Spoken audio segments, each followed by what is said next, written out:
It's like we're back in the studio. Los Angeles, 1997. That's a good analogy. Brett Gurwitz behind the controls. This is Brett.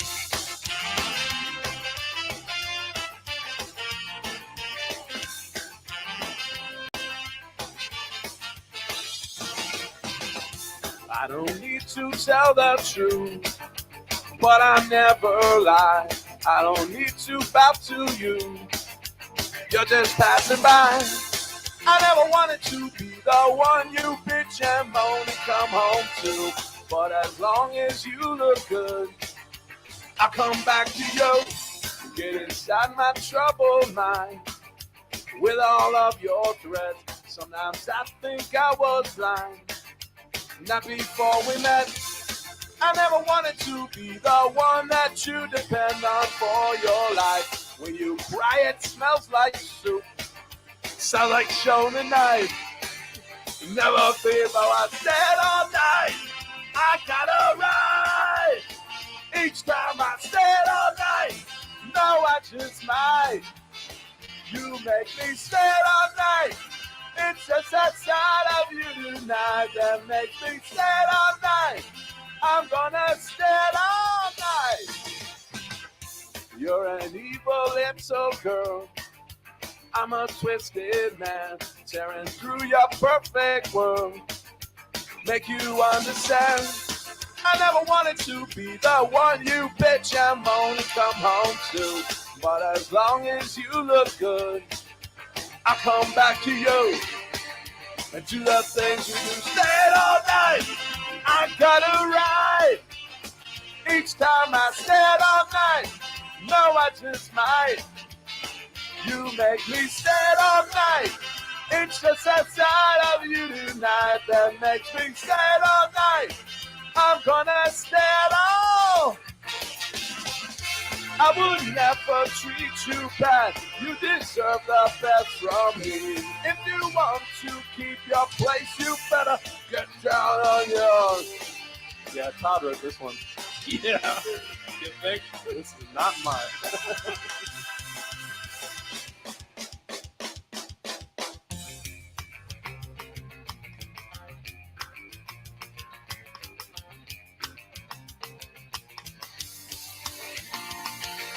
Stayed all night.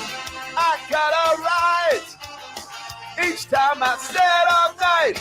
No, I just might. You make me stay all night. It's just that side of you tonight that makes me stay all night. I'm gonna stay all night. Text. R.I.P. Todd. Questions, comments, wagers, give us a reason.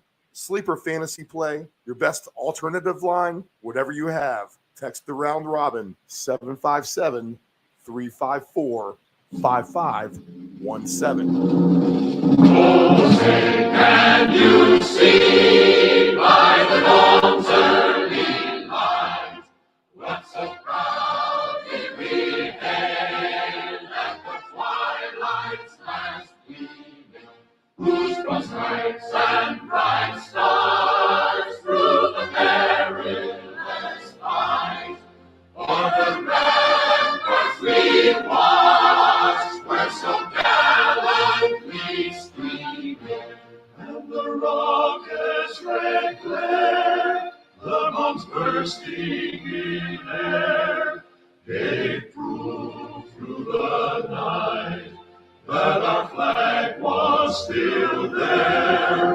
Oh, take us past our spangled banner yet wave, for the land of the free and the home of the brave. This is the Deep End Broadcasting Network. You are tuned in to the Round Robin with Stephen Murray on Deep End Broadcasting.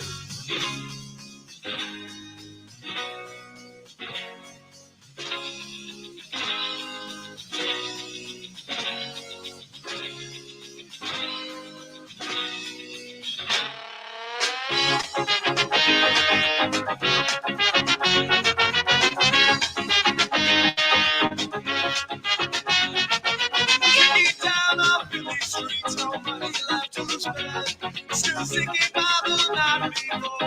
It's on the bed. Way overhead, I see the crowd flashing through the lights. I'd rather see the college outside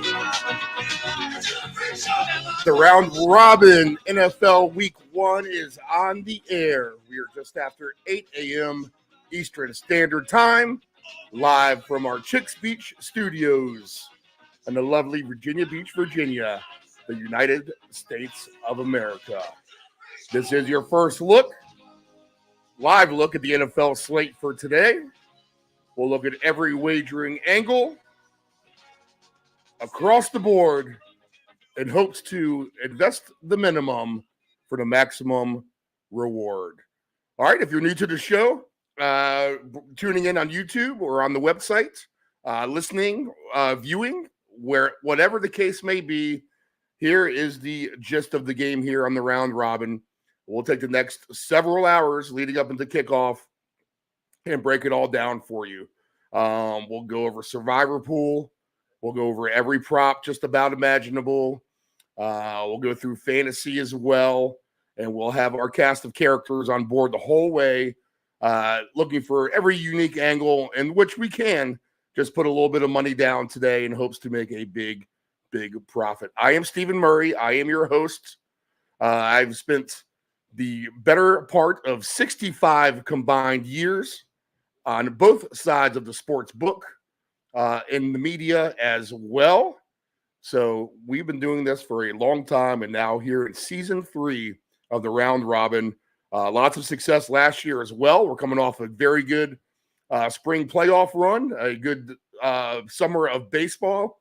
Our cast of characters did very well in fantasy last year, winning 3 championships combined amongst them. They are Nephew Dave, who, of course, is my co-host. He will be on at 10 o'clock Eastern Standard Time, joining the fun then. Also, we will have Anthony, the Ant-Man, as well, fantasy expert extraordinaire, unique prop guy, unique prop angles. So we'll bring him on board as well and see what he comes up with for today's slate. And our man, Dave Del Grande. Dave works with Field Level Media. He's a senior analyst at Stat Factor, and he is Mr. Fantasy.com himself. Usually we go through a wide variety of topics in our extended conversation of about 90 minutes. We'll go today with Dave Del Grande, but we'll go very football heavy with the week 1 plays. And we're excited. We've been amped up for this, doing the preseason shows for the last several weeks. Now here we are right on the doorstep, knocking on the door of the week 1 NFL Sunday slate. Of course, we've had the 2 games already, with the Chiefs winning over Baltimore, and Philadelphia with a late field goal covers a spread to beat Green Bay. Both of those games go over the total as well. So if you're one of those who likes to play the unders, especially in those night games as you're getting a kickoff on the season, looking to shake some rust off and thinking things may go a little bit slow, you did not get that in either game. Actually, the Kansas City game did slow up in the second half. The Green Bay game started off slow, but then they started putting up the points very rapidly. Of course, the biggest fallout from the Green Bay game is going to be Jordan Love. Now, we're going to lose him 3 to 6 weeks. That's going to change the dynamics of the Packers big time. I don't know what Malik Willis is going to bring them. We're going to have to dissect that as we go into future weeks. But one of the more fun teams in the NFL has now lost their quarterback for a few weeks. And we're going to see the injuries pile up all across the board. And that's the trick, is how do we navigate through this season-long schedule unscathed as far as injuries go, with our futures prop bets, with fantasy, et cetera, et cetera. All the teams that you see now on September the 8th, 2024, could very well have a completely different complexion come November 8th, 2024. So give it 2 months, and we'll see how everything reshapes. Typically in past seasons as well, what we'll have is you'll have your teams that start off very strong, and will kind of fade down the stretch. So there'll be very popular teams to bet on here for the first 10 weeks or so. And then almost like the turning of the tide or the flipping of a coin, things will change and you'll see different things happening in the NFL. The teams that were maybe bad to start the season will start to be good. The teams that were good will start to be bad. So we're going to have to try to forecast all those as they come along here throughout this 2024-2025 season. We have no shortage of international games this year. Obviously, we had the one in Brazil the other night.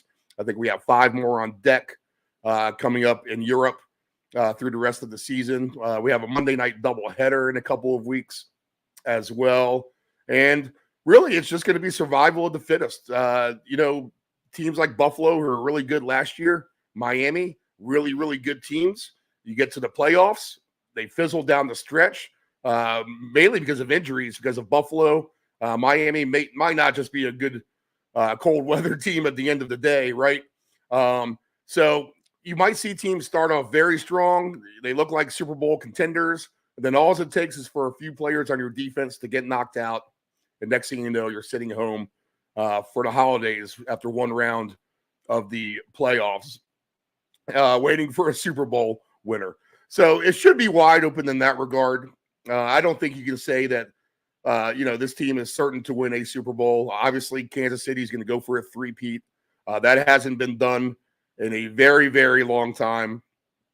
So that's going to be, something Tom Brady couldn't even do as well, win 3 Super Bowls in a row. So it'll be up to the Chiefs to try to get that done. And we'll just have to watch all the drama play out and unfold as we go through the season. All right, so what we'll do now is we'll get Dave Del Grande up here in a few minutes, but what we'll do is we'll go ahead and look at the current lines, and we'll look at the weather for today. This will be your first look of the slate ahead of the weather. We try to get you that information right off the bat at the top of the show so you can start planning your plays strategically around that. Now, the other thing about week 1 is I think everyone's kind of set on what they've been wanting to play here for the last couple of weeks. So you're probably going to be pretty set in your ways, and, you might pick up a thing or two as we go out through the program this morning. And that's the thing too, guys. We're not out here to give you our bets and our plays. Obviously, you can take them because we do have success with us with our plays. But what we're looking to do is really get you to think on your own. Think and know that there's different angles that you can take to achieve success in this crazy wagering world. For instance, obviously you can put down $20 to win $20 if that's the stick of your game. Or you can do what I do and try to put down $10 or $20 and turn that into, $500, $1,000, a couple of thousand.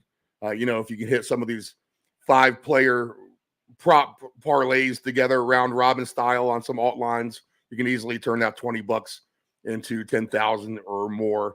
And here's the thing too. It sounds crazy. Why are you moving all the lines to the, 80 plus receiving yards for this running back? Are you crazy?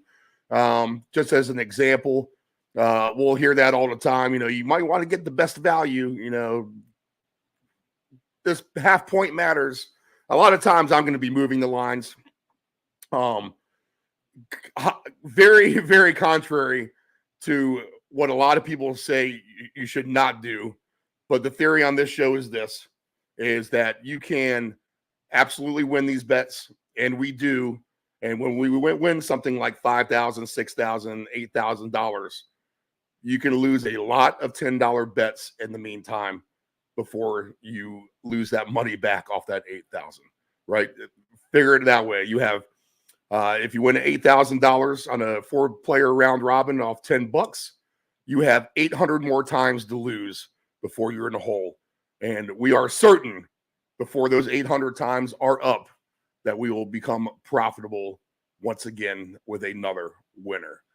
All right, so that's the gist of the game with us, and that's what we look to do this morning. All right, so we'll go through the weather and the lines right now. We'll do Dave Del Grande here in a few minutes from the San Francisco Bay Area. Our focus will be the NFC West, the AFC West, all the other fun games that could be the ping pong matchups, putting up a lot of points. And we'll go through all that with him. And then Nephew Dave and the Ants Man joining in at 10 a.m.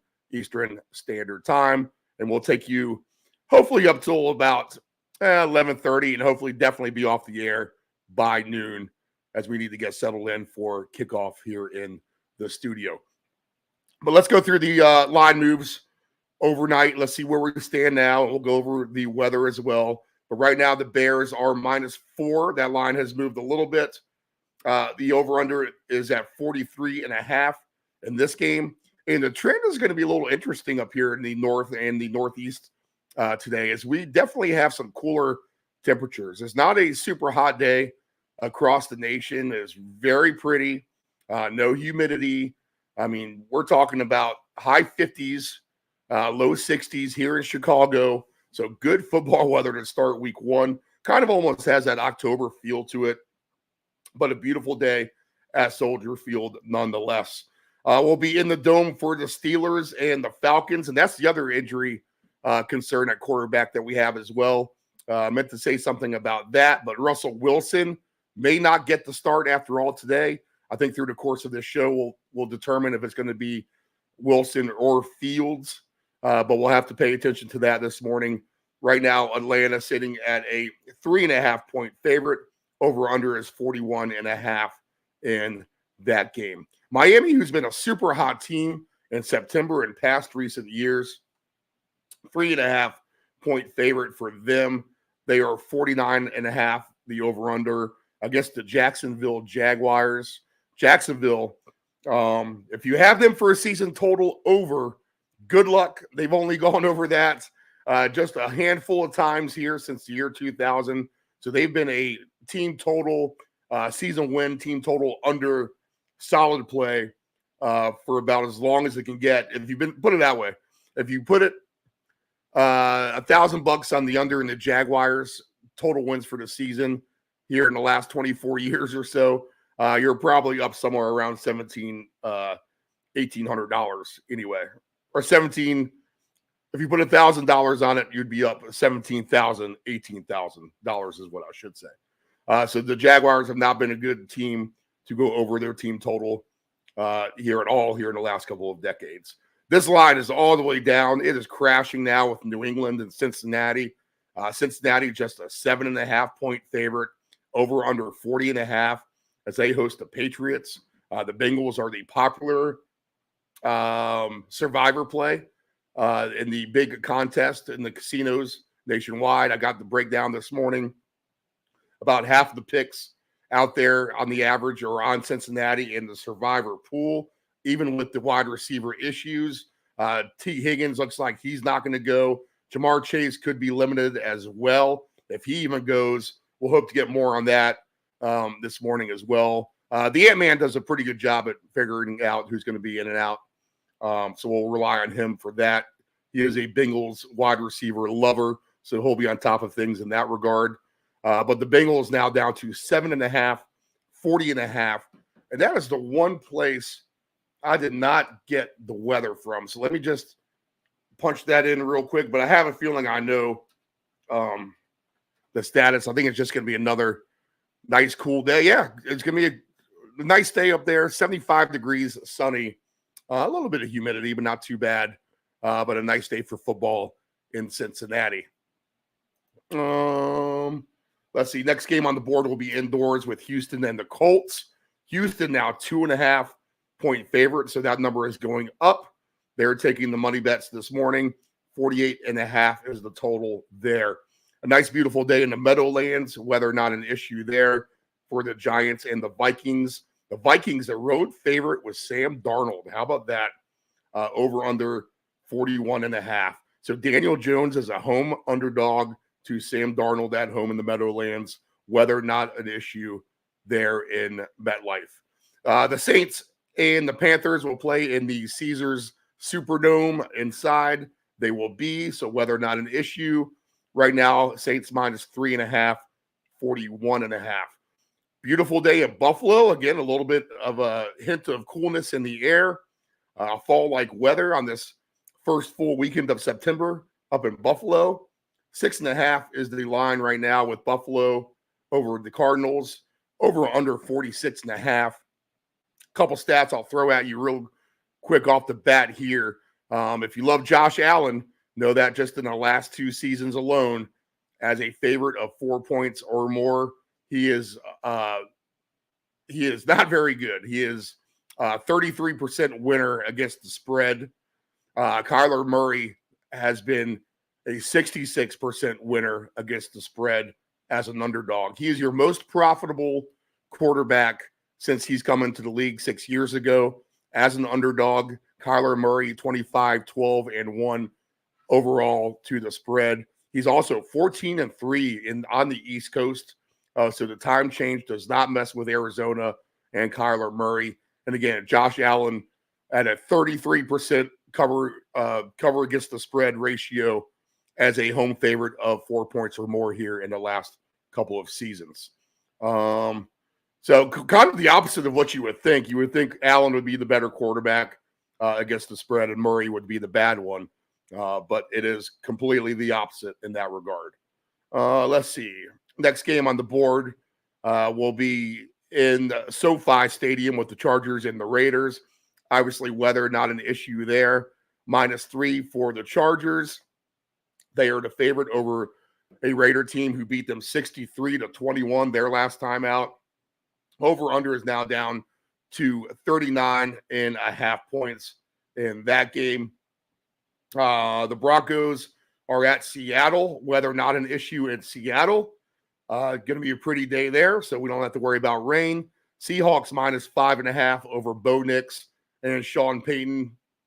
New coach McDonald comes in for the Seahawks as well. They have high hopes for that defense and offense. 41.5 points is the over-under for Denver and Seattle. Cool day in Cleveland, but weather not an issue. The Cowboys catching 2.5 points now from the Cleveland Browns, over under 40.5, but no weather issues there. We were thinking we could have rain in Miami and Tampa Bay, but it looks like that will hold off. Keep an eye on that still, but there's calling for clear skies. It's actually not even too hot, just 78 degrees in Tampa Bay. So it's not like it's going to be a super hot, humid mess for Jaden Daniels and his debut for the Washington Commanders at quarterback. He did play at LSU too, so it's not like humidity might be the worst thing for him.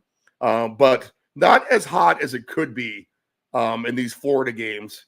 And Tampa Bay right now, 3.5, 42.5 point favorite over the Commanders. The night game has the Detroit Lions -4.5 and 52.5, the total against the Rams. So that's your highest over-under on the board. Obviously, they're indoors, weather not an issue there. And then the Jets and the 49ers. Right now, it doesn't appear like weather will be an issue, but that's something everyone will just have to take a look at tomorrow. But the 49ers -3.5, over under 43.5. The Jets, a very popular national play against the 49ers and what will be Aaron Rodgers' true debut for the Jets. We're not going to count those 4 or 5 plays he played last season against Buffalo before he was knocked out for this season. So hopefully he'll get the full stint in, and we'll see how he holds up from injury. Quarterback who's also in those same boots with the injury is going to be Joe Burrow. Again, 7.5 point favorites. The Bengals, that line crashing down. He's not going to have his wide receiver help that he usually has. In fact, Tyler Boyd's gone too. He's on Tennessee. So Joe Burrow is going to have to rely on some new faces to get the job done against the Patriots. All right, so weather is not an issue across the board. We do have some line movement as well. I'll go ahead and get the ticker updated. But let's go ahead and get right into the meat of things. This is why you guys tune in. We want to start talking plays. We're going to talk game lines, props, everything across the board. And we'll get it going with our man on the West Coast. He is, again, with Field Level Media. He covers the Golden State Warriors. He covers the Oakland Athletics, but he knows all sports. He's very wise to football, very wise to gambling. He likes to win the long shot odds himself. Also, Dave Del Grande is with Stat Factor. He's a senior analyst with them, and he is also Mr. Fantasy.com himself. So we welcome to our Week 1 round robin program, Mr. Dave Del Grande.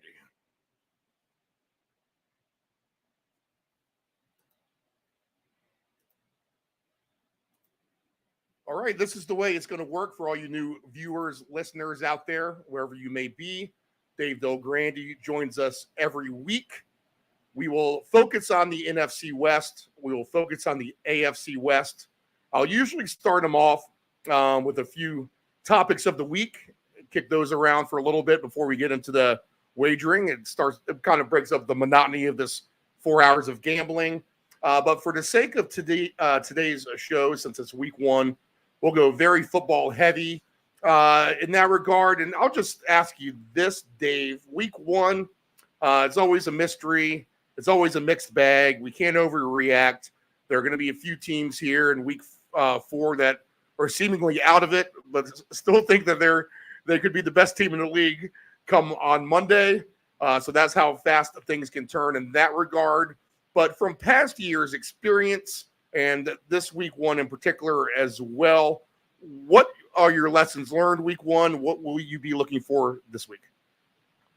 Well, I think what we've learned in recent years is because the preseason has been such a waste of time in terms of learning anything about these teams, that you need to pay attention to week 1. It's not so much who wins and loses in week 1, but rather how the games are played. We got a ton of teams this year with new quarterbacks, new running backs, new coordinators, and we don't really know anything about them based on what's happened in the preseason. So I expect there to be a lot of showcasing in week 1. Some of these teams, especially the ones that are at home, really need to come out and put on a really nice show, because they're trying to convince people, hey, look, we're not the same team we were in recent years. We're a much more fun team. Come out and buy tickets, jump on the bandwagon now. And I think we'll see a lot of that immediately this season. Okay. Fun games on the board. I think I have an obvious one with the night game. And I think from everything that you just said, you'll be expecting some points. Now, we can't forget as well that there's also a new tackling rule. I don't think we saw that come into play last night. Now, I must admit, I dozed off for a little bit of the third quarter there. So they may have called this illegal tackle at some point in that flag-ridden game from what I did see overall last night. But there is that whip tackle rule that I'm wondering if it's going to rear its ugly head at some point. We saw couple calls with the linemen here on the first game as well, but we'll see if we get some points. I'm assuming you're kind of going to lean that way. So with that, let's try to find the fun game, somewhat outside of the box of our NFC West, AFC West type of teams. Now I'll say this: I think that the Bears in Tennessee would be a really, really fun game if they were playing this potentially like in week 7, week 8. I mean, I have a few stats to go along with some of the stuff here. Let's see here. What's the one thing I did pull out about Caleb Williams here? It pertains to the number 1 overall draft pick and their record against the spread. Let me make sure I just have this right, because I'm going to have to go back through our files and production here. And with this Bears and Tennessee game, the fact is that, well, that's the Colts Texans. Let's see, Bears and Titans. Here we go. Next one. All right. The exact record against the spread for quarterbacks who are the number one overall pick in week one is 5-12-1 overall. When they're 3-point or more favorites, like the case is this week, 1-4 against the spread. And this is since the merger. So there have been 18 quarterbacks who are the number one overall draft pick. That goes to tell you that they haven't fared well. I can still see the points. I'd feel more comfortable about it in week 7 or 8. I don't know if the Colts are going to live up to their end of the bargain, but I think you're going to see the Texans induce that game at Indianapolis into a higher scoring game as well. I think the Texans definitely get their points. Maybe the Colts playing catch up, get some points laid against maybe a softer Texans zone. As I think the Texans will win that game and put up their fair share of points as well in Indianapolis. We talked about that in the preseason, how this could be the fun division overall. So I'm going to list that as one of the more fun games. What's your thoughts on that one, getting some points? Well, let's start with your first game there, which is the Titans and Bears. I don't agree that it would be a better game down the line, because the farther you go into the season, the more weather can be a factor in Chicago. This is summertime. We don't have to worry about the weather. It's going to be a fast track there for these teams. And these are two of the types of teams that I'm talking about. These teams want to believe that they're going to be not only better offensively than last year, but worlds better than they were last year. Now, you cited a stat about the number one pick and how, poorly he's done or his team has done in week one. Well, you have to remember that the number one pick goes to the worst team in the league. And because they got the number one pick, there's all kinds of hype like, oh, this guy's going to turn things around immediately. And that stat tells you that's not the case. But this is different because this wasn't the worst team in the league. Right, they inherited the pick. Good point. Yeah, yep. Right, and this was a better team than the worst team in the league. In fact, one who finished kind of fast. And this is not a one-man import. I mean, they brought in a new running back with Swift. They brought in two nice new receivers. And this is a much, much better offensive team to start this season than the one that ended last season. So I throw those stats out the window, and I expect the Bears to try to put up a really nice number this week against the team that they really should beat. Now, on the other side of the ball, you've got a Tennessee team that if in the past they want to come out running the ball, they want to grind out the game, they want to make it ugly, which could be bad for the Bears offense, but that's not the Tennessee team we see anymore. This is not the Henry run up the middle kind of team with a 35-year-old quarterback. No, this is a much younger kind of a state-of-the-art type of team that they probably won't play their best game the week one of the season. They're on the road, which doesn't necessarily help. Like I said, I think it's you'd be much more interested in putting on a big show at home than you would be on the road. But this is a game where I think Chicago is going to be able to score a lot of points, and that's going to make it a little bit easier for Tennessee to open up their offense and put up a lot of points as well. I think this could be a very high-scoring game. Okay. I like it because I want it to be. Okay, the Texans, they get their share of points? Yeah, that one's a tougher one for me because the Texans are a team that has very, very high expectations. It all comes from this passing game where we saw last year that this passing game can be as dynamic as any team in the league. But there's a lot of moving parts there. I mean, the quarterback, for as great as Stroud played last year, is still a young quarterback.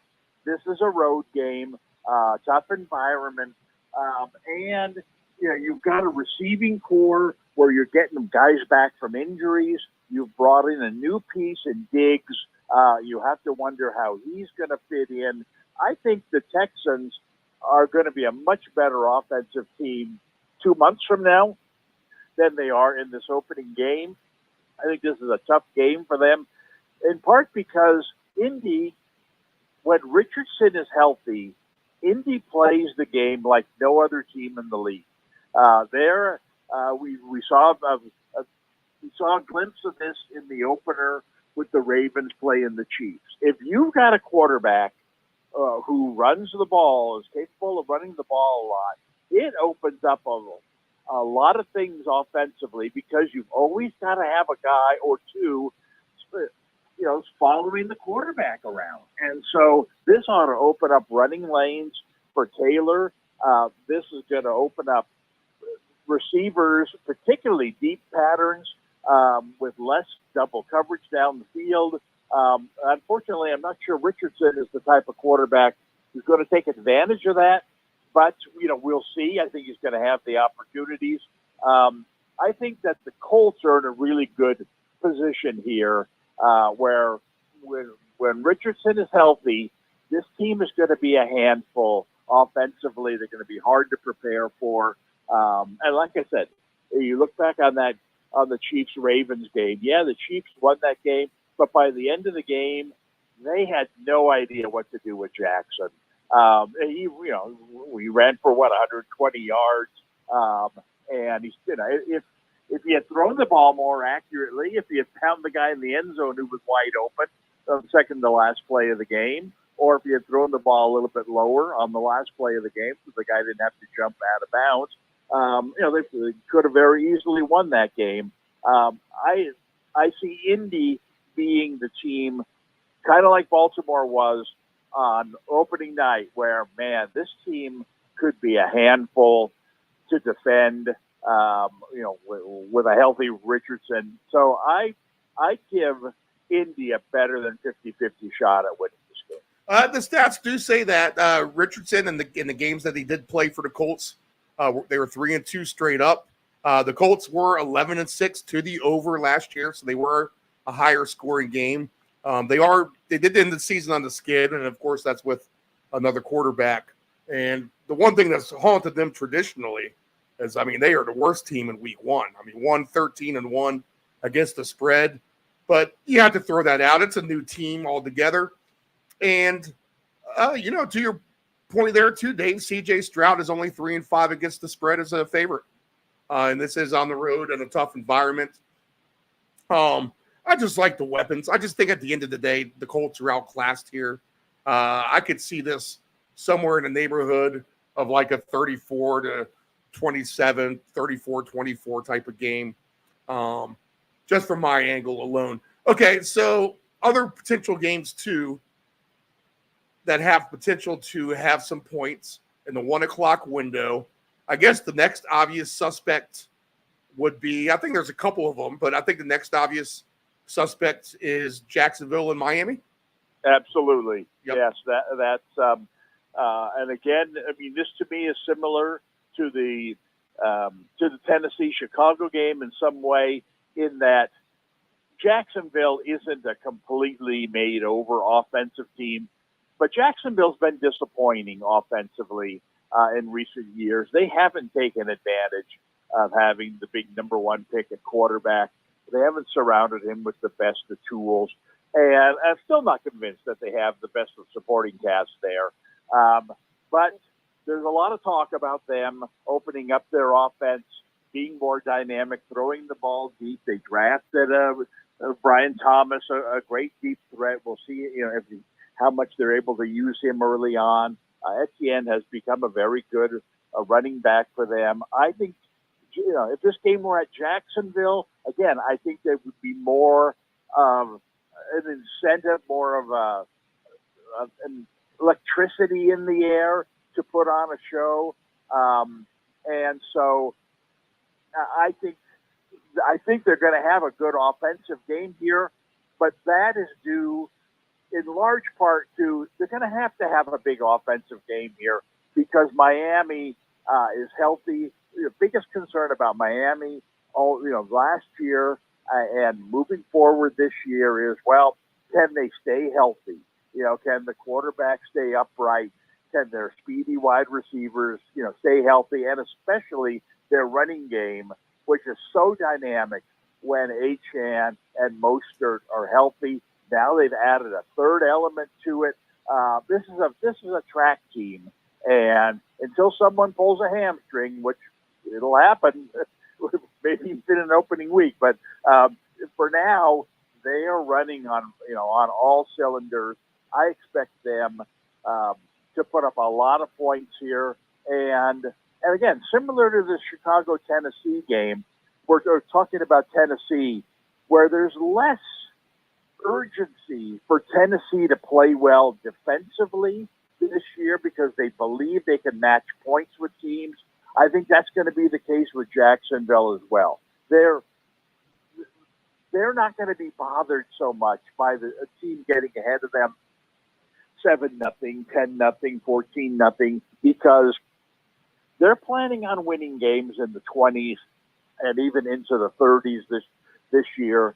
And so I wouldn't be surprised if they, like Tennessee, fell behind early, and then that just got them into more of an, let's forget about the conservative game plans that we've had in the past. Let's showcase our new improved passing game. And a lot of times those passing games get better as you fall behind. And you start throwing the ball more, and you spread the ball around. I think Jacksonville this year, as opposed to years past, will be much better at playing from behind, much better at matching points with teams, much more capable of winning games in the 20s.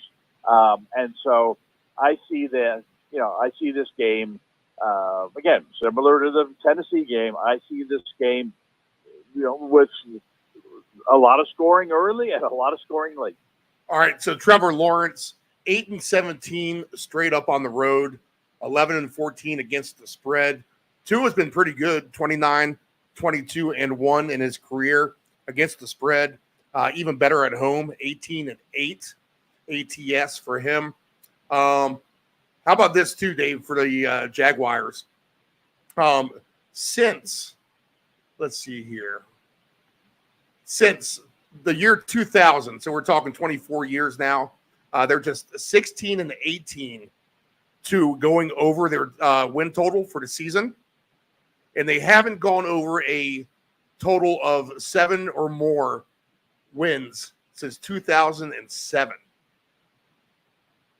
Well, as I noted earlier, this team has been disappointing. They thought that drafting Lawrence, who was going to be the next best thing, the next great thing, was going to turn them around. I mentioned this with Williams with the Bears, and that stat that you mentioned, that the team that gets the number one pick tends to disappoint, that next season, especially coming out of the gate. That's what Jacksonville was. Jacksonville contributed to that stat because they brought in Lawrence and they thought, okay, that's all we need to do. We just brought in the world's greatest quarterback. That's how you win the championship. And they left him, by himself. And like I said, I still don't think they've done a great job surrounding him, but I think their supporting cast is better now than it's been in several years. Offensively, I think he's got a chance to be more successful offensively. And so, I expect bigger things from them this season, especially on offense. Okay, and the Dolphins, they're just great in September, or actually the warm weather games. 29-14 is their 45-game run at home and temperatures above 80 degrees. Now, Jacksonville, a warm weather team too. Let's see. Well, and Miami, Miami is a front-running team. They get a nice thing going early on, and it can be dizzying because every one of their skill people is a touchdown waiting to happen. And when you've taken the ball down the field and you've scored against Miami and you're feeling good about yourself, you come over to the sideline, you take your helmet off, you grab your notepad, you want to look at the great things you just did. You hear a roar in the crowd. You think, what the heck is that? Well, Achan just ran 80 yards on the first play from scrimmage. Grab your helmet. We're headed back to the field. And that's the kind of team Miami is. They can be, Miami gets ahead in this game early on. They ain't playing ball control. They're still winging it down the field. They're throwing the ball to their speedy guys in the flat and cutting them loose. And we saw them put up 70 points right in a game last year. So they're, as I said, while they're healthy at home, opening day, to me, if of all the teams in the league, if any team is going to score 40 points on opening day, it's going to be them. Right. Yeah, I agree. Okay. Couple of teams. All right. I think a lot in the national media, these teams are without a doubt put in the category of terrible teams. They're going to be god awful again. And I think when we're told this, it's because they're described as talentless. Now, I'm not prepared to put the wide receiving cores of these two teams in the talentless category. I would put them more in an unproven youth category where actually they may be good, and we just haven't seen it yet. I'm not going to say that these teams are going to be the greatest in the world, but I think they're catching their opponents at the right times. Everyone in the world is going to be on Cincinnati in this game. And although the money has dropped on New England, the line is now down to 8.5. But it's across the national media board, it's all Cincinnati all the time. The Jamar Chase drama behind the scenes doesn't seem to be an issue. Burrow coming back off injury doesn't seem to be an issue. It almost seems like it's a layup in everyone's mind that the Bengals are going to cover this big number. And again, I think the Patriots in a position of maybe not talentless, but just unproven and might actually have some skill with a decent defense are catching the Bengals at the right time. And I'll also add on the Giants to that as well. Minnesota, a favorite on the road at New York. We talk about the Giants not having a talented receiving core, but are they maybe just unproven youth? Maybe the home game for the Giants, Daniel Jones, he's coming off injury himself as well. But Darnold's going to have to prove it. It's going to be a decent environment there at MetLife for the home team, week 1. I think a tougher test on the road for the Vikings. And I think a perceived poor team like the Giants can win that game. And I think the national media can get shocked potentially on Monday when a team who's picked to be the absolute bottom barrel of the league can somehow snag a win in Cincinnati with their unproven youth. Your thoughts on those two? Well, I think it's a very good comparison. I think both those games are very similar, and for exactly the reason you said. New England and the New York Giants are similar teams. They are not good teams because they're perceived to be boring. They're perceived to have bad quarterbacks surrounded by lesser, bottom 5 offensive talent. And while that all might be true, you're right. Defensively, they're good enough to stay in the game when the opponent is somewhat limited offensively. And there's no reason for the Giants not to compete and potentially beat Minnesota, because Minnesota, without their quarterback, is not, they have dropped to, in my opinion, a below average offensive team. Sam Darnold might end up having a good season. I'm going to have to see it to believe it. They brought in Aaron Jones to be their top running back, which will be fine, except that he hasn't been a full-time back for 5 years. And I'm not sure exactly what they're going to get out of him, especially without a great offensive passing threat. So I'm surprised to hear that New York's not favored in this game, because these teams seem to be both headed to 6-11 seasons. And unless Darnold really surprises, which is possible, but like I said, I'm going to have to see it to believe it. So that game to me looks like very boring, very close, come down to a field goal. Do not watch. And the other game,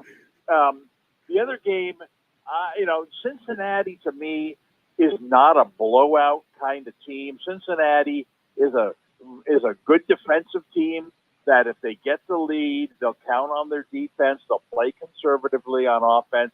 New England isn't the type of team that's going to give a game away necessarily.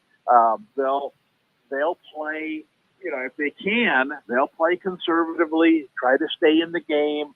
And same game plan as the Giants will have, except that New England's on the road, which is going to make it tougher. The fact that line has come down, to me, is just an indication that, the betting public out there, and remember, there's a ton of new gamblers out there now with the, how widespread it's become. These are headline reading, jump to conclusions type of people, uneducated gamblers, I guess you would call them, who say, "Ooh, look, Chase is injured. I need to bet on the other team." Or Chase is not playing. He's holding out. I need to bet on the other team. And it's that kind of thinking that drives lines down in games like this for really no apparent reason. I mean, the odds makers know that Chase may not play in this game, or if he does, may not play full time. Certainly not, be at 100%. And that's already a part of the line. They don't need the gamblers to jump in there and say, "Oh, look, you guys don't realize Chase isn't playing. I'm going to take advantage of that until you guys realize he's not playing, or playing limited, I should say." So I don't really put anything into the fact that line has moved. I think Cincinnati will win this game, but I'm not sure they'll win this game impressively. This is another game where, there's so many good games in the morning that, I have no interest, zero interest in either one of those games. Okay, we have one of our NFC West players in Arizona. They're a Buffalo. We'll talk about that in a second. A couple other games are at 1 o'clock. I could see both of these actually getting stuck in the mud, to be honest. Talking about Pittsburgh and Atlanta, and then Carolina and New Orleans. If for all the investigating that I did this week in my trends and sword, if you believe in those, that screams under Fiesta, like no other game this week. But we also have a couple decent games at 4 o'clock with the Cowboys at the Browns, and the Washington Commanders are at Tampa Bay. Of the crop of those 4 games that we didn't talk about, which one has potential to be the funnest to you? Well, in the morning games, which what we call it out here in the Pacific time zone, the 10 a.m. starts. I think Atlanta is one of these teams that I talked about at the beginning. Atlanta would like to believe that they've joined the 21st century offensively. They have a quarterback. They have maybe arguably the best running back in the league. They have Drake London, one of the top receivers in the league. And they have this tight end that people think is a good tight end. They now have an offensive mindset there in Atlanta that we're going to be a much better offensive team than we've been in the past. And they're at home. They're playing an opponent at about their level. This is a good time for them to put on a show. Pittsburgh is kind of a tough team to go against because they're kind of like New England. They're going to give you a battle defensively. But if Atlanta really is opening it up this year and going to become this team that's, borderline exciting, this is a good opportunity for them to do it. I think that they're going to attempt to come out blazing in this game. I'm not going to be surprised if they jump out 14-0 in this game right off the bat, and then we'll see what happens. We'll see, okay, you've demonstrated you can do something offensively. You've gotten a lead, which you don't know what to do with. you've never had a lead 14 points for the last 6 years. What do you do with it? And you turn conservative, you keep throwing the ball, and that to me is going to be interesting to watch to see if they really are going to be one of these high-scoring teams. Because to be a high-scoring team, you can't stop when it's 14-0. You got to keep the pedal to the metal in those kinds of games. And we'll see. We'll see if Atlanta decides, you know what, we're ahead 14-0. Pittsburgh's got the worst quarterback in the league. Let's just run Robinson off tackles 3 times and punt the ball away. Just like we've done in previous years. That's never worked, but then again, we've never been ahead by 14 points. That game is very intriguing to me because of the Atlanta aspect of it. It is, as I noted, one of the teams that I think has something to show us on opening day, and they're at home, and I think that increases the opportunity, the chances that they're going to take advantage of that opportunity. Arizona and Buffalo is another game where I have no idea what's going to happen because both of these, Arizona has been a non-entity for a decade? Right. And Buffalo has been an elite team for about a decade. And now the gap has shrunk between the two. People don't think Buffalo is going to be as good as they've been in the past, and I'm sure they're right about that. But really, they still got their quarterback. They still got a lot of their pieces on defense. They still got the home field advantage. They have some interesting receivers. This is a team where, from a fantasy perspective, we're going to learn a lot about Buffalo by who gets the targets in this game. And going in, it's very, very hard to predict. But we'll see. It could be something where they spread the ball around 5 or 6 to each guy, or they could come out.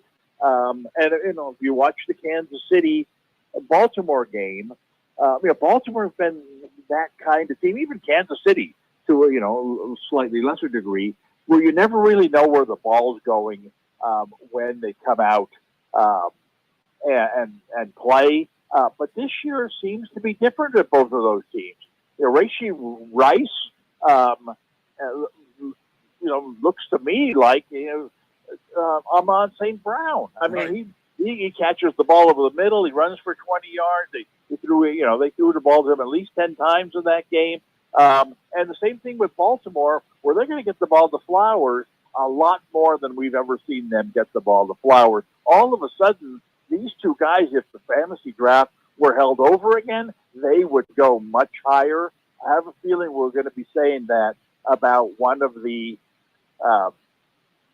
Buffalo guys. I said Shakir week 1 of our preseason. I'm going to stick to that.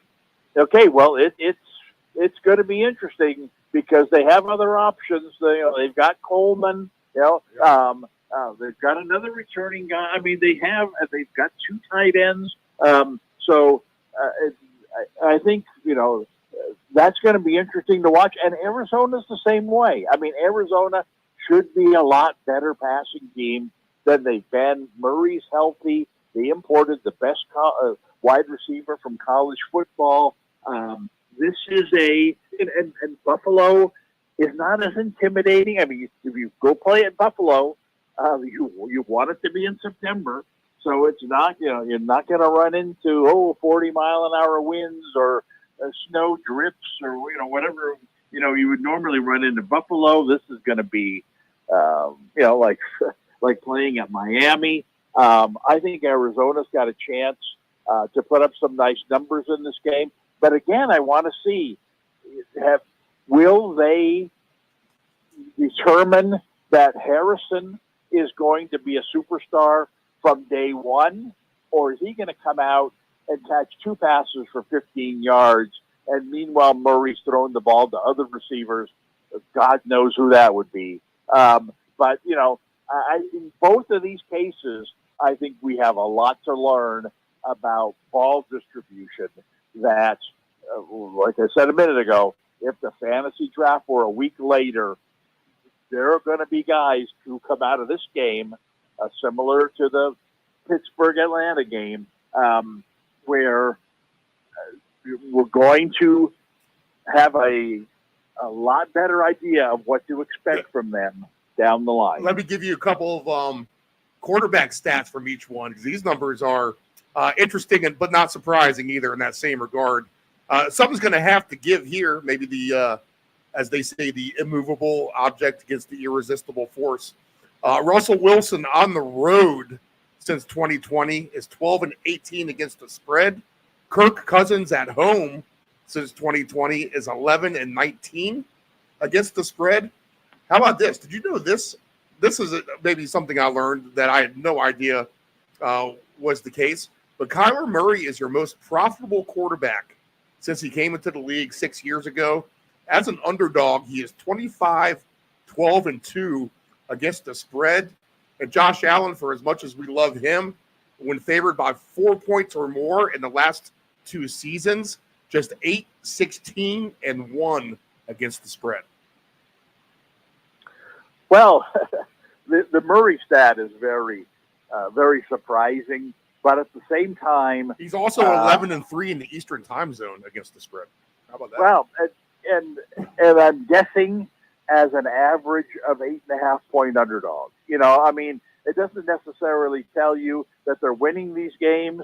In fact, over the years, Arizona hasn't won a whole lot of games, but that maybe just because of the way Murray plays, they're good at backdooring people, and they've got better receivers, or at least one better receiver this year than they've had for a long, long time.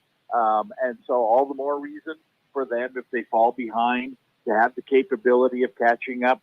And plus, like I said, just in watching one game this year, you see the potential impact of the running quarterbacks, and how instead of having, when they're down by a touchdown 2 minutes to go in the game, instead of having to throw the ball on every down and put it at risk, and passes are caught in bounds and the clock is running, if the quarterback's able to mix in some runs, get that 15-yard run, get out of bounds, move the chains, all you need is a couple of those to put yourself in a position to, to either A, catch up like Baltimore attempted to do, or B, cover that big number, backdoor the other team. And Murray is definitely one of these types of quarterbacks.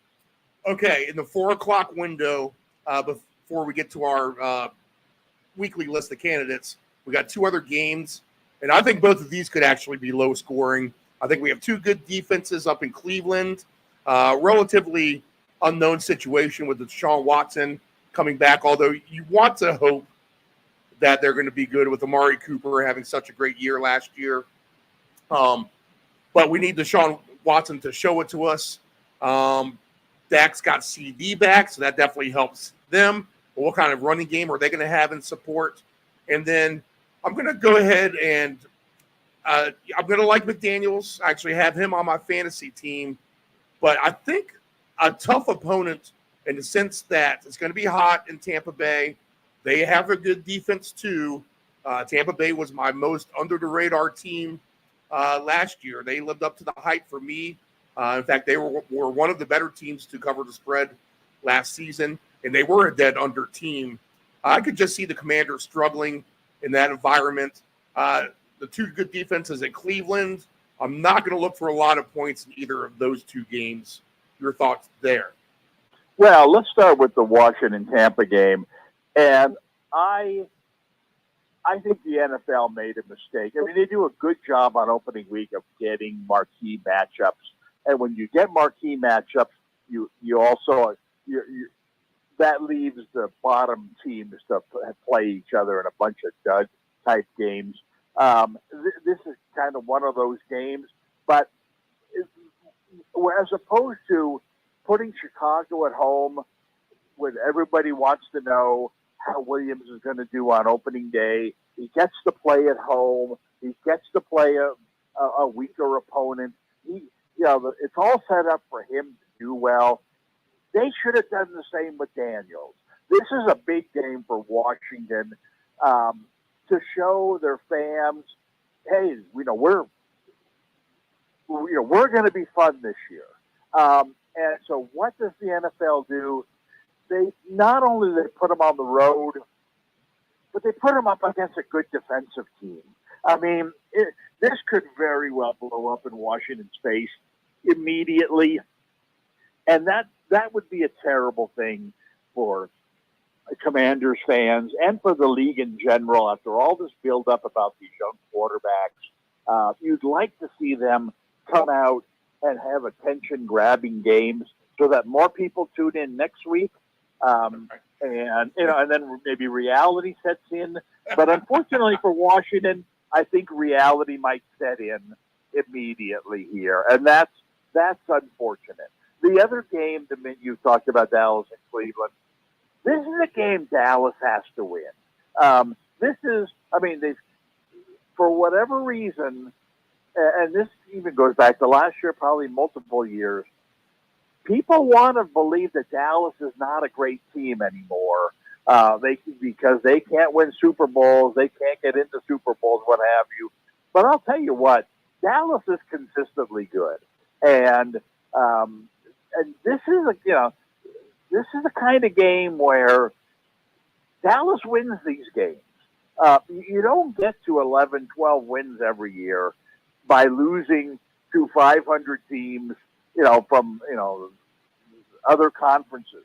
Now, Cleveland, you could say, well, Cleveland's a little better than a 500 team. How about this? Dallas 9-2 against the spread against the AFC North. Well, and those right, and the AFC North are a bunch of teams that are good but not great. And Dallas is a better team than those teams. They have been. I still think they are. Does that mean Dallas is going to the Super Bowl or winning a Super Bowl? Well, let's not get carried away. But also, don't expect Dallas to be a 500 team this year. When all said and done, Dallas is going to have their 10 wins, 11 wins, maybe even 12 wins. They got to be the big favorite in my mind to win that division. If they're going to get there, like I think they will, this is the kind of game that they should win. I just think they have better personnel than Cleveland. They're tested. They're not going to be bothered by being on the road on opening week. And in some ways, they have a lot to prove. I mean, there's a lot of people who are down on Prescott, down on Lamb for holding out, down on the coach, down on the owner. Can't wait till next year when it's all going to be blown up. Well, don't hold your breath on that. Okay, everything that we've talked about so far, and then we'll really get into our cast of characters.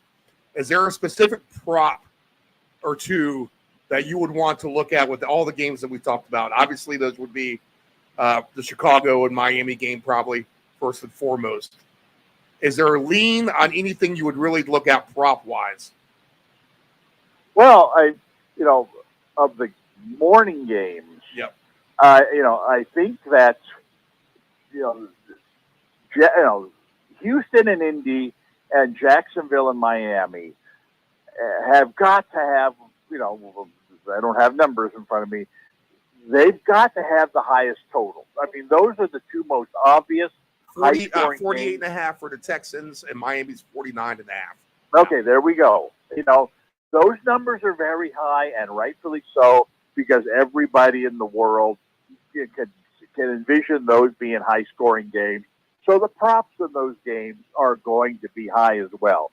What I'd like to look at is, okay, well, what are the games here that do I think are going to be surprisingly high-scoring that maybe they don't think it's the same way? And I think Tennessee-Chicago is definitely one of these games.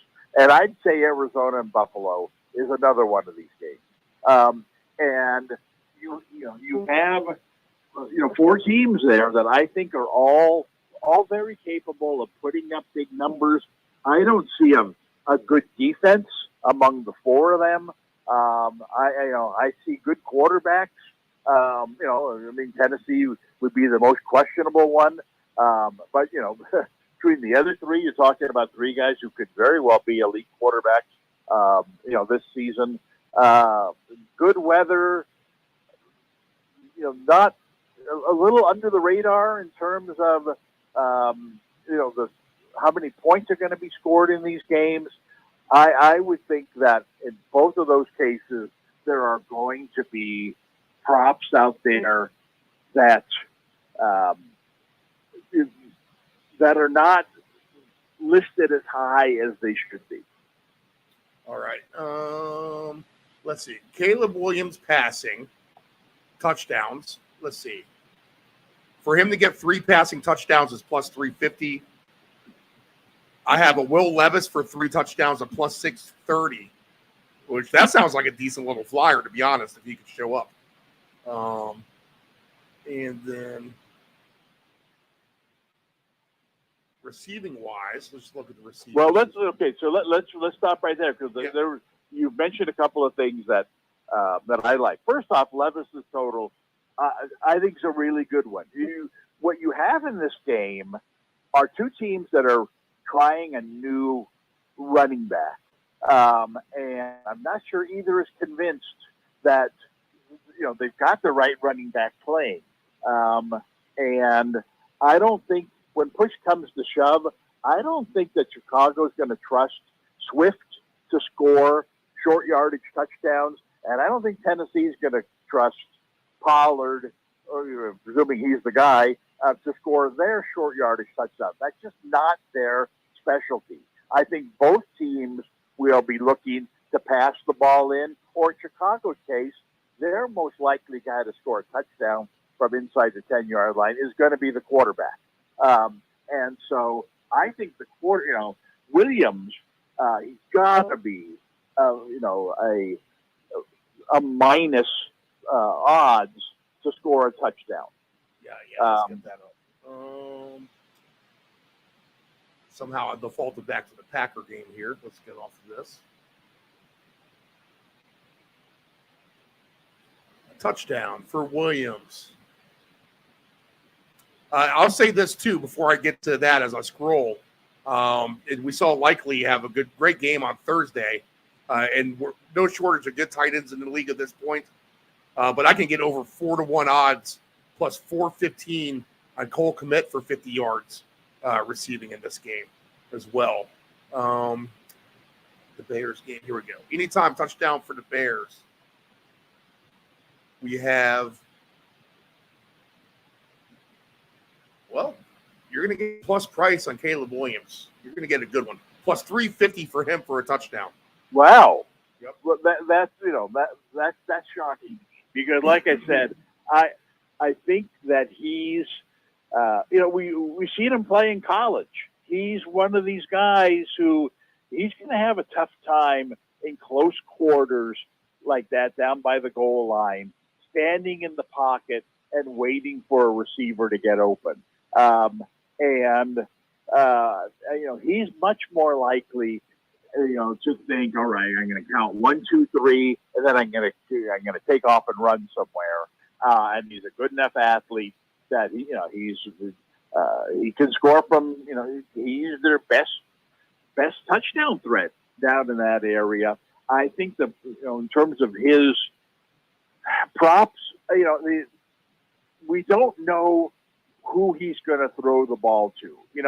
He's got an embarrassment of riches. Hard to believe we're saying this with the Bears.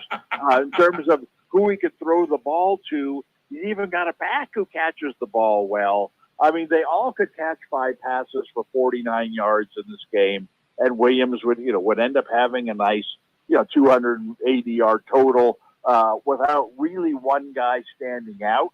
I think that's going to be, maybe we'll see on opening day. Wow, did we underestimate Keenan Allen? He threw to him 10 times.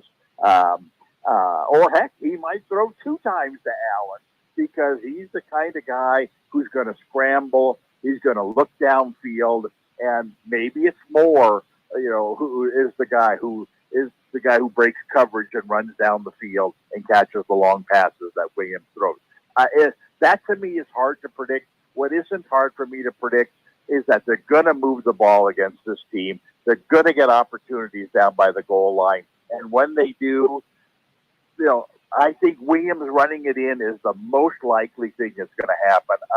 I think that the number on him for touchdown, they're giving money away there.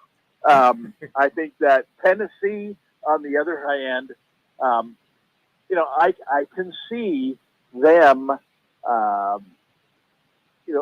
can see them. Levis throwing 3 touchdown passes. Because he's not the kind of guy who's going to take off running down by the goal line. Secondly, they don't have a running back who scores a lot of touchdowns from close, so they'll probably throw the ball more. And they've got a nice collection of receivers. They've got backs who catch the ball. I think they can go a lot of different ways in scoring touchdowns. And I think that if they're going to compete in this game, which they really should, they're going to need him to have a big game. So I think he's going to have a big game. I think that him throwing 3 touchdown passes to me, I wouldn't say it's 50-50 because 3 touchdown passes for anybody is a lot. But man, give me at least 2-1 on that. And now I'm thinking, you already mentioned the line's better than that. Yeah, so, almost 7-1. So yeah, buy in. And so that's where.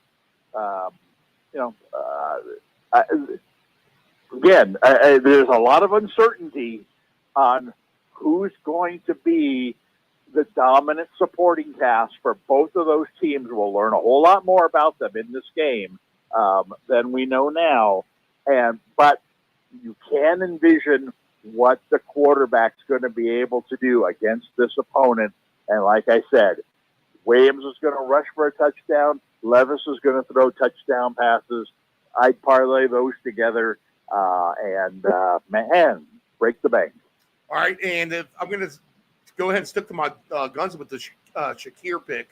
And to get back to Komet, just his baseline is 22.5 yards. So if he does decide to pass to him, I think that's a layup for him. The baseline for Shakir is 47.5, but I will get almost 7-1 odds if he can break 100 yards. It is week 1. Like you said, a great unknown. It's worth a roll of the dice to me. Yeah, I know. This game fits into the same category that I've been talking about. I think these are 2 teams that want to be different, or maybe have to be different in the case of Buffalo than they've been in the past. And Buffalo doesn't have their 2 top receivers anymore. And so what is Allen going to do? Is he going to is he going to throw the ball to the new guy? Is he going to throw the ball to the 2 guys who are returning? Is he going to throw the ball to his tight ends, which seems the most likely scenario? Or is he going to take off running, which he did so much last year? I think there's a lot of uncertainty there. He's a guy who scored a lot of touchdowns last year. I think he's the most likely Buffalo running back, to score a touchdown in this game. But again, with him, where I was dead wrong with the line on the Williams scoring a touchdown. I'm guessing that maybe you have to lay a price on Allen to score a touchdown. Let's see here. Josh Allen for an anytime touchdown. He's usually right around even. Let's see. Anytime touchdown for him is minus 115. Yeah. Okay. So that's about what I would expect. But like I said, I see this as a game where there's going to be 6 or 7 touchdowns. It's hard to predict who's going to catch his touchdown passes. If, in fact, there are multiple touchdown passes, I think that the safest play with him is to assume he's going to score a touchdown. And I'd say the same thing with Murray. I mean, we don't know how much he's going to trust Harrison. They do have Connor. Murray plus 310.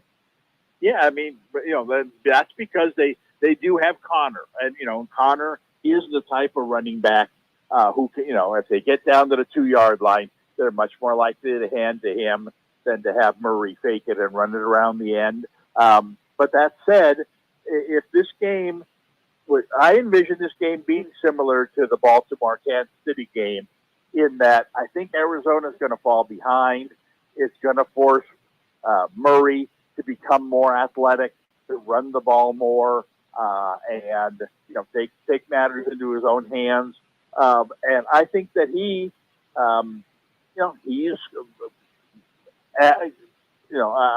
I'd say better than 50-50 that he's going to score a running touchdown in this game. It just seems to be more and more where the league is headed. You've got these great athletes playing quarterback. Let them play, especially if you fall behind. Just cut them loose and let them go. And, nobody wants to hit the quarterback anymore, right? The automatic penalty. So, what the heck? Let them run it in. We're ahead by 2 touchdowns anyway. And so it's an easier pass for the quarterback to the end zone than any other player. And you're talking about 2 of the best athletes on the entire field in this game playing quarterback. So I take them both to score a touchdown. All right, something tells me that won't be the case in our next matchup as we get into our AFC West suspects. And that's your Las Vegas Raiders with Gardner Minshew as the quarterback and Justin Herbert, another statue back there. Although Herbert's run a little bit more than we thought he would be capable of at this points of his playing time. But here we are. The Chargers are -3. Herbert coming off an injury. Obviously, Harbaugh is the coach. The total is 40.5. We talked about the AFC West division in our preseason. You expect both of these teams to be bad, but the Raiders not as bad as the Chargers, as they should finish 3rd and 4th on your 60-1 ticket. That has the Broncos finishing 1st, Kansas City 2nd, Raiders 3rd, Chargers 4th. But here we are. The Raiders are catching 3. To me, this is an interesting one because we don't know what the Chargers really have to work with weapon-wise. I mean, that's another great mystery of the unknown, which is part of our theme of the earlier games as well that we've discussed. But we know a little bit more about the Raiders, per se, I think overall. And I think the Raiders defensively even, with Crosby. I mean, he's a stud. They beef up that line a little bit. I don't know. The Chargers didn't have a good preseason at all under Easton Stick. So where's this rust factor with Herbert involved? I'm just going to think that 40.5 points is actually going to be too high in this game. But I wouldn't be shocked if the Raiders win it. I guess I won't be shocked if the Chargers win it either. I think for the most part, I run from the hills from all of this altogether. But if I have to pick something, I'm just going to go ahead and take the under 20-17, a final either way. But how do you see this play out? I agree with everything you said there. I don't know why the Chargers are favored in this game. Well, I guess the only reason is, again, the uneducated public said, well, Jim Harbaugh, great coach. He's going to win his NFL debut or re-debut here and blindly throw a stab at the Chargers here when there's really no reason for it. I mean, they, of all teams in the league, they are the one team that you'd be most fearful might tank this season. They really are starting over from scratch here, a whole new philosophy. How is Herbert going to fit in with Harbaugh? They don't have, they got rid of their wide receivers, which is fine. They probably don't want to throw the ball too much on the outside anyway. I think they're going to be a very conservative offensive team playing against a good defensive team. And meanwhile, you got on the other side of the ball, you got a Raider team which is very limited offensively. Don't have their star running back anymore. they've got a backup quarterback starting for them, a backup level quarterback, I should say, against the Chargers team that I gotta believe is going to try to make their mark defensively, like Harbaugh's 49ers teams, like Harbaugh's Michigan teams, and what better way to start off in that direction than at home against an opponent like this. I agree with you. I mean, the first team to 13 wins this game. You got a couple of good kickers. I wouldn't be surprised if there were a bunch of field goals in this game. Yeah, I was just getting ready to say, and I'm looking for the kicking props too, but not on the board yet. We'll assume 3.5 would be the number. That's kind of the average number. But yes, I could see over 3.5 on that, right? Yeah, I mean, I would take both kickers at over 1.5 field goals in this game, and I just think there's going to be a lot of short passes. Keep the clock running. Manageable third down distances. Throw the short pass to the tight end, first down, and move the chains. Keep the clock running. Get down in field goal position. Be unable to throw the ball into the end zone. So we're just gonna, try running it. Kick your field goals. So that would be. It's hard to play under that in the NFL where the total is that low. But if any game deserves to be that low, it's that one. All right. So no props here, right? If we touch anything, it's going to be I go with the field goal. Right. I take each field goal if you can get an over 1.5, and presuming that those are about even money for each guy. Right. One of those two guys is going to make 2 field goals. Yeah, you can split or at least go 2-0. Right. There's a good chance that both of them are going to do. At worst, you're going to split. At worst, you're going to split. Okay. All right, let's get to our next game. 4:06 up at Lumen Field in Seattle. Last year, the Seahawks did me bad. I expected the Rams to get off to a slow start last year, but a good coach in McVay came in with a good game plan, and they beat Seattle 30-13. Of course, that was under your good buddies Pete Carroll's tutelage.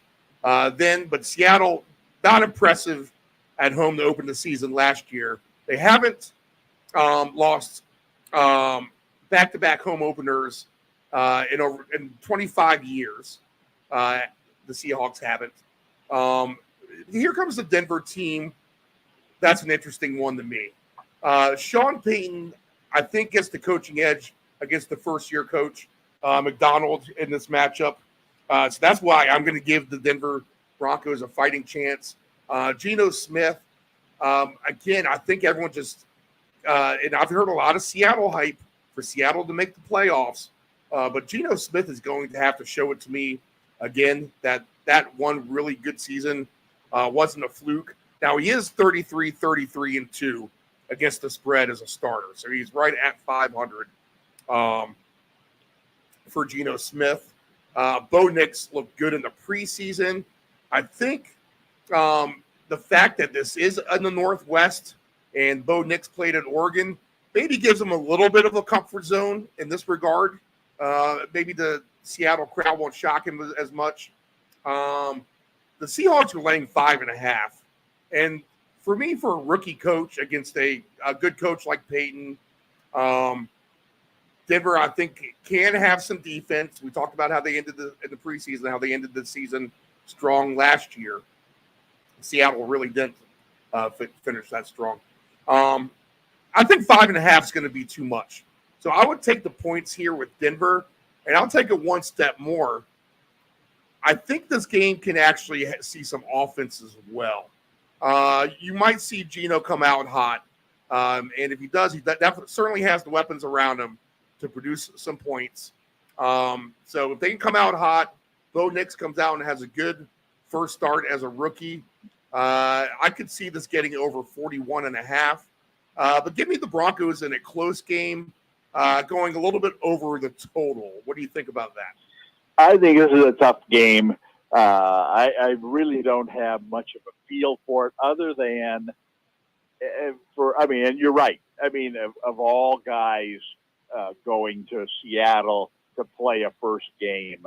Bo Nix should be able to handle it, short of Penix, going in there. Right. But he is a rookie. He's on a terrible offensive team, so he's kind of handcuffed. This is going to be, and this is a tough place to play, especially for a rookie in his first game. I can see him making. I think this game, like you said, appears to be a game that could go either way. I wouldn't be shocked if Denver was able to, pull out a win here. Problem is, Denver is much more likely to make that critical mistake than Seattle is. At least Seattle, they've got all their key people. I mean, they've got a new coach, but they've got all their same people back. They're veteran quarterback, trustworthy running back, good wide receivers. They're trustworthy defense. I think they're less likely to make a mistake. And then you throw the crowd factor in there. I just think that Denver mistakes is going to end up being the difference in this game. If it's just one bad mistake, then maybe Denver covers. If it's two bad mistakes, which is very possible given the circumstances, right. then they could snowball a little bit.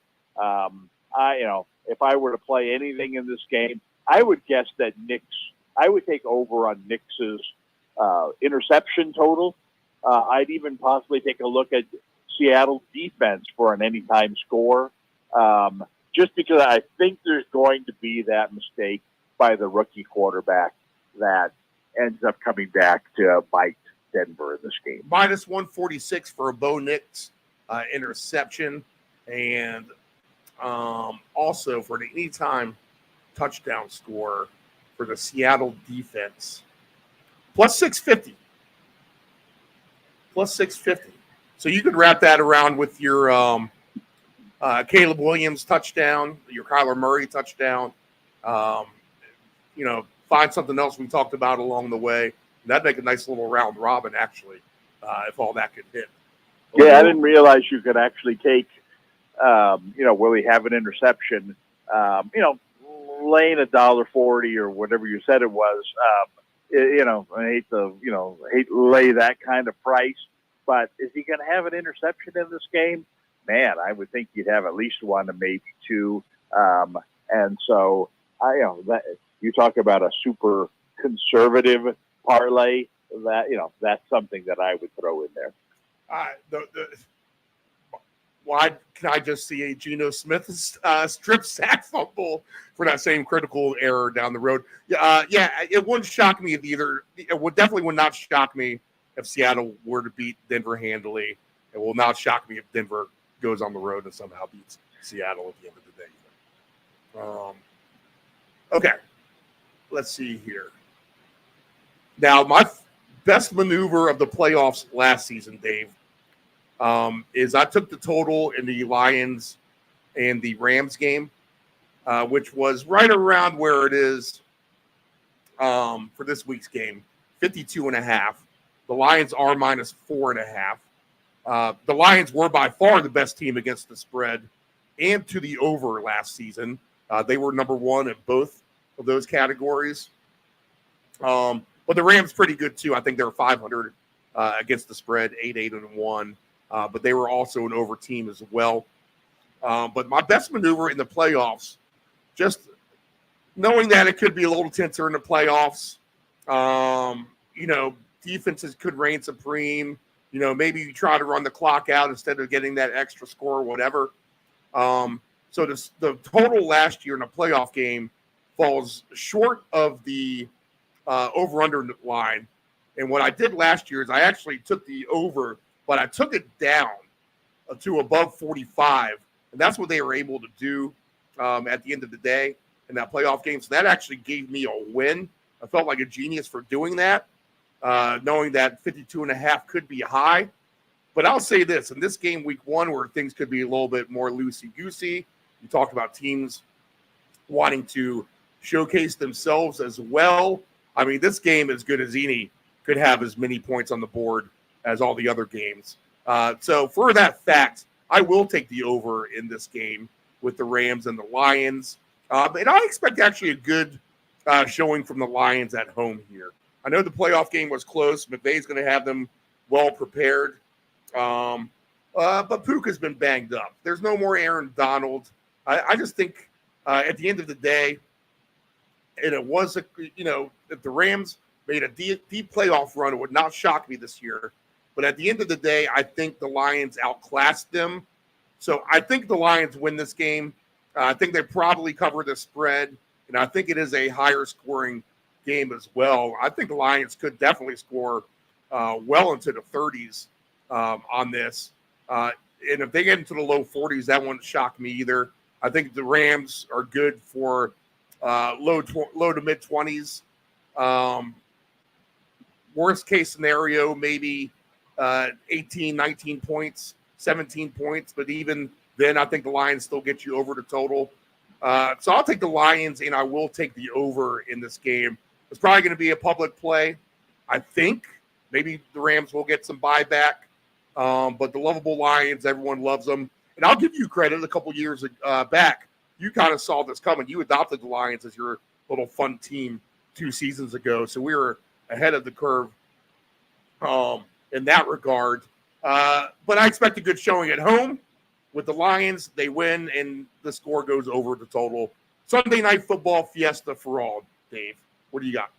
Yes, I think it's a great game. I think it's great scheduling to put this on Sunday night. I think it's two offenses that are similar in a way, in that they throw the ball a lot, but they throw very conservatively. Nobody throws more short passes than the Rams, and nobody catches more short passes than St. Brown. It's a good offense for Goff. It's a good offense for Stafford. They both mix in a good running game. I think these are two good teams. I agree with you that I think the Lions are the better of the two teams. I just think they're more solid all the way around.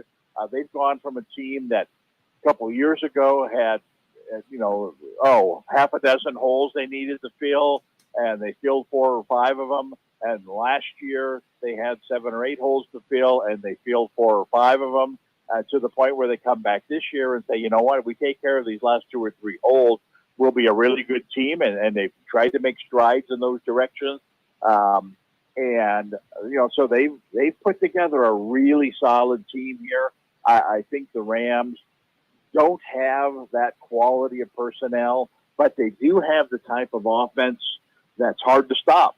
And they can be very frustrating, as most Lions team opponents realize that when they just keep throwing these short passes and keep moving the chains, you can't get to their quarterback because it's all short stuff.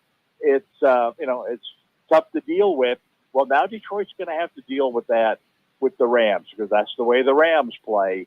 I think 2 injuries may or may not be a factor in this game, and to me, it's the biggest question marks in this game. Gibbs opens the season with a hamstring injury. He's had hamstring issues in the past, last year and in college. I have a feeling they're going to be very conservative with him out of the gate, and he's a big part of that offense because if he's not playing and adding his dynamic pass catching in the flat, then you get more Montgomery, and Montgomery's this straight ahead, churn the clock, move the chains kind of back. That is not conducive to an over. I think the Rams, you mentioned Puka's injury, same thing. We don't know how serious it is. We don't know if he's going to be affected at all by it.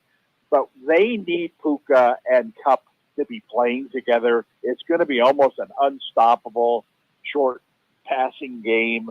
It's almost like playing 2 tight ends.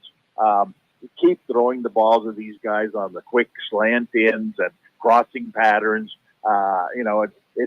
When Kupp was by himself 2-3 years ago, he was unstoppable. When Puka was pretty much by himself last year, he was incredibly good. And now you put them together, and how are you going to stop that passing game? But it's not like a normal passing game. We're not talking about, how are you going to stop Miami's passing game? They're going to light up every scoreboard. this passing game is efficient. It isn't a scoreboard lighter. And so I can see where both teams have a lot of success throwing the ball, and yet the score is not that high. Like you said, you know what? I mean, if the score in this game ends up being 27-24, that to me would be a high-scoring game for this matchup, and that doesn't even get to this total. So I think that, like I said, I think Detroit's the better team, but those two injuries to me are, if Gibbs isn't playing, full time, or he splits time with Montgomery a lot, but Yeah, this could be a Montgomery game with the touchdowns, right? yes, right, but only if Gibbs is limited. Right. He had a hamstring injury, which wasn't considered serious, and this was 2 weeks ago. So what's he like today? We don't know. What's Puka like today? If he doesn't play, then the Rams are much more limited offensively. Well, we don't know that either. So to me, I as much as I am going to enjoy watching this game, those two uncertainties are going to keep me from making any kind of bold statements about it. All right, fun game. Overall, it'll be interesting to see how it plays out. Nothing prop-wise then on this one? Well, Montgomery sounds like a logical one to plug in for exactly. a touchdown. Yeah. I was going to say, of all the things in this game, I think Montgomery and I think Kupp, especially Kupp is a guy who, based on where he's drafted in fantasy, I'm guessing he comes into this season under the radar a little underrated. Yeah, 66.5 is his receiving total.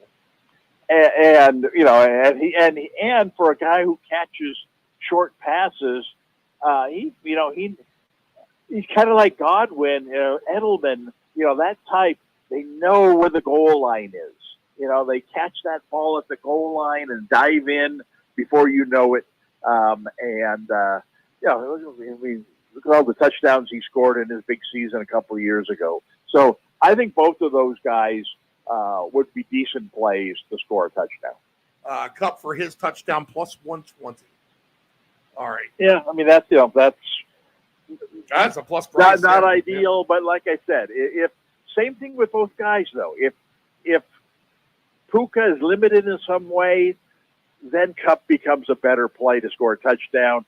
If Gibbs is limited in some way, then Montgomery becomes a better play to score a touchdown. Even if those guys play full time, you could still get a touchdown from Kupp.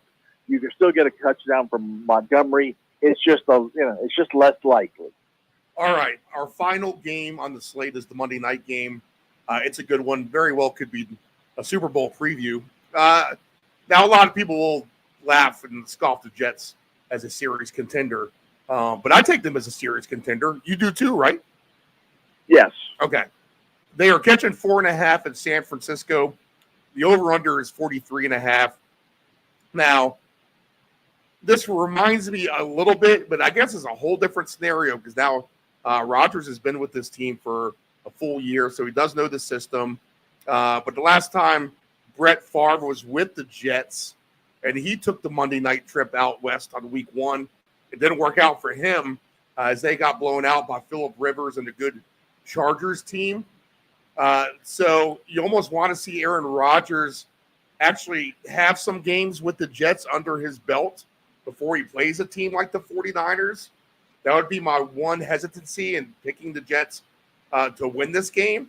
And San Francisco, you'd think, even after the Super Bowl, would like to make a Super Bowl loss, a game they could have definitely could have won, would like to make a statement of sorts against the Jets. God, let everyone know that they're still around. The contract issues that they had in the preseason resolved now are a thing behind them. But this is a good test overall, and I'm not sure which way to really lean on this at the end of the day. I could see this as a field goal game either way. So if that's the case, I guess I'm taking the Jets plus 4.5. But like I said, I don't want to see more games under the belt of Rodgers actually in the Jets uniform than having this as his debut. I just feel like it's a tough spot for them at the end of the day. Maybe with the 43.5, you would almost lean under in that spot. But again, both of these teams have so much potential to have offensive success that, that's kind of scary as well. I think for the same reasons that you just said about the game before this with the Rams and the Lions, is more of just a watch to enjoy a game than a gamble on game. Maybe that's my feeling at the end of the day on this. But if you're going to hold a gun to my head and tell me to pick a side, I'm going to lean with the 49ers at home at the end of the day. And I'll take them to win the game by 7 points if I need to cover a spread, I guess. But better plays on the board, as they say. Good game, Jets, 49ers. What do you got? Yeah, I'm surprised the line of this game is so low. I think that the 49ers, put it this way. If this game were played tonight in Brazil, based on the spread in the 49er game, you take the home field advantage out of it, you'd be talking about almost a pick-em kind of game. Right. I don't see these teams being pick-em games. I think the 49ers are a seriously better team than the Jets.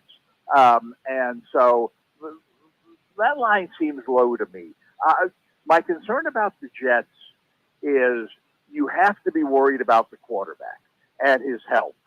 You're not going to have him standing 7 yards deep and swinging the ball down the field and getting hit time and time again. They're going to have to throw the ball very short, which Rodgers is great at, reading defenses and throwing short balls.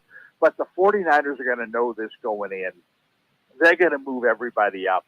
It's going to be very difficult. I can see a lot of times where the Jets are going to be 3rd and 8, and they complete a 6-yard pass and don't get to the chain, and they punt. I think there's going to be a lot of that short passing. There was that great stat last night where Jackson average distance downfield was less than 1 yard per attempt. And this is going to be that kind of game. Rodgers has to throw the ball early. He's got to come out of this game upright. It's far less important for the Jets to win this game as it is for Rodgers to play a full game, right. And to not get injured. Right. And they're going to they'll blitz him too, right? They're going to bring the house to him. Well, but the problem is with Rodgers that doesn't really help you because he throws the ball so quickly. You blitz him, and now you're leaving one of those receivers open in some short zone, and he sees it coming, and he gets the ball to the guy. You almost have to play a little bit more conservatively when you face a guy like Rodgers because he's going to throw the ball short. He's going to know where you're coming from. And if you know that he's not really looking to throw the ball down the field, well, then you move everybody up. And like I said, even if he's completing short passes to the back, to Hall. Hall might catch 10 balls in this game for 33 yards. And I'm not really sure that the Jets want to take a chance to say, okay, well, look, they're playing us tight to the line of scrimmage. Let's go deep a couple of times. That is when he holds the ball, he gets hit, and then you think, oh my God, why did we do that? Well, so I think that even if the Jets fall behind, which I would expect they would at some point, I don't see them changing their conservative game plan. The priority one is Rodgers has to stay healthy. And it's almost like, to me, a preseason game for them, the old-fashioned preseason game where you actually played your top players. This is kind of a dress rehearsal. Let's see you go out there, Aaron, and throw the ball 35 times and run around a little bit without running crazily. And tomorrow morning when you wake up, we'll see how you're feeling. Are you sore? Are you injured? How are you feeling good? We hope you're feeling good because next week we got a more winnable game, and now we've got more confidence in your health. So I think that while the Jets are more concerned keeping their quarterback upright, I think the 49ers, who have had a lot of negative publicity, a lot of, this guy's holding out, this guy's not coming back, this guy wants to be traded. I mean, for a co-favorite or, going, into the Super Bowl, the team that went last year, there's a fair amount of negativity around this team this year where there really shouldn't be. I mean, this team for the NFC should be a significant favorite over everybody else. And I mean, they got everybody back. They're, healthy for the most part. They got a young quarterback who you think would be better this year. It's all systems go. They've got an incentive because they lost the Super Bowl. I mean, and the competition, I mean, crying out loud, we're talking about Detroit being the second best team now in the NFC. So it's all systems go for this team. This is a night to come out, and I wouldn't be surprised if this game ended up 27-7. I like your idea. The line is so low that you could bump it up to lay 7, lay 9.5, lay 13.5. Right. And make yourself a nice little pot of money. Because, like I said, this isn't, this isn't Arizona. This isn't Baltimore. This isn't one of those teams where when they fall behind, they're going to unshackle the quarterback and say, just run around crazy and make stuff happen.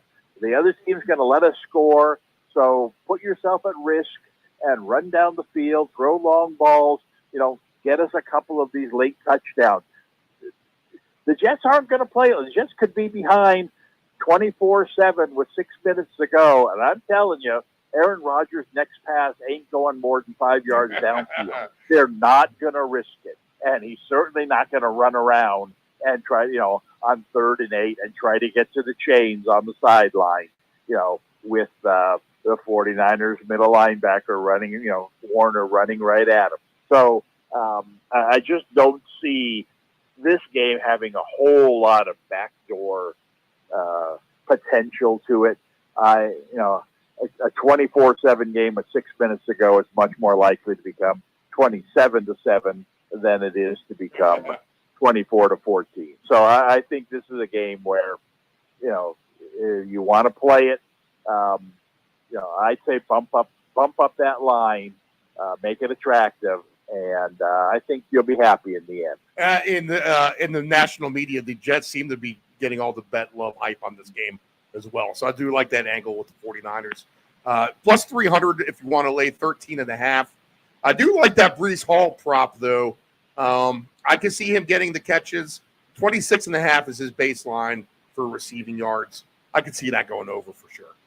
Just from what you said, the dump off passes alone in quantity should get him a ball. Absolutely. I mean, I'd be shocked if he's not targeted at least 8 times in this game, and maybe closer to a dozen times, even if it's only 8 times. And Rodgers, nobody throws a better ball to the back, swinging out of the backfield than Rodgers. He made a living throwing the ball to Aaron Jones and these kinds of guys over the years.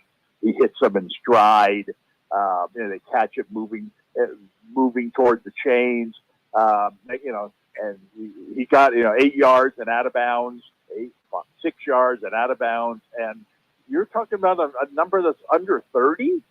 I mean, he could get there with 4 or 5 catches, let alone the 8 he's going to make. All right, Dave, that'll do it for us for this week.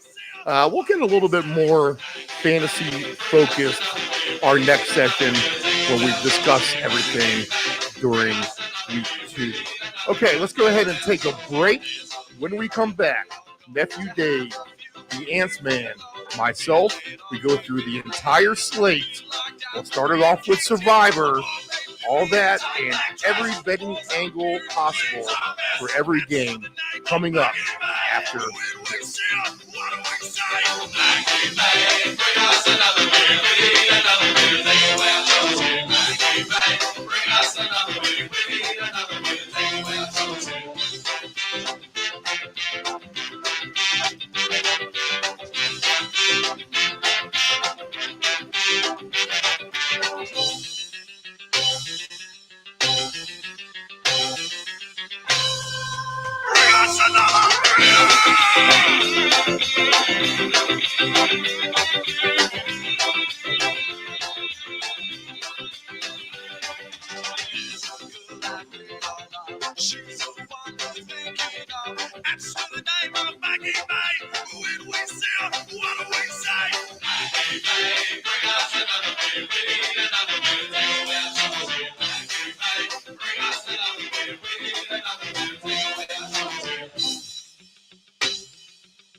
Dependable Solutions can provide all voiceover services for your advanced audio production needs. Think of us as an inexpensive option, no matter what the size of the project is. From one-word cameos to full-script productions, contact Dependable Solutions at 757-354-5517. Know your gambling limits.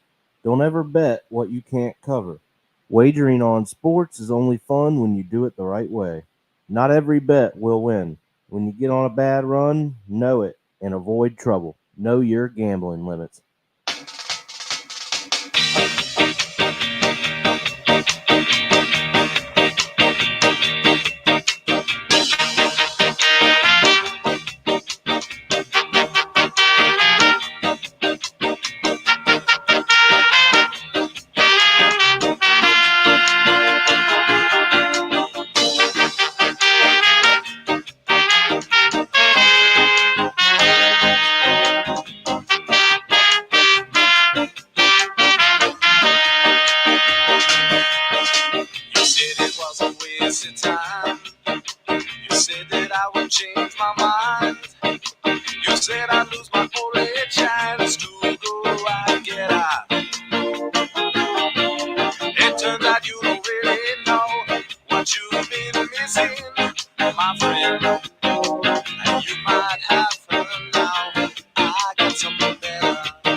Family-owned and operated, CP Shuckers Cafe and Raw Bar specializes in delicious cuisine, refreshing drinks, and a laid-back atmosphere. We opened our doors in 1995 and have enjoyed being a place to either relax or celebrate ever since. Whether you are in the mood to indulge in a great meal with your friends and family or watch the game, we promise that our inventive menu, attentive service, and skilled bartenders will have you truly satisfied. Both of our locations have spacious outdoor patios for enjoying the breeze and catching a little sun. Our friendly staff at CP Shuckers will make your next dining experience a pleasant one by delivering personal care. We are open until 2 a.m. Full menu will be served until 10 p.m. and late night limited menu until 1 a.m. For larger parties, please give the location of choice a call. Pacific Avenue, 757-425-8676 or Shore Drive, 757-412-2929. More information at cpshuckers.com. Thank you for your continued support and have a shucking good time. Control your alcohol. Don't fight. Don't drink and drive. Your one punch could kill someone. It happens. If you're behind the wheel, you may think you are fine, but then the other driver is under the influence of texting, and then you are done. Control your alcohol.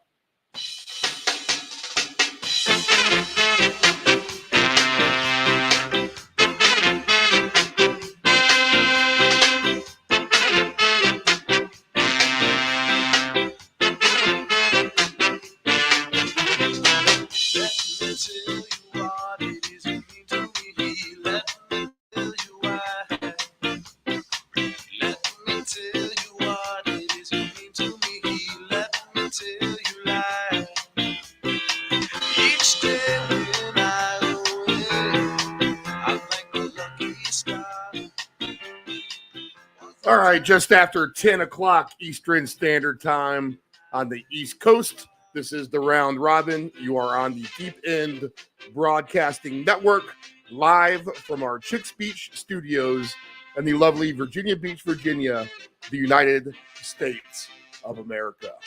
It's the time y'all have all been waiting for. Nephew Dave joins us as well in his shiny Commanders jersey. I got my Patriots gear on. We have Nephew Dave. We have myself, and soon to be the Ant-Man here in a minute or two. He'll dial on in, and we're going to go through the whole slate of every angle of every game.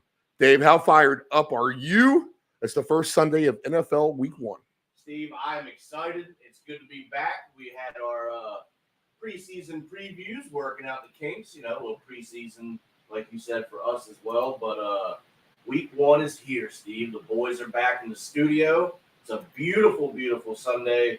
We've got action all day long. I could not be more excited, Steve. All right. What we typically do at this time is we'll hit the survivor pool first, Dave. So do you have the whole slate of games going on?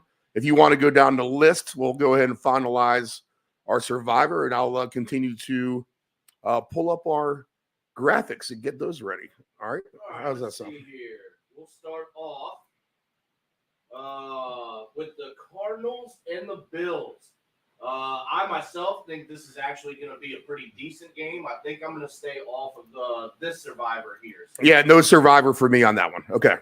Next. Patriots and Bengals.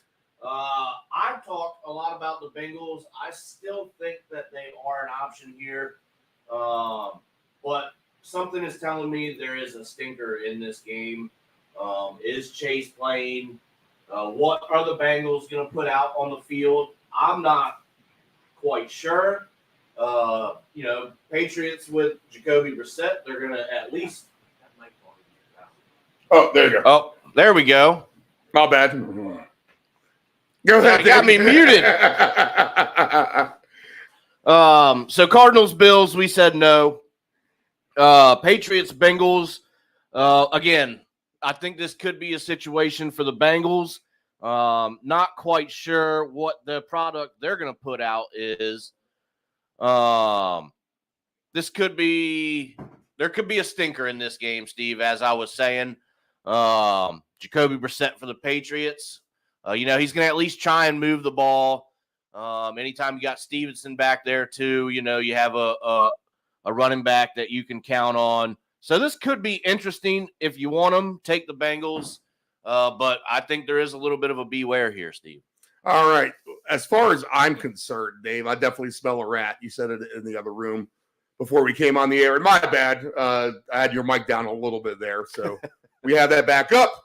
But I'll say this. Yeah, I smell it too. And I'm just not a believer in Cincinnati, like everyone says nationally, that this is going to be a complete layup. It's the NFL, man. That's not how this happens. Right. And I said this to Del Grande before. A lot of criticism on the lack of talent on the Patriots. And I do agree their offensive line is very suspect. I get it. You have to have a good offensive line. They don't have the depth. But I would say that they have more unproven talent than they do bad players. We can't say that they're necessarily bad yet. They just haven't been able to come of age to prove themselves yet. I mean, the receiving core could be really good. Brissett does come out and find that spark that he can. So for that reason alone, and the drama behind the scenes of Chase with the hold out, hold in, or whatever you want to call it, the T. Higgins injury, and the fact that Burrow is coming back off injury himself, I can't buy the Bengals on this, especially in Survivor. Right now in the casino pools, they released all their picks because they have to be in on Saturdays. But the Bengals are taking up about half of the Survivor picks. And that could be really a rude awakening here in week one if the Bengals do go down. So I'm not going to go on that pick on the Patriots train as everyone else is. I'll stay away from that and stay away from this game altogether. All right, next. All right. Vikings and the Giants. Definitely not for me. Maybe an interesting game, though. All right. Vikings and the Giants. It's hard for me to believe that Sam Darnold is a favorite on the road against anybody, to be honest. So that being said, I would take the home team on a risky gamble, knowing that if you were to get rid of the Giants at this point in Survivor, then you could go a long way with some of the good teams still. At some point, you need to expend and use some of these bad teams, and that would be the Giants. If you could just get them out of the way. Yes, I get it. It's a tricky spot, but they are at home. In a very risky play, I would potentially look at the Giants in the Survivor, but I think there's better plays on the board. But I would not fault anyone if they want to take it. I think we have the Ant-Man on the line now, too, as well. Anthony, are you with us? Morning. All right, we're talking Survivor, the first three games we went over. I think you are on the Bengals train. Am I correct? Unfortunately, I am, but after seeing what happened with Higgins yesterday and knowing if Jamar Chase is going to sign that contract today or not, who's Barry going to throw to? That's what I'm saying. I smell a rat. So, but you're locked into your pick. Am I correct? Yeah, I'm in two Survivors. I initially was just going to double down with Cincinnati because I'm like, all right, they're playing at home. They got Chase, they got Higgins, they got all this crap, and playing the Patriots, and then everything starts to unfold. And I'm like, I can't take Cincinnati with both of them. I'm going to stick with Cincinnati with one of them. But the last thing I want to do is double down, especially since you're a diehard Patriots fan. The last thing I want to do is for them to lose and you rub it into me and do it all damn day. All right. Buffalo, you wouldn't consider just yes or no. You would stay away from the Buffalo game altogether, right? As far as taking Buffalo for Survivor? Yeah, just Survivor pick, yes. I mean, there's better options out there because you don't know what's going to happen with this Bills offense. You know, they have Josh Allen and Kyler's healthy and they have a few more toys, but I'm going to sway away from Bills as at least Survivor. Who's next on the list, Dave? Next up, we have the Titans and the Bears. That's a stay away from them. Stay away. Interesting game, though. Yes. Anthony, stay away. Correct? I mean, who would you guys take? I mean, so that line was 4.5 all, for the past week or so, and now it's down to 4. So the money's on. I would not take the Tennessee. Bears. I mean, it would have to be the Bears or nothing, and I can't take the Bears in that. And the Bears are going to have to show it. There's a lot of hype around them right now, but they're going to need to prove it first before. Yeah, we'll talk more about this game in depth. I got some more things to say about this, but no for Survivor. All right, what's next? Panthers, Saints. I am taking the Saints. I am taking the Saints as well. That's going to be my main Survivor pick on the day.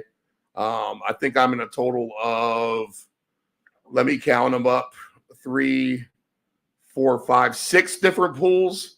And I would say that the Saints are 4 of the picks anyway. So give me the Saints. Anthony, it's a good time to take the Saints. Yeah, give me the Saints. Who knows what Carolina's made of this year? All right, next one.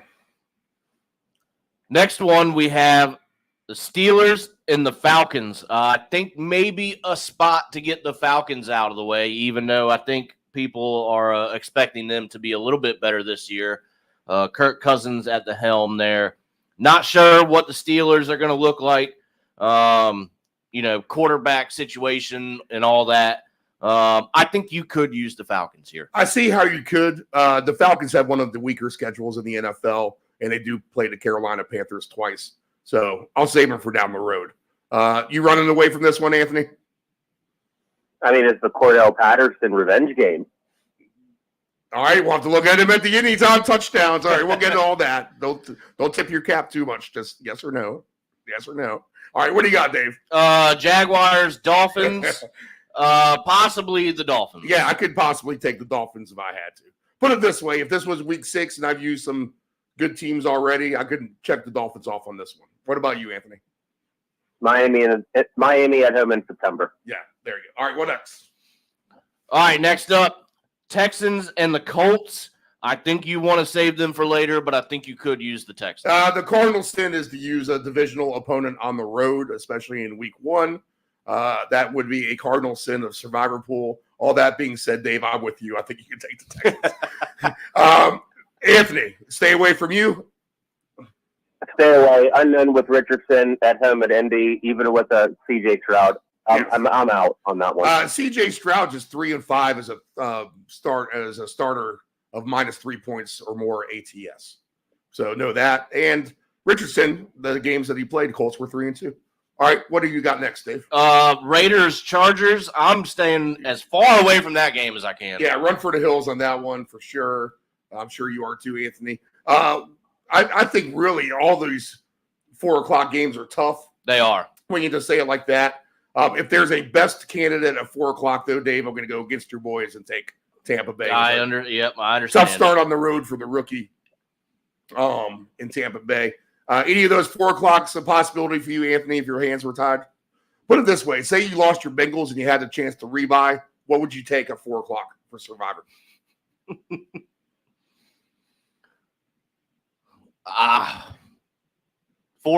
would have to be the Buccaneers, I guess. The Browns and the Cowboys is going to be too close, I think. Right. Anthony, do you have something to say? I think he muted himself again. He likes to do that. Okay. Rams and the Lions for the night game is a good one. If you had to rebuy at nighttime tonight, if you have a chance, I would go with the Lions. Yes. To win that game. Yep. And I would do the same if you need a Monday night rebuy. I would take the home team again with the 49ers. All right. Yeah, Steve, you were right. I was muted. The only thing I would say for the 4 o'clock games, if I had a rebuy, I would just take Seattle. And if I'm in an absolute pinch, I'm taking Detroit tonight. Okay, there you go. All right, Dave. All right, boys, let's get through the games. Let's see here. I'm going to go ahead and remove a couple of these promos from the studio so I can bring a couple more on. But our first game of the day will be this. Let's go ahead and just start up here in Buffalo, where we have fall-like weather already. It is a beautiful day up in Buffalo. You might get a high into the 60s. It's not going to be hot, no humidity, no concerns there. The Cardinals were 9-8 against the spread last season. The Bills just 8-11 themselves. Josh Allen 8-16-1 against the spread as a favorite of 4+ points or more. in the last 2 seasons. How about that? That's not very good. The Bills 5-5 against the spread at home last year as a favorite. They were a under team as well last year. The Cardinals, if you didn't know this, Kyler Murray, the most profitable quarterback in the last 6 seasons as an underdog. He's gone 25, 12, and 2 in the Eastern time zone. He's 11 and 3 as well. And the Cardinals were an over team last year, 10 times going over, 7 times going under. It's an interesting game. There's a lot of targets to make up here for Buffalo. So how do they do that? Do they focus down and more on the ground game, and which James Cook becomes a premium asset as far as touchdowns go or yardage as far as carries go and the running back props?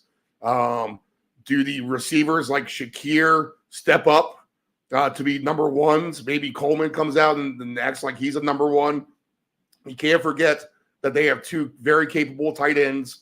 Everyone's ready to move Kincaid into the top tight end option. But, man, Dawson Knox does play good. He got married this summer. You saw Josh Allen at his wedding. They were partying it up. So you know that Dawson Knox is a popular target as well. Who's going to be the benefactor of the Josh Allen passing yards, if anybody? These guys will have to step up a little bit more. I think that they will. I think some people are ready to kick the dirt on the grave of the Buffalo Bills early on in the season. I'm not ready to do that myself. I am going to be very skeptical of their defense overall. They did not look good as they bowed out in the playoffs last year, mainly because the defense was banged up and injured. They got injuries already on that side of the ball with some of the same familiar faces that were hurt last year. We have, I believe, Damar Hamlin. Everyone was down on him post his incident on the field, thinking that he was just put on the roster last year almost as a sympathy move. But now you find him at the top of the depth chart at secondary. So what does that say there?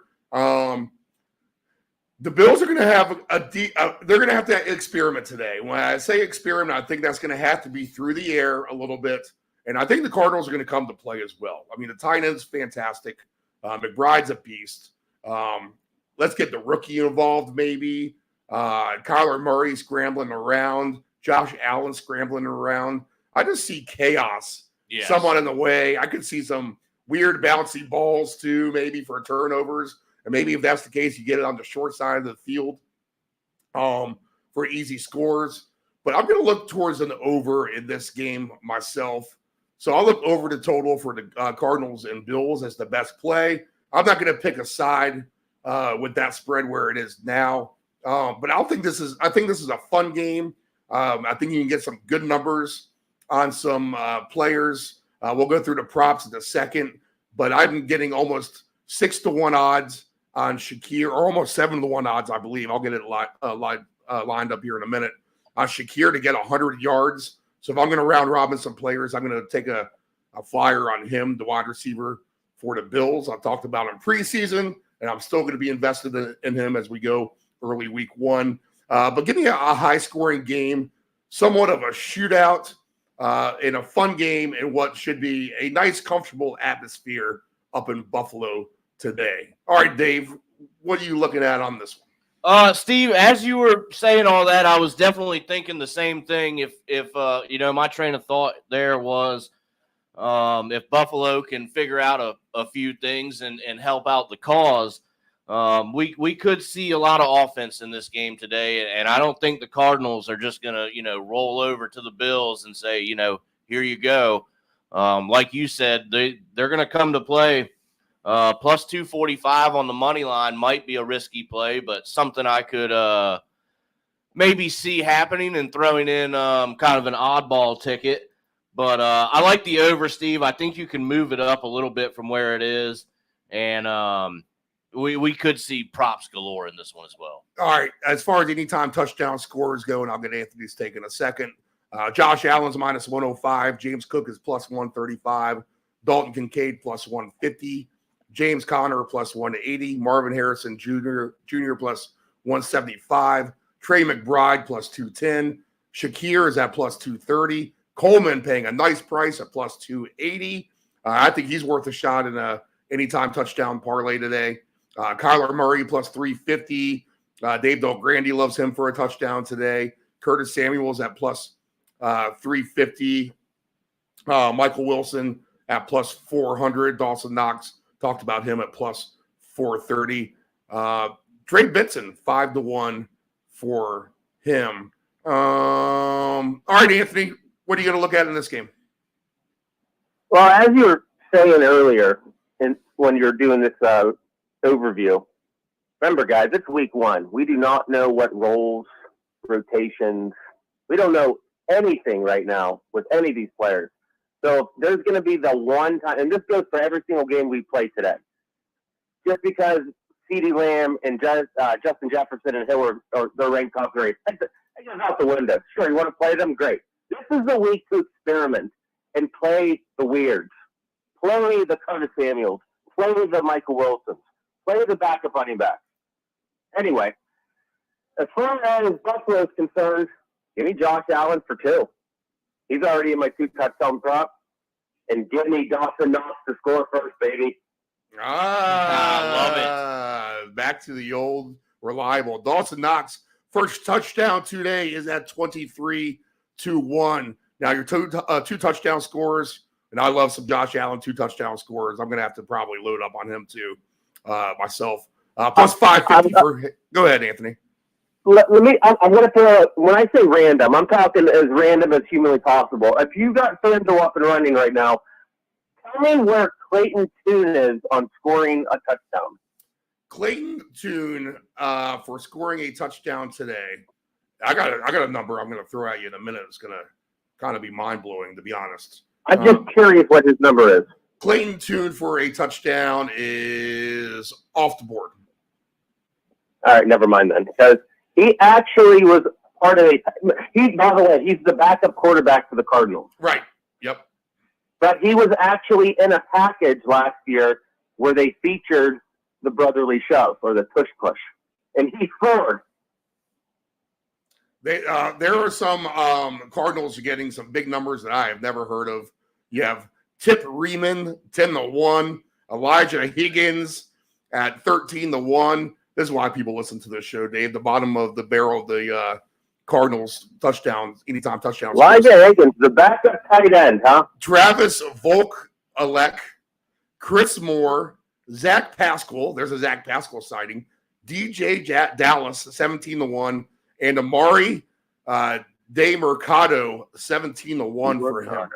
How about some Greg Dortch today? Hey, Dortch is positive. 550. He's been a popular play on the show in the past, and he has scored, Anthony, right? Yeah, give me Greg Dortch all day, baby. How about this? He did score twice last year. 2 touchdown score numbers. I like a couple of these. Shakir's at 22-1. I'm going to have to throw him into something on those big odds. James Conner's 13-1. He just dropped in front of my eyes. Dawson Knox, 47-1 is a big number. Keon Coleman, 29-1. And we're talking about a game that could have multiple touchdowns as well. You're getting some big prices on these guys. How about Kyler Murray, 34-1 for 2 touchdowns for him.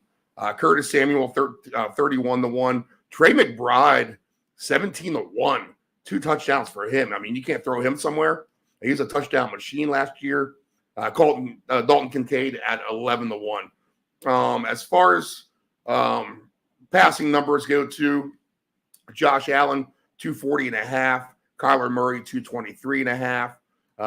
If you think Kyler Murray can get 275 or more, that's 3-1, plus 550 for a 300-yard game. He probably doesn't quite get that high, but I could see it. I could see him scrambling as well for some yards. Kyler Murray for 3+ touchdowns is plus 470. Josh Allen for 3+ touchdowns is plus 280 through the air. And if he passes for 4, which I could even see that, to be honest, 10-1 for that. So some good numbers there. We talked about James Cook and the opportunity he may get. I mean, they're saying that Buffalo is going to be a running game, quote unquote, whoever they is.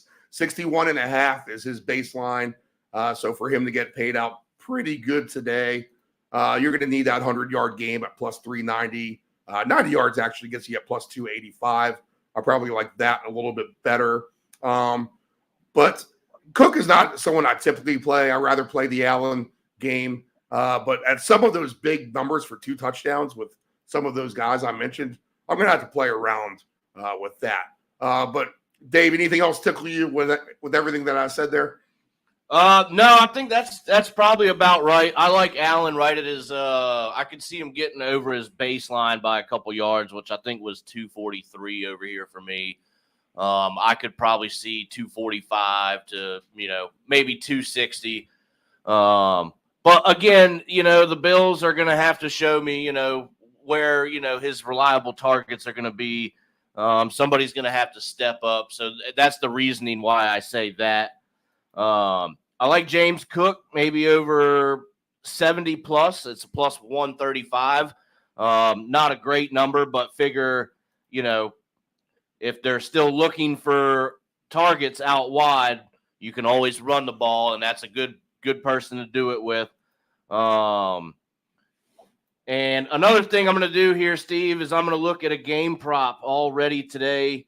We're expecting offense, each team for a touchdown and a field goal in the first half at plus 350. Interesting. Also, Josh Allen for just 50 yards rushing is at plus 260. 60 yards rushing gets you plus 410.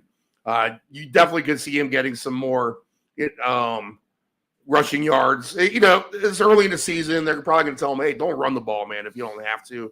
But it is Josh Allen. I don't think he cares about any of that stuff at the end of the day. And then receiving prop-wise here in this one game, too, I talked about Shakir. He's plus 680 for 100 yards receiving. Dalton Kincaid for 80 yards is plus 350, a good number there. If you want to take a shot with the rookie Coleman, how about 100 yards for Coleman today is 1260, plus 1260 on him. Isn't that worth a shot? Or at least even the 80 yards at plus 680. Maybe Allen finds him. He is a speedster and a breakaway guy. So I don't know, boys. There's a lot of numbers here on this game. Absolutely. I'm going to have to play a few of these. Anthony, what else you like on this? I know it's Coleman, and he's going to go with my rookie receiver parlay today. I call it my rookie 80. So all the top rookies and 80 yards today. So I'm going to Coleman will be part of that. But I actually agree with Dave when it comes to James Cook. I mean, what if the Cardinals really just suck and all they got was Marvin Harrison and the Bills are just steamrolling them? Josh Allen's not to be passing the ball much. Right. What if this is the James Cook show? So I like that 70 plus. I might go a little bit higher. All right, James Cook to get it done on the ground. Buffalo has shown that too. If the other team can't stop the run, they don't abandon it. They just stay with it, and Allen does have a poor game. All right, boys, good game, fun one. We'll make sure this one is on in our TV lounge for sure. All right, next game on the slate. Let me go ahead and remove this from the studio. And we'll go ahead and talk about we'll go all the way down to South Beach. Why not? We'll go with the Jaguars and the Dolphins. The Jaguars just 8-9-8 against the spread last year. 8-9 to their over/under. So they're right about 500 in both of those regards. Trevor Lawrence, as a road starter, is 3 games below 500 against the spread. So he's a losing quarterback on the road. Jaguars on a 1-5 ATS skid, only covering once in their last 6 games. But pretty good on the road overall, covering the spread. 9-3 against the spread in their last 12 road games. How about that for Jacksonville? Road Warriors in a sense. Miami was 10-8 against the spread last year. And as much as you thought of Miami as being a high-flying team to go to the over, just over-under record of 9-9 last season. But they are on a 7-1 September run themselves. They have been a 500 team or better against the spread at home since 2015. And the Dolphins lacking a playoff win, boys. They're coming up on 25 years without a playoff win after getting bowed out by the Chiefs last season. So My thoughts on this one overall. I think at the end of the day, I'm just going to put it simple. I don't trust Jacksonville on the road. I'm not sure I trust them at all. I know some people are up on Jacksonville this season as a sneaky kind of contender. Del Grande likes them a little bit, but Trevor Lawrence just hasn't shown it to me at all. I'm going to trust the home team here. The fact that their September record has been phenomenal. McDaniel's going to have something really good schemed. He's going to outcoach Doug What's-His-Face on the other sideline there. And why do I see Tyreek Hill? Just visions of Tyreek Hill, Devin Achane, Jalen Waddle just running up and down the field against the Jaguars, while the Jaguars probably able to at least get some points themselves. You know, I'll give them credit for the low 20s, but I'll give the Dolphins credit for a lot more than that. I think they can do one of their numbers that they're so used to doing in September today and get closer to 40. So I'll take the Dolphins in an alt line on this game. I think the number is cheap. If you just wanted to do a straight up play today, and that's just the way you like to bet. I mean, the Dolphins at home, even on the money line, if you want to take two teams on the money line, just to win straight up, I think you got to throw the Dolphins in that money line parlay to win straight up. But I think they cover this number big. It doesn't look like it's a death-defying hot day down there. It's going to be warm, but it's not like it's brutal, apparently. But Jaguars, Dolphins, Hard Rock Stadium, 1 p.m. Eastern time. I'll take the Dolphins in a rout, the first blowout of the season, where you can move the alt line wherever you would like. And I think that the Dolphins will actually cover that. And I'll give one example there. If they're laying 3.5, we'll say, screw that. Let's go ahead and lay 12.5 and see what that gets us. They can win this game by a couple of touchdowns and a plus 285 to win by 13 points or more. And the reason why we do that is obviously the touchdown and 2 field goals covers 13, but now we're giving us a margin of error for the bad 2-point attempt, missed extra point, whatever. If we just want to achieve 13 points rather than the 14 points, that's a good way to dumb it down. Settle for the minus 12.5 at plus 285 rather than the minus 13.5.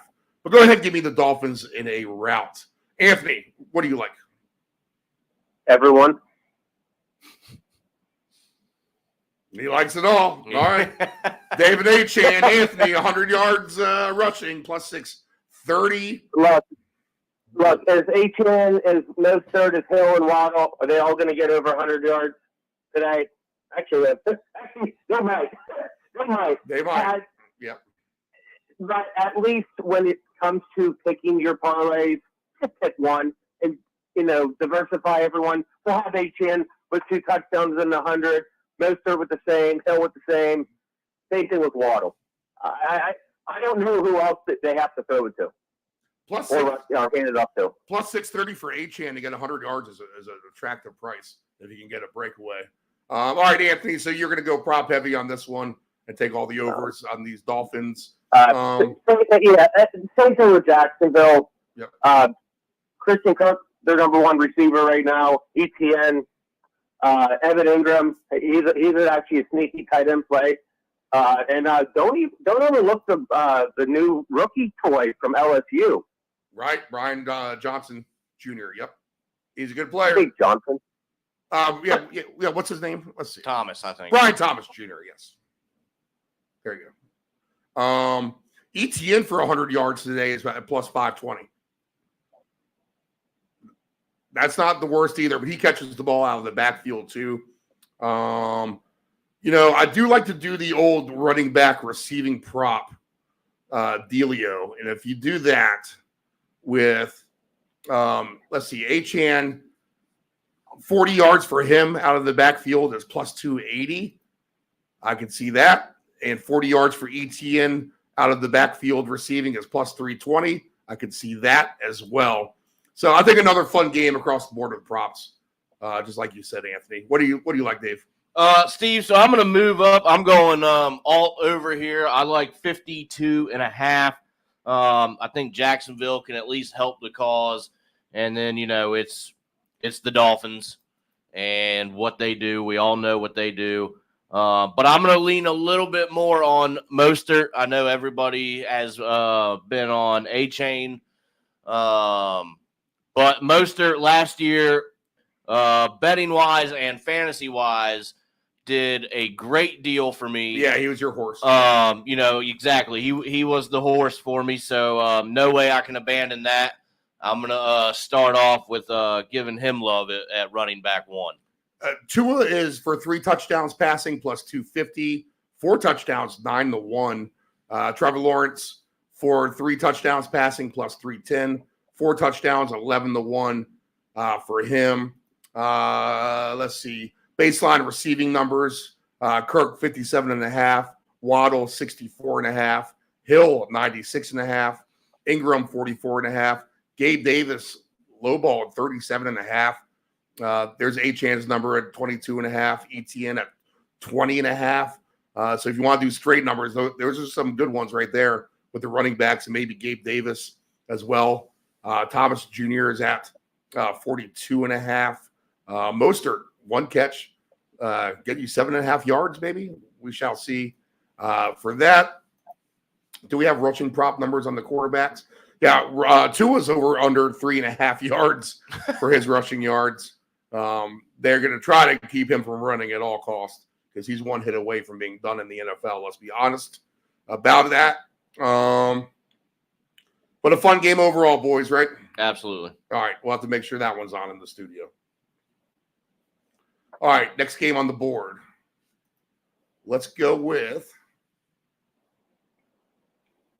we'll get rid of the Cardinals on here. Remove from the studio. Remove from the studio the Jaguars. And let's go to that Vikings game. The Vikings and the Giants.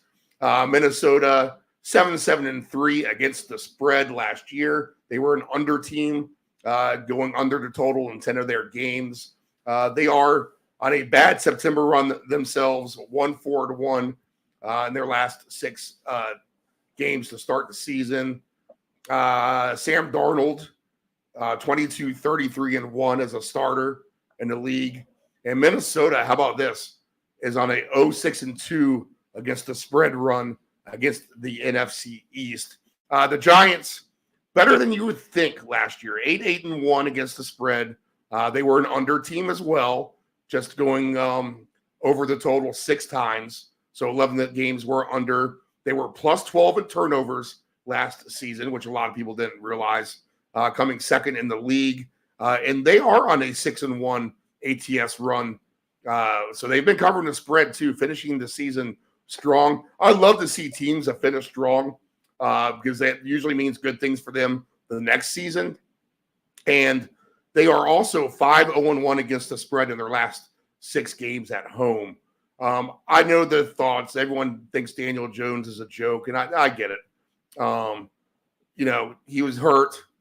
He's shown minor glimpses of being a decent quarterback. For the most part, he's been bad. I get it. I do think there is something to say about guys like Geno Smith who mature lately, kind of find their stride later on in their career. So you kind of hope that for the Giants' sake, that's the case maybe with Daniel Jones. And when people say that they're talentless type of team, and that's why they're picked to finish last in the NFC East, I'm going to group them in the same boat with the New England Patriots to the point where they actually have some receivers that you can't quite call talentless. You need to categorize them into the category of being called unproven talent. You can't call them bad receivers. They just are young and they just haven't had a chance really to show what they have. So let's see if they kind of bring that noise this season and have a little bit more success.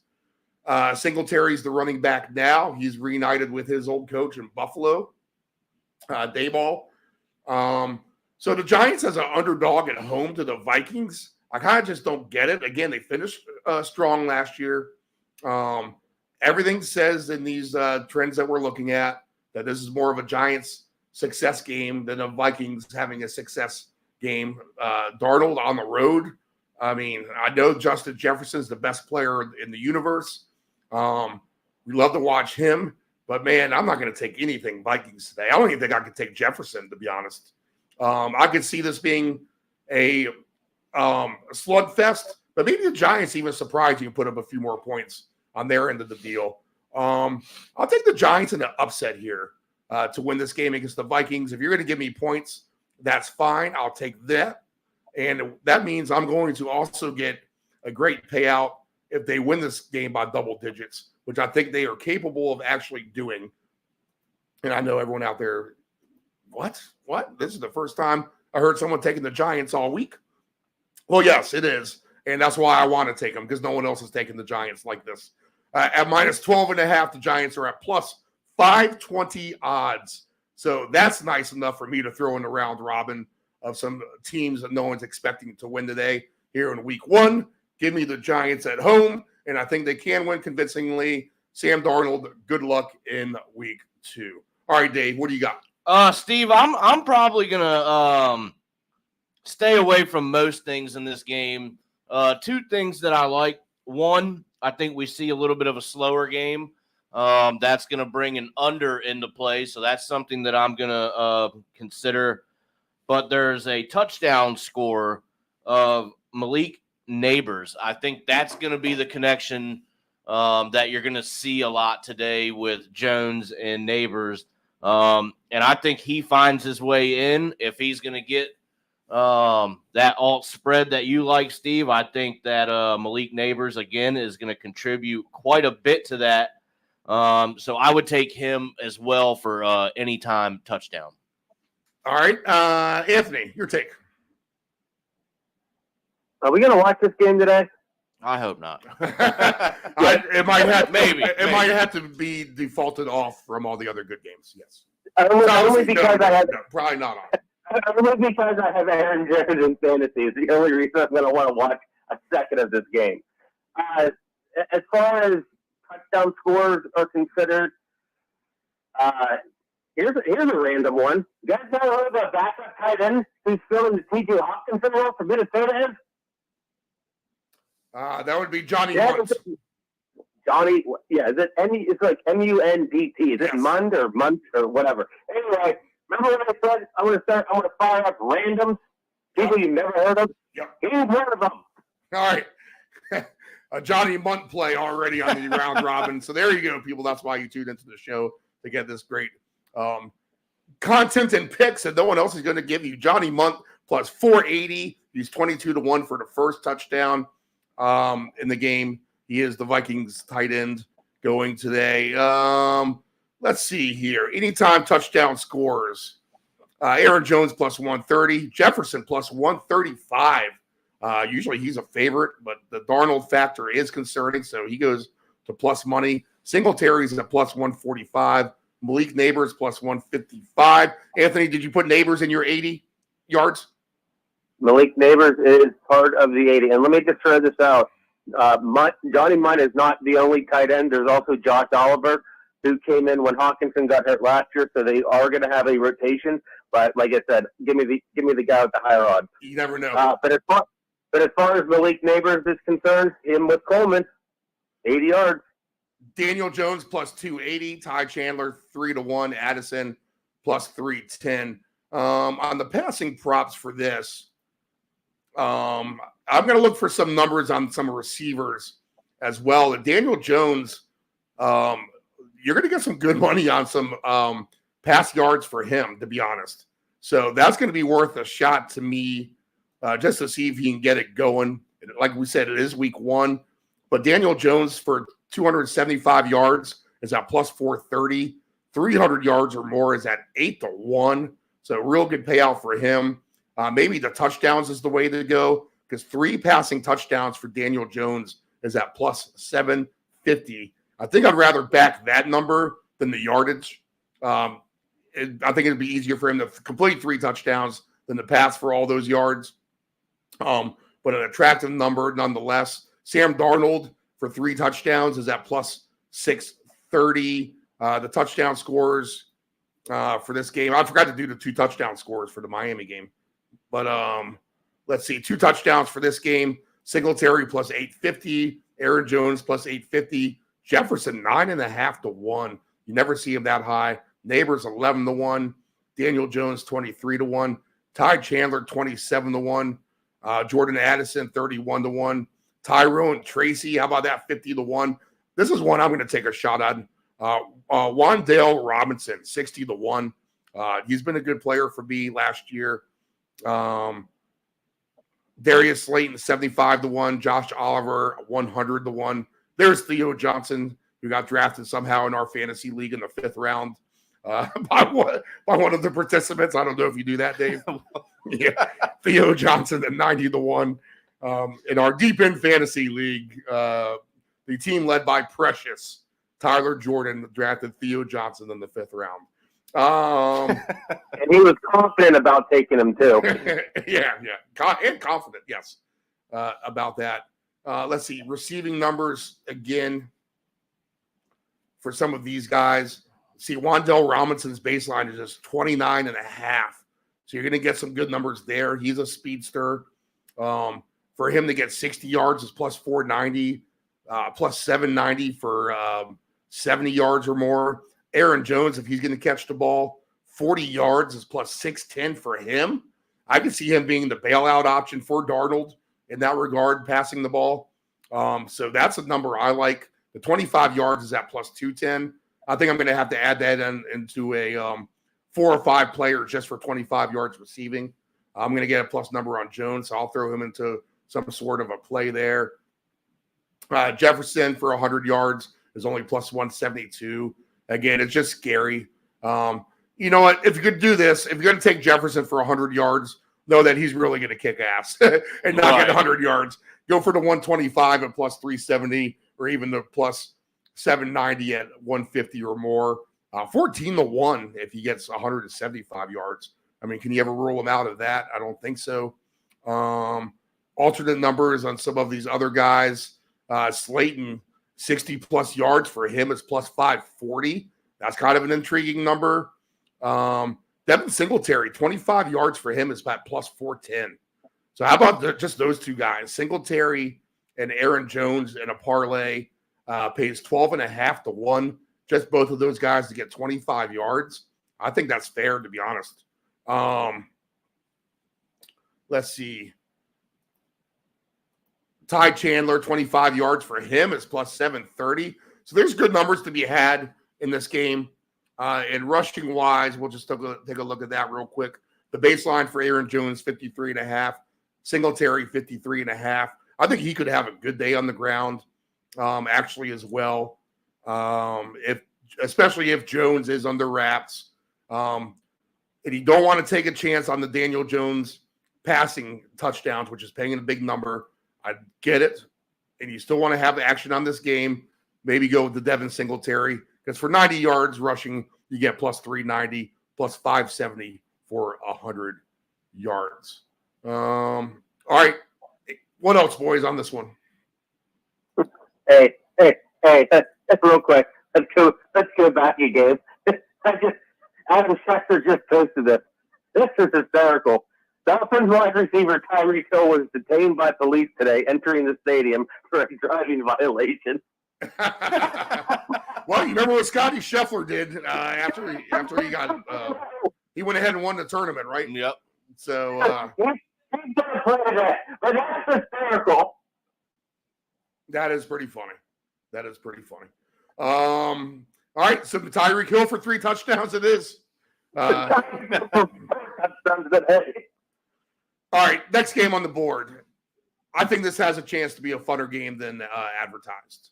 I actually have some fantasy questions from our boy Coach in Charlotte. We'll wait for we'll go through the games first before we answer his fantasy. Coach, hang in there. We don't want to tip our cap on any of our picks. But Titans and Bears, Soldier Field, 1:00. The Titans only have 3 wins since November 1st, so it's not like they've been doing anything good. The under is 14-6 in the Titans' last 20 games. They were 7-9-1 against the spread last year. But how about this too, Anthony? And we want to give Will Levis a chance, but with a minimum of 300 plays, he was the league's worst quarterback overall statistically last season. Bears 8-7-2 against the spread last year, but they were 8-2 to the over in their last 10 AFC games, 5-2 to close out the season against the spread. And know this, that since the merger, boys, the number one overall draft pick in week one of games is a combined 5-12-1 against the spread. And the last 5 of those as a favorite of 3 points or more are only 1-4 against the spread. So it doesn't fare well for rookie quarterbacks, but that could all change. Del Grande brought up a good point. Usually the number one overall draft pick is going to a bad team. The Bears weren't necessarily a bad team last year. They just were able to get the Panthers' number one pick because the Panthers were so bad that they made a steal of a deal in that regard, getting DJ Moore and their quarterback out of that trade with Carolina. So Titans and Bears is a fascinating matchup. I'll say this, I could just flat out see points. It will not surprise me if the Titans do well in the scenario. Yes, they do have a new coach, but Levis has plenty of weapons. Maybe, Anthony, you know more about DeAndre Hopkins here in a minute and his status of availability. But if you look around at the skill positions of Tennessee, you're like, those guys are actually pretty decent overall. And the Bears, we know, have a abundance of wealth as well. Offensive treasures. They could really light up the scoreboard potentially if things go right. I just think at the end of the day, now up to 44.5. So the over is taking money as we speak. I like this game to go over the total and what could be a fun game in Soldier Field. Weather will be great. It'll be 65 degrees, 70, beautiful skies, not hot and humid. If Will Levis could just show up, we could have an air show. He's paying a good price if he does show up as well. Baseline yards for Williams, 235.5. Levis, 233.5. But how about Will Levis in his alternate passing touchdowns? 2+ touchdowns gets you plus 150. 3+ touchdowns gets you plus 630. Caleb Williams for his 3 touchdowns through the air would come at a plus 350 number. Though Grande likes Caleb Williams for an anytime touchdown. I think Levis can have a good game. I'm hoping. I'm just going to bank on it, and hopefully he surprises us all. And I could see this being a higher scoring game, upper 20s. So give me the over. Give me an alternate over. We'll find some low-hanging fruit of all the props, and we'll try to hit those home. But the Levis passing touchdowns for 3 is good enough at almost 7-1 odds for me to buy into that myself. I'll look for some more stuff, but what might you be looking at here, Anthony? Again with the mute button, Dave. Again with the mute button. All right, Dave, what might you be looking at? Go ahead, Anthony. Go ahead. I just got done sending you guys a video of Tyreek Hill getting arrested. Anyway, Tennessee's actually... I should put that as breaking news on the ticker. Tyreek Hill arrested this morning in Miami. All right, go ahead. Yeah, it's on his way to the game, too. I love it. Anyway, as far as the Titans are concerned, I'm rooting for them. I'm hoping that Levis can put this thing together. They just got Calvin Ridley. They inherited Tyler Boyd and what's the guy's name? Taylor. He came too. They inherited Tony Pollard. Hopkins right now, as of right this second, he's expected to play, but he might be limited. I mean, I know they have Treylon Burks. I know he sucked last year, but he's still on the team. So I'm very hopeful for the Titans offense. Plus, one of my long shot division winners. I think they're 950. Yep, maybe 10-1 spots and some 10-1 odds in some spots as well. But yeah, they are the long shot for the AFC South division. And I'm hopeful for that. As far as the Bears are concerned, Caleb Williams, number 1 pick, he's going to sling it. He's got all of his receivers. I believe Keenan Allen will play. alongside DJ Moore and the rookie, Roman Dunze, part of my rookie 80. Yeah, I'm going to have to look into that rookie 80 play myself. That sounds like a fun one today. I think there is an effort to get these guys involved, too. Let's show off this guy. Let them know that we have a good player, et cetera, et cetera. Fun game. Hey, man, Cole Kmet's only 22.5 on his baseline. Give me some alternate over on some Cole Kmet as well. All right, Dave, what are you looking at here? 44 is going to be way too low, I think, with the cast of characters that both of these teams have. Can Levis get going and can Williams get going? Most people expect it, but he is a rookie. And, besides preseason, this, it's for real now. These are the starters coming out to play. Game's a little bit different now than it was in college. So can he get acclimated and get going? If so, you have a chance for all kinds of touchdown scorers. I'm real high on Dunze myself. I think he sees a good bit of action today. And again, it's going to come back. It's going to come down to what these quarterbacks can do to get this game going. And if they do, Tennessee has weapons. The Bears have weapons. And you've got a number sitting at 44 with all of that on the field. I think there's room to even move that up if you wanted to. So give me the over today, even an alt play as well. And I think there's going to be all kinds of props going on. All right. Touchdown scores. Oh, yeah, I know my limits. Sportsbook. The old let me log you out and tell you how much you're gambling. Prompt on the sportsbook here. We're trying to look at lines. That's all we care about right now. Let's see here. As far as anytime touchdown scores for this game goes,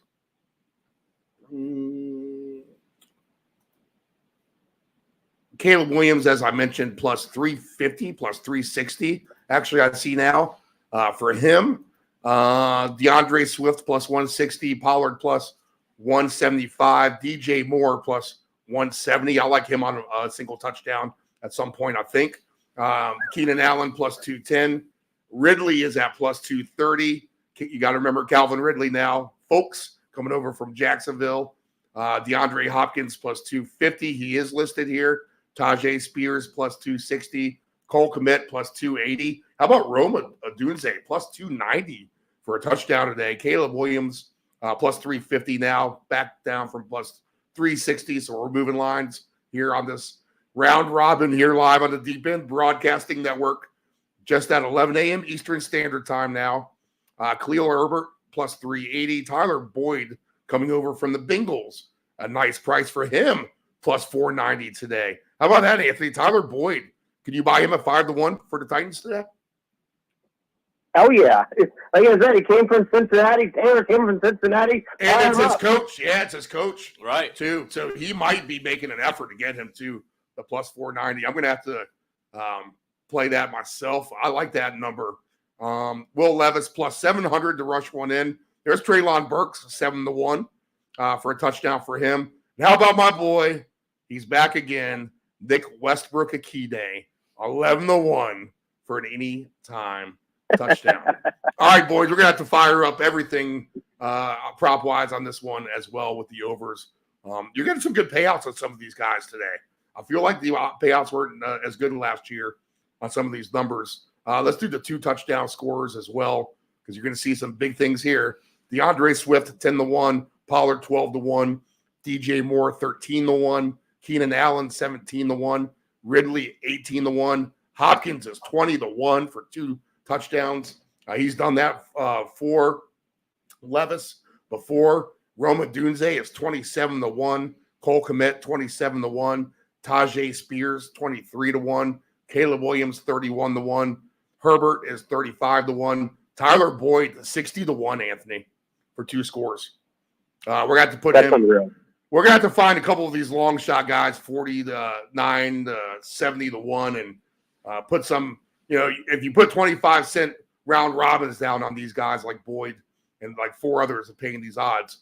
I mean, man, you don't have to invest much to get a nice little hit, and it's only going to be a very minimal investment and a lot of fun. So throw Boyd in there at 60-1 for 2 touchdowns for me. We'll take a shot there. Will Levis 100-1 for him. Treylon Burks 2 touchdowns 130-1.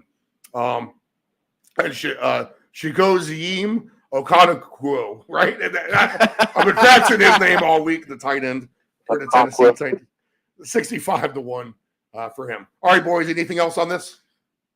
Steve, so, looking at what you just said, looking down this list, if this game is somewhere around 35-20, don't you see a lot of these guys getting involved in them touchdown scoring? So I think there's a lot of possibilities here in this. All right. Yep. Same game parlay paradise. All right. Let's go to this game. 1:00 Eastern at the Mercedes-Benz Stadium in Atlanta. Steelers and the Falcons. We know Mike Tomlin, never below 500 has he finished. But here he is with Russell Wilson at the helm. Maybe. Might be Justin Fields. And the bad beat of the year starts before a game is even played, as if you had a ticket declaring Russell Wilson as the starting quarterback day one for the Steelers, that is now a serious jeopardy, as he has a hamstring issue, I believe. Maybe it's a calf issue. Whatever it is, they're talking about playing Fields. The Steelers are 13-1-1 in their last 15 games versus Atlanta. They are 63% underdog winners for Mike Tomlin against the spread. When they're an underdog, they win 63% of the time, taking home the money. They are 9-0 against the AFC South in their last 9 games. But something that has to give here.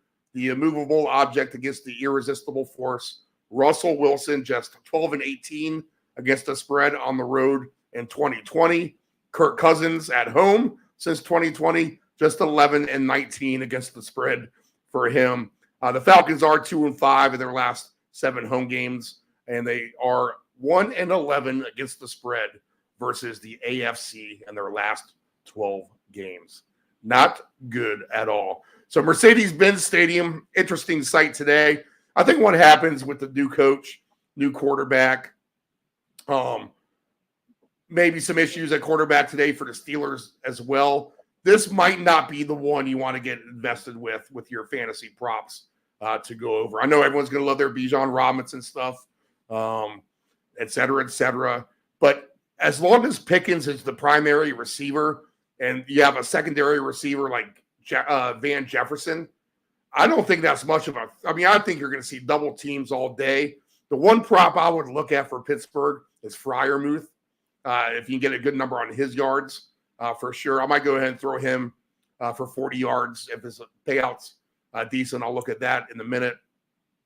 But at the end of the day, I think this is more of an under game.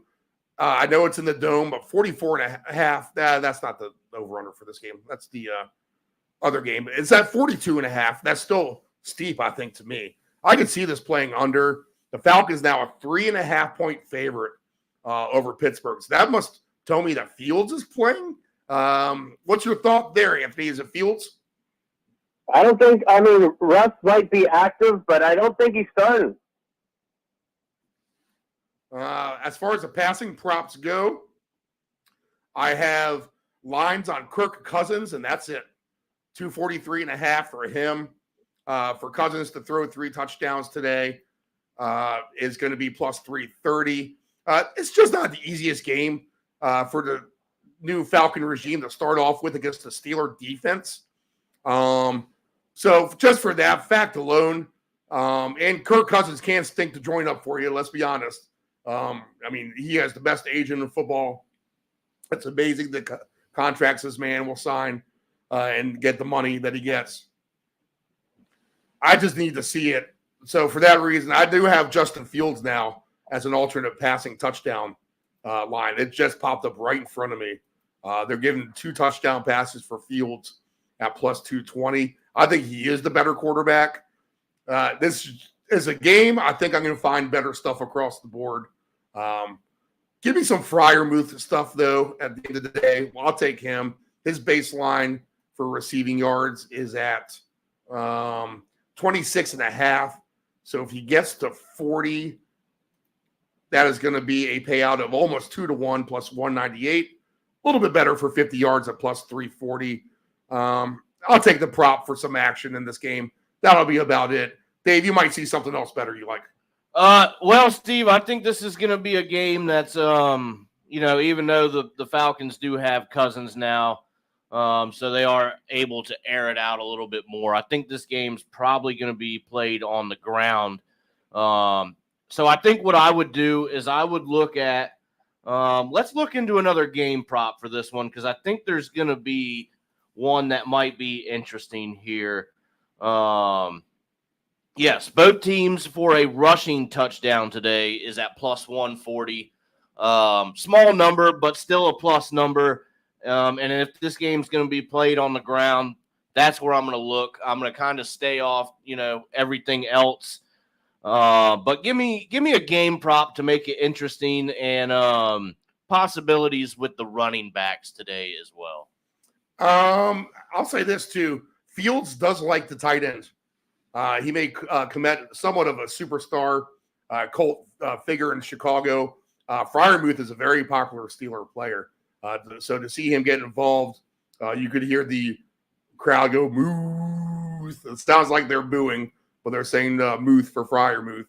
And there will be a heavy Pittsburgh contingency in the Mercedes Dome, Mercedes-Benz Stadium this afternoon. Anthony, you're the Pittsburgh guy. You're from Pittsburgh. You are boots on the ground when you go up there. Is this a Steeler win? Do they pull it out with Fields at quarterback? Does Cousin revive this Falcons team? Is this a higher scoring game maybe than I'm giving it credit for? I just love when you said Fryer. You know why? Because that reminded me of when they did that to Heath Miller about 10 years ago. I love it.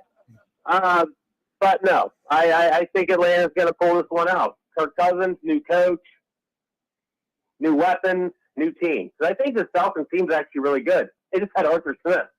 Guess where Arthur Smith went? Pittsburgh. Now Justin Fields is their starting quarterback. I actually like the angle, Dave, of the rushing touchdowns for both teams. Because Najee or Jalen Warren may not get it, but Fields could. Right. Yep. And I'm fine. And I mean, I'm fine with taking Bijan. I might take Bijan for 2. I know the odds aren't the highest, but Bijan is just a bomb ready to explode. That is how our team's ready to explode. And if Cousins can just do what he normally does, you're looking at the Vikings 2.0. Look what he did with Jefferson, Hawkinson, and Dalvin Cook a couple years ago. Bijan's minus one. Yeah, go ahead. This is literally the Vikings from last year and the year before. So I love my Steelers, don't get me wrong, but I think the Falcons will pull this out. I don't know if this is going to be the highest over. I'm staying away from any kind of spread with this game. This has like 23-20 written all over it, 24-20, something along that. I actually might do a correct score. That's how confident I am that this game's going to be as average as advertised. But I think both teams are going to show, positivity. I'm concerned about Pittsburgh moving the ball. I know Warren should be playing. I know he messed his hamstrings up a couple weeks ago. But I got George Pickens and I got Drake London in our fantasy league, actually. So I'll be rooting for them. And just for some fun revenge game narrative, I brought it up during the Survivor portion. Cordell Patterson is on the Steelers now. And he's playing the Falcons. And here's another one. Tell me what these odds are. Find Ray McLeod for me, Steve. Ray McLeod. Remember how I told you all those random, the random parlay? He's going to be in it. 6-1.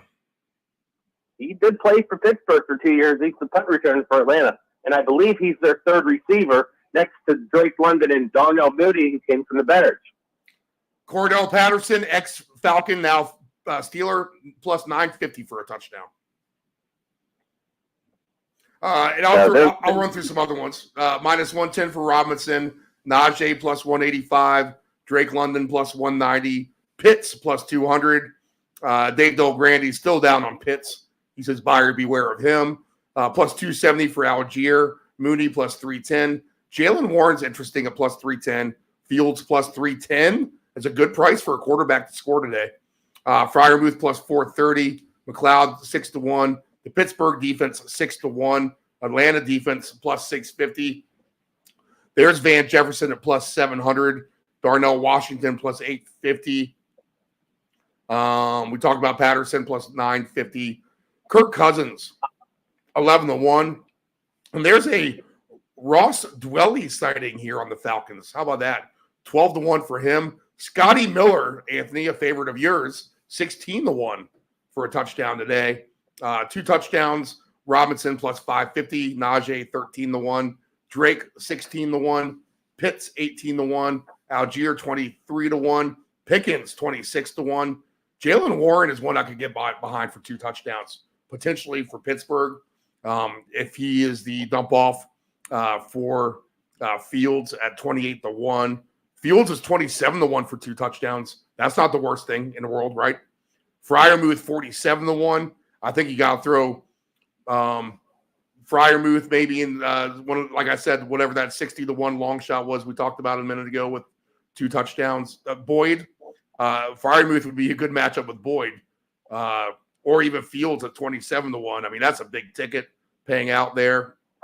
The Pittsburgh defense 75-1. But I think generally a low-scoring game. If you want to do your 2 touchdown scores and find someone, I would just take one of these longer shots. I think Fields at 27-1 actually is pretty enticing. Even just one for him if you want a single player at plus 310. All right, boys, anything else on this? I don't think so. All right, next game on the board. We'll go ahead and throw on. Let's go to this game. It is my Patriots at Cincinnati, 1 o'clock, Paycor Stadium. The Patriots were 6-11 against the spread last year, a dead under team in September as they are 7-2 in their last 9 September games. Since Brady, the Patriots are just 13-21 and 1 against the spread as underdogs. So even as underdogs, they are losing games convincingly. They are 6-2 in their last 8 games versus the Bengals, though. So they actually have had the Bengals number. If you remember the cold weather game a couple of Decembers ago, the Bengals went up handily in the first half, but the Patriots almost came all the way back to win that game. Bengals 7-8-2 against the spread last season. Burrow, pretty good, 34-21-1 against the spread as a professional quarterback, but he's only just 2-6 in week 1 and week 2. So he's been notorious for slow starts for him. The Bengals, they had over team last year, 10-7 to the over. And they had a plus 10 turnover margin last season, 3rd best in the league for the Bengals. Now, if there's a team that's going to regress back off of that number, and you see that happen when one team one year is like a plus 8 or 9, usually that's closer to even the next year. So you should expect regression in that regards. So plus 10 might not happen. But if they get turnovers against the Patriots today, they'll need those to win the game. Again, we got some wide receiver issues. We got Burrow coming back off injury. We have T. Higgins who's out. We have Chase who's probably out. I'll see if their numbers are listed here in a second as I flip to this game. And I just kind of smell a rat overall at the end of the day. This line is down to 7.5, 40.5. Everyone has the Bengals in Survivor. I'm telling you, you heard it here on this show first because every other national media channel that you listen to is disgracing the Patriots as the absolute worst team in the league. You have professional bettors betting they're all under of 3.5 and 2.5 wins. They think that they're going to be that bad. But we said it with the Giants, and now I'm going to put the Patriots in this boat too. You can't say that the players are bad. You got to say that they're unproven youth. And maybe they actually do have some talent. Give them a chance to grow into themselves. And that could start with a shocker at the old Paycor Stadium this afternoon. I do have a number on Jamar Chase. He is plus 120 for a touchdown. I do not see any T. Higgins. But the Bengals win this game. I don't think they're going to cover. I think they're going to squeak it out more so than in a dominant fashion. And I'll call for the outright upset, actually, in this one. If you want to call it a little bit of a homer pick, go ahead. But you're getting plus 295 for the Patriots to win this game straight up. If you take them on an alternate spread, minus 5.5, say they get the walk-off touchdown in overtime, maybe, perhaps, you're getting plus 560. I don't think it's a stretch to see New England actually win this game. I need to see it from Burrow coming off injury. He does have that great ATS record. But I smell a little bit of a fraud in the Bengals just overall. Just my sixth sense, my gut telling me. And I'll call for the Patriots outright victory today. All you people out there in the deep end the broadcasting land are probably shaking your head saying, what is this guy talking about? But I'm here to tell you that is the truth. Bengals go down at the old Paycor Stadium today. And, man, what do you got on this? What I have is official. The Bengals and wide receiver Jamar Chase are not expected to reach a contract extension before today's regular season opener. It is still 50-50 if Chase plays. Interesting. All right. If Chase is out, I mean, you have paid the Bengals as survivor, but are you going to be shocked if they lose this game? No. And that's why I said earlier, I was going to double down with the Bengals against the Patriots, which is actually a dumb idea from the start. But with the Higgins news and this Chase crap, I'm at least going to stick with one Bengals and divert from the other one. But I don't feel good about it. I really don't. I don't know who they're going to throw the ball to. Do you know who they lost Tyler Boyd last year? Do you know that starting receiving core if Chase doesn't play? Well, I mean, they're going to have to rely on old what's-his-face, who was a tight end on our team last year, and he wasn't very good. I'm talking about without looking anything up, tight ends included. Who is Joe Burrow going to throw the ball to? I don't think we know. Honestly, I don't think the book knows because I only have 3 receiving props for the Bengals listed, and one of them is Chase, just in case he does play. But Zach Moss and Chase Brown are your only 2 options as we speak. The only relevant player that I can see, obviously, there's, what's the guy's name? Andrea Iovas. Right. I don't know how to pronounce that guy's name. Trenton Irwin. My guy, Jermaine Burton, but he's actually been lackluster. So I'm really pushing for him because I bet him at a long shot to have the most rookie receiving yards. That's probably out the window by now, but I'm going to root for it. Hopefully he even plays. The one player that I'm intrigued on, another revenge game, Steven, Mike Gesicki. Yeah, Mike Gesicki is who I was trying to find here. I don't see him. He's going to be on the touchdown list, which I'll get to that in a minute. Dave, what are your thoughts on this one? So with all that being said, I've already played this in a ticket, but I'll just go ahead and go over the number. If they got nobody to throw it to, maybe the running back is the way to go. And if that's the case, you have Stevenson over there on the other side for the Patriots. He's a serviceable back for you. Both teams for a rushing touchdown in this one. Again, I've already played it, but it is plus 400. That is a big number for each of these teams to get a rushing touchdown. And let's face it, if these teams are going to be scoring, it's probably going to be by way of the running backs. That's just the way I see this one. So give me the 4-1 number for each team for a rushing touchdown today. You got some real low ball numbers on some Patriot receivers in this one. Jalen Polk is at 29.5 yards. DeMario Douglas, who I think everyone's saying is going to be the declared number 1, but I'm not so sure that is the case. He's just 36.5 for his baseline. Hunter Henry is just at 26.5. Stevenson's just at 14.5 receiving yards. He can catch the ball as well. Tyquan Thornton, real low-hanging fruit at over 11.5. He was very successful for us last season, getting over his low numbers for the over. Let's see. I got an alternate number on Tyquan Thornton as well for 25 yards plus 235. 40 yards plus 540. Tyquan Thornton for 50 yards, which he can certainly get, plus 880 for him, and all the way up to plus 1260 just for 60 yards for Tyquan Thornton. And here's a nice number 2, which everyone might laugh at here in broadcasting land.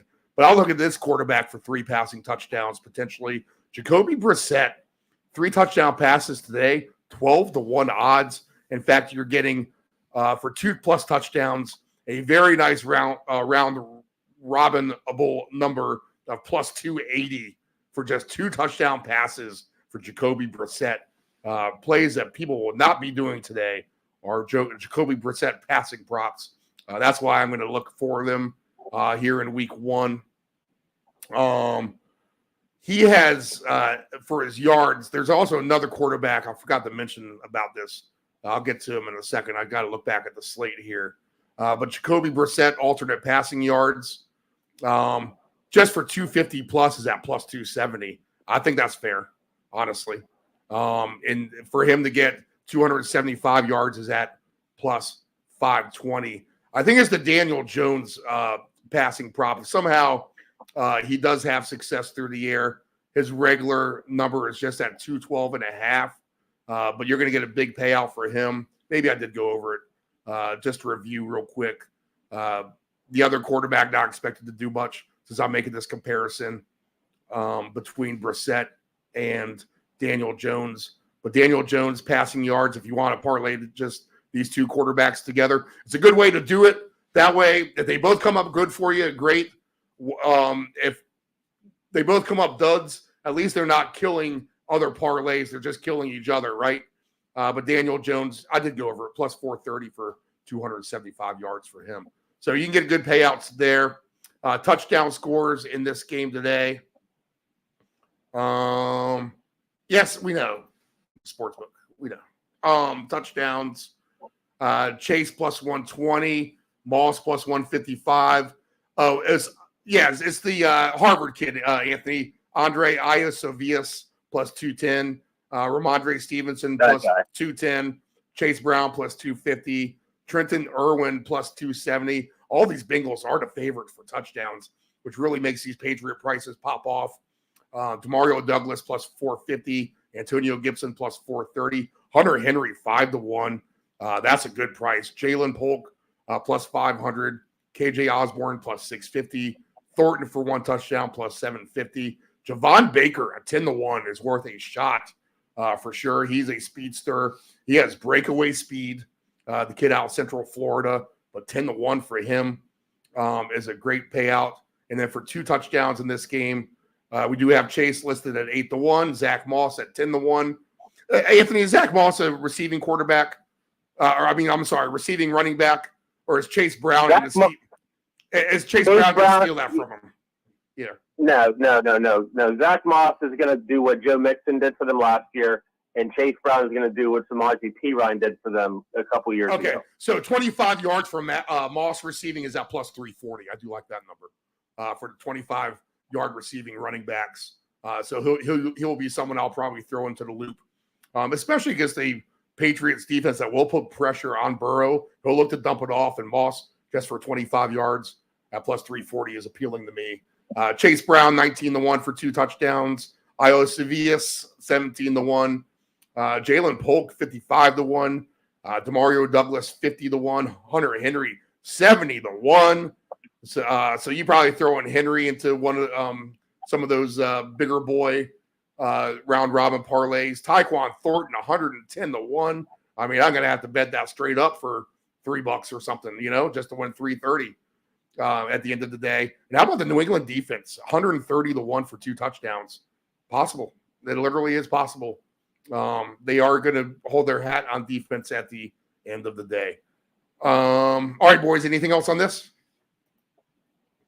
As we try to move it along and get done right at noon Eastern time. That gives us an hour for kickoff. 33 minutes left, and we have one more 1 o'clock game. So we're doing pretty good in that regard. And that game is the Texans and the Colts. The Texans now a 3-point favorite, over under 49.5. I'll keep this simple, and let me get my graphic up here for Houston and the Colts. As we stand by, I'll get the Patriots out of here. It's a little difficult trying to play producer and host and odds maker all at the same time. The Texans 10-9 against the spread last year. They were a plus 10 turnover margin last year too, as well. So good defense last year. It's the first time they've been favored in week 1 since 2017. That year they lost to Jacksonville 29-7. CJ Stroud is only 3-5 against the spread as the favorite. But the Colts have some staggering numbers to start the season. They were an over team, 11-6 to the over, but just won 13-1 in week 1 games since 2009. That's against the spread. So they've only covered one. If you bet the Colts the opening week for the last 15 years, you are taking a bath. If you bet it $1,000 each time, you're now down $1,430 overall, or $14,300 overall.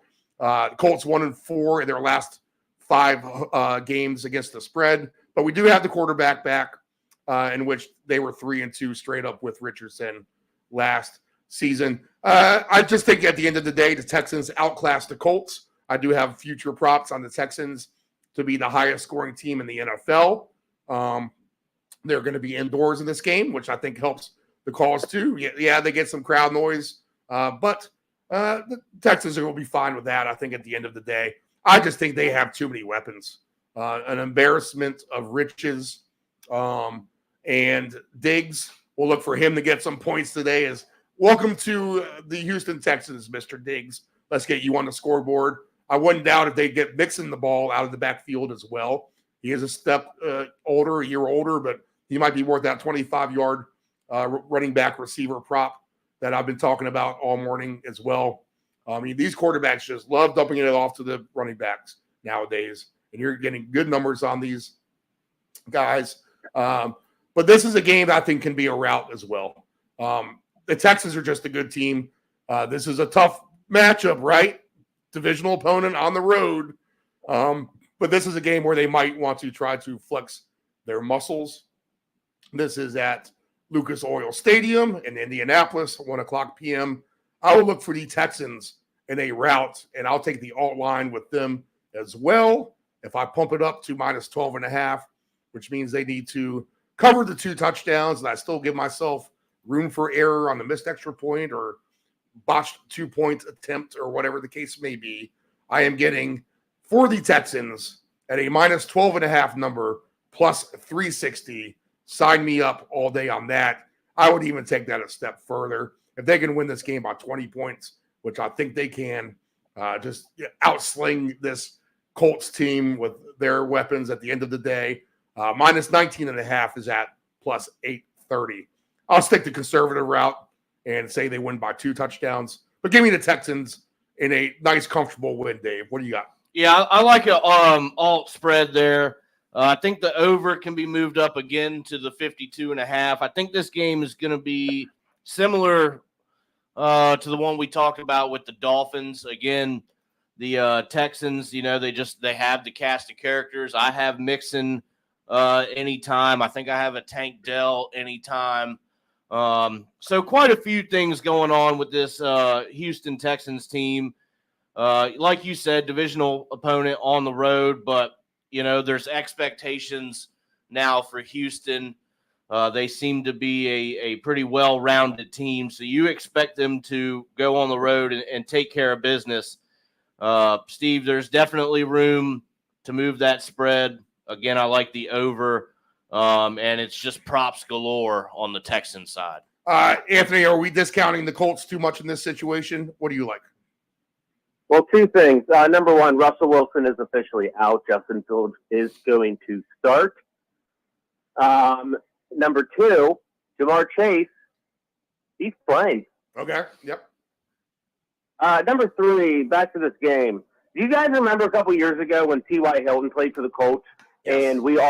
And the bet was if T.Y. Hilton playing the Texans, bet him because he just goes nuclear every single time. Well, that's the same thing with Nico Collins. Do you know what he did against the Colts last year? Let's have it.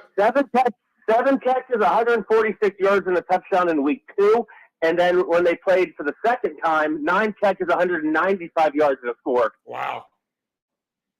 So I know they just got Diggs. I know Tank Dell's healthy. They just got Joe Mixon. They have everyone. I love it. CJ Stroud's also my fantasy quarterback, so I'll be rooting heavily with them. But I'm going to go back with the Nico train. If you're looking at some kind of alternate receiving prop, throw Nico in there for maybe at least, 125 in the score. I'm sure that number's got to be good. 125 yards receiving for Nico Collins is at plus 490 for him. Oh, yeah. So that is a juicy return. I like the angle, Anthony. I really do. Nico is the man. As far as the Colts, look, Richardson, he hasn't gotten hurt yet. So as long as he hasn't gotten hurt yet, I'm going to take him to score. I'm going to have him in a couple touchdown scores. That's all he does is run. He actually, I don't have the stat line in front of me, but I remember the day before, right before he got hurt, he had like 30 yards passing and 70 yards rushing. We'll see we'll see if anything's changed, but give me all the Richardson in the world. All right. Anytime touchdowns, Taylor minus 105, Mixon plus 115, Richardson plus 135, Nico plus 150. So he is the favorite of the wide receivers to get a touchdown. Diggs plus 210. Schultz is at plus 210. Tank Dell down there all the way at plus 260. Kyler Granson plus 350. I don't either. Adonai Mitchell plus 370. Alec Pierce plus 370. CJ Stroud plus 410. Cam Akers off the board. I'm assuming he's off the board. It says minus 100,000 for him to get an anytime touchdown. But I don't think that's right. Mo Alley Cox. There's a Mo Alley Cox sighting plus 700. The Colts defense plus 750. They had the capability to score at times last year. There's Robert Woods all the way down at plus 950, buried amongst this elite Texans receiving core. As far as the passing props go for these guys today, the baseline for Stroud is 275.5. Richardson is at plus 225.5. So to get a good payout on Richardson, you need to get to 275 or more for plus 300. For CJ Stroud, passing touchdowns for 3 or more is at plus 255. 4 or more is at plus 900. I actually think that's actually fair game, to be honest. CJ Stroud passing yards for 350 plus is the big payout at plus 550. 300 yards is only at plus 164. So it's almost like getting 300 yards is a piece of cake for him in a way. Just plus 164 on that. 2 touchdown scores for this game. Taylor plus 550, Mixon 6-1, Richardson plus 850, Nico 9-1, Pittman Jr. 13-1, Diggs 17-1, Tank Dell 23-1. Maybe throw him in with your Tyler Boyd long shot parlay. Tank Dell still a real nice number there. CJ Stroud 31-1 for him. And I'm going to go to this one as well, which this one paid off. If I go ahead and do it straight up, the old CJ Stroud rushing yards, he is at over 6.5 minus 115. Well, why not? Give me 25 yards for Stroud at plus 790 overall for CJ Stroud rushing yards as he scrambles out of the pocket. 25 yards is at plus 790. Okay, his highest rushing total last year was 47 against Jacksonville. The only problem is the next highest was only 20 yards, but that did come against the Colts. Right. Yeah. So the 7.5. How many times did he go over 7.5 or 6.5? Do you have that? You said what? 6.5? Yep. 5, 6, 7, 8, 9. 9 times. Yeah, I like it. And remember, he also didn't play twice. Yeah, he didn't play in 2 games last year. Right. All right. So I like that as a straight up. I'm going to do a few of those with the running quarterbacks like we always do. Take 4 or 5 of them and throw them all in one El Cheapo parlay just for a little bit of fun there. All right. So good game on, boys. I think this one needs to be on in the lounge as well. Definitely. All right. Definitely. All right. So let's go to the 4 o'clock slate. That is, there we go. Very well done, boys, in the 1 o'clock window there. We got every game, right? I believe. Yeah. Yep. All right. So let me get the Patriots and the Colts out of the studio here. I'm pretty sure. I don't know if you skipped the Panthers and Saints game, but you know what? Just keep going. Oh, we did. Yeah, Yeah, we did. Now, how about this? Just to save time, we're not. Just don't watch it. All right, move on to the 4 o'clock game. we have to do it as due diligence. We do have a Carolina Panthers listener out there who is loyal to the show, so we'll give it its due. But yes, I think this is a stink fest under. Actually, let me pull out the graphics on this because they are just staggering in that regard. So let me present this other slide. Upload the file here, and this would be the Panthers and the Jaguars. Here it is. All right. So in this game, which is 1 o'clock at the Caesars Superdome, Carolina is just 4-11-2 against the spread last year. 5-12 was their over/under record. They are a -9 turnover ratio. You think that would be better when we talk about turnovers regressing back to the mean. Carolina hasn't scored a point since week 16 last year. Remember, there was a week 17 and week 18, right? So they were shut out in the last 2 games. And they have lost 9 straight road games. How about that? The Saints, just as bad on the flip side. This is why Anthony's saying, let's get through this. 6-10-1 against the spread last year. They were a dead under team, 6-11. So both of these teams went a combined 11-23 last year to the under. The Saints were plus 11 in turnovers, which that might be shocking to you in a good way, but you would expect that to regress. Derek Carr is a starter, 48, 62, and 3. The head coach has never had a winning season. He's just at a 33% clip against the spread or games won. And the last 10 years, the Saints are 2-8 against the spread in week 1 games. It's plain and simple, boys. No props for me. Give me the under 41.5, and I'll take the alternate under in that regard as well. All those numbers speak for that. I mean, I don't know what more evidence you need, but go ahead and give me under 30.5. We'll go 31.5 at plus 360. A good number there, plus 360 for under 31.5. I'll rip off a couple anytime touchdown scores for you guys. Chuba's plus 120, Kamara plus 130, Olave plus 170, Taysom Hill, who Dave Del Grande likes to score today, plus 210. Juwan Johnson plus 330, Thielen plus 360, Deontay Johnson plus 360, New Orleans defense plus 550. Mingo's done nothing for me when I've tried to bet him, plus 600. Carolina defense plus 750. Derek Carr 11-1, and then just the 2 touchdown scores as well. Hubbard is at plus 750. Kamara plus 850. Olave 13-1. Taysom Hill 16-1. Deontay Johnson, the new face for Carolina, 40-1. And we'll just leave it at that.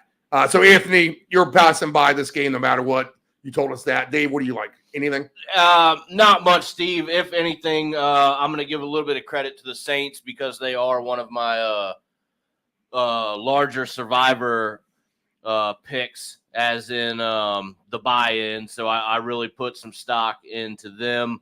And I might even give them a chance at minus 9.5 for plus 203.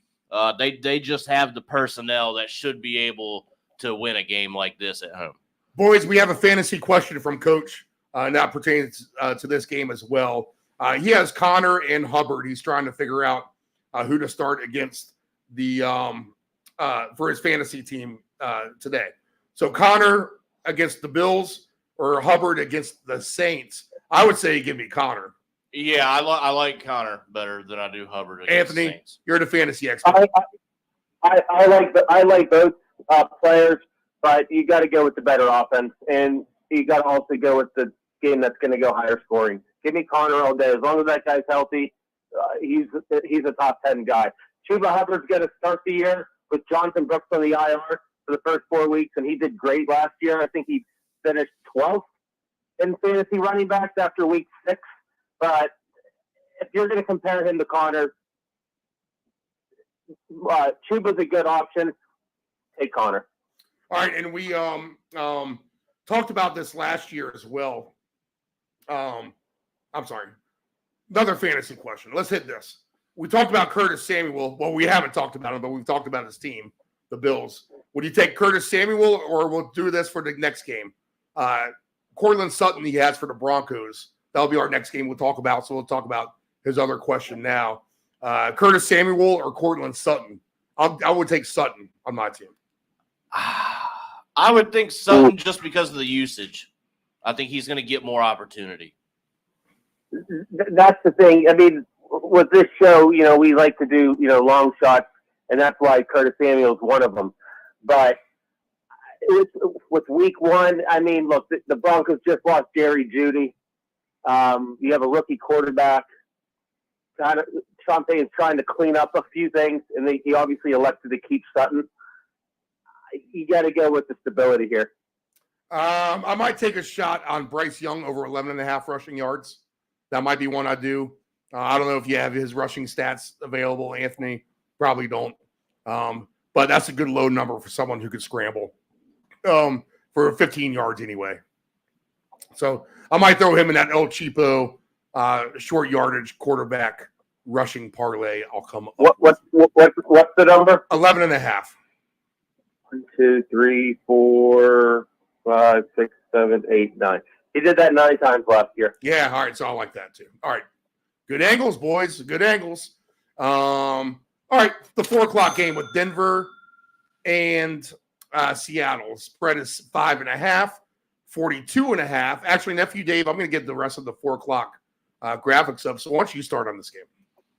All right. So we have the Broncos at the Seahawks.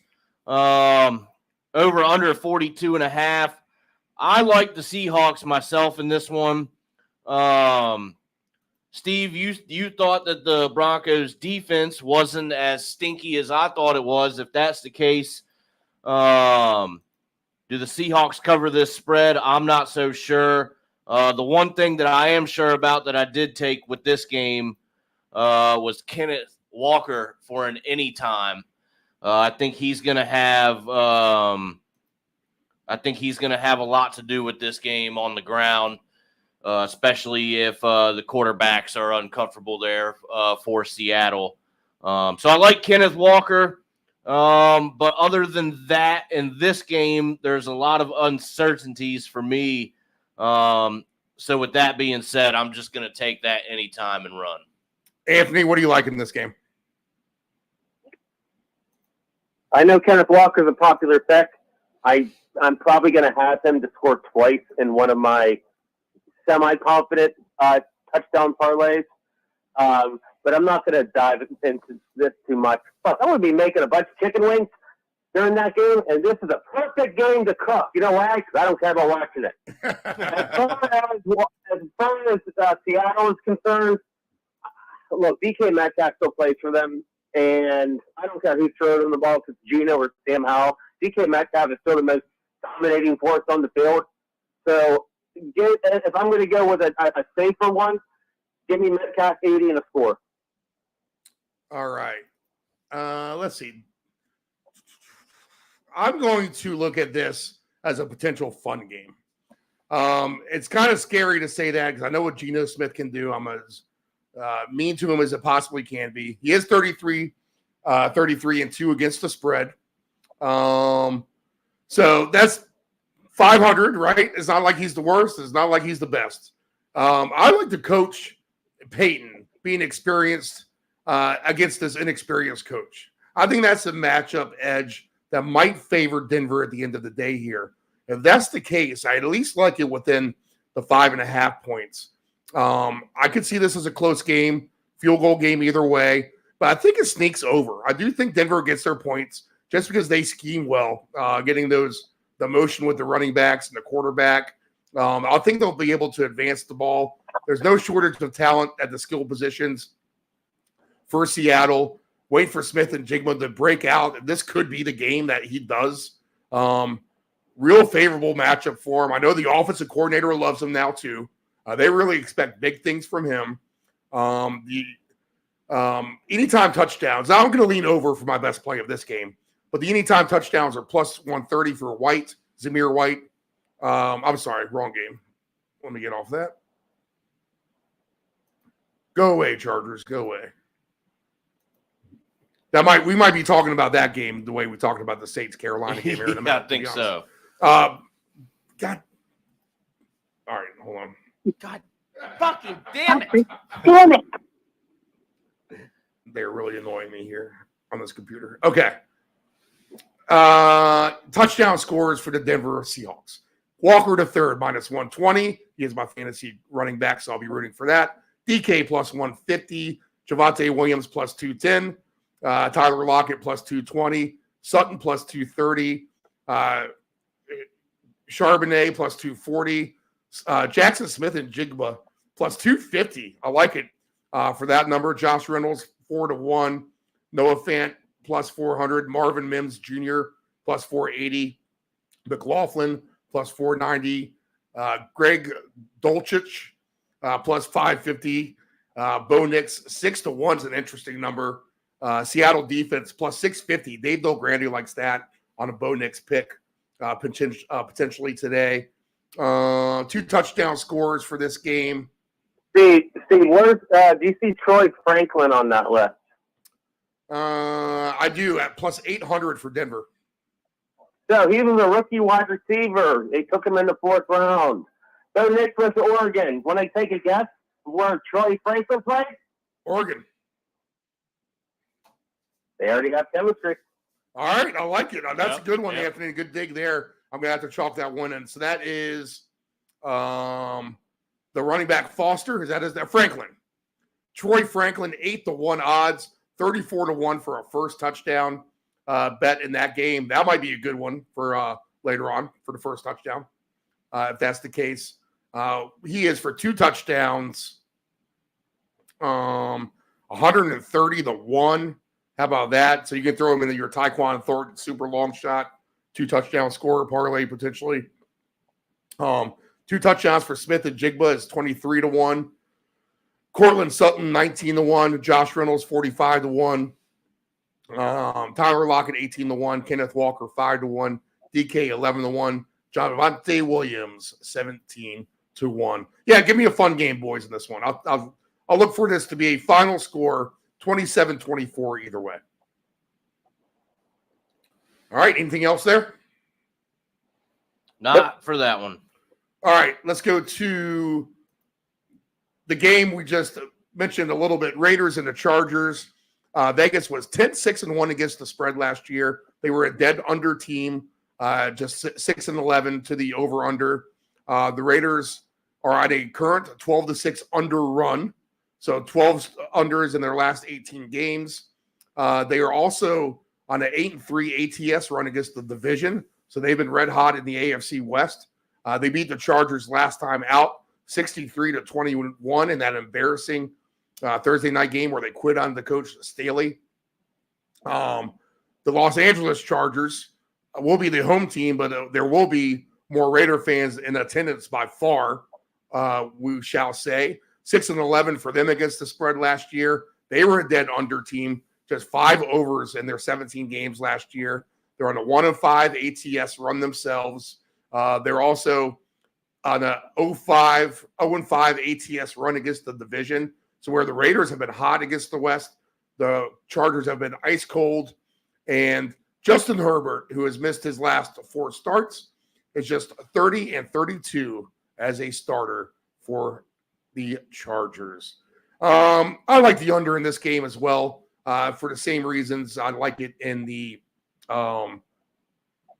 Saints and the Carolina game.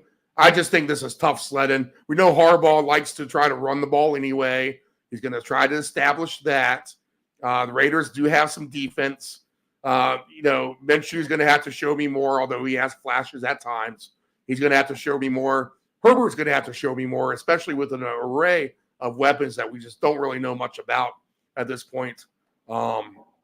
And some of these guys have been around, where you can give the Giants and the Patriots some excuses for being youth and talent. Actually, you've had a couple of these guys floating around for the Chargers. Let's see if I pull them up here on their touchdown scores. I'm talking about names and faces like Josh Palmer. Okay, he's been around. Quentin Johnson, he's been around.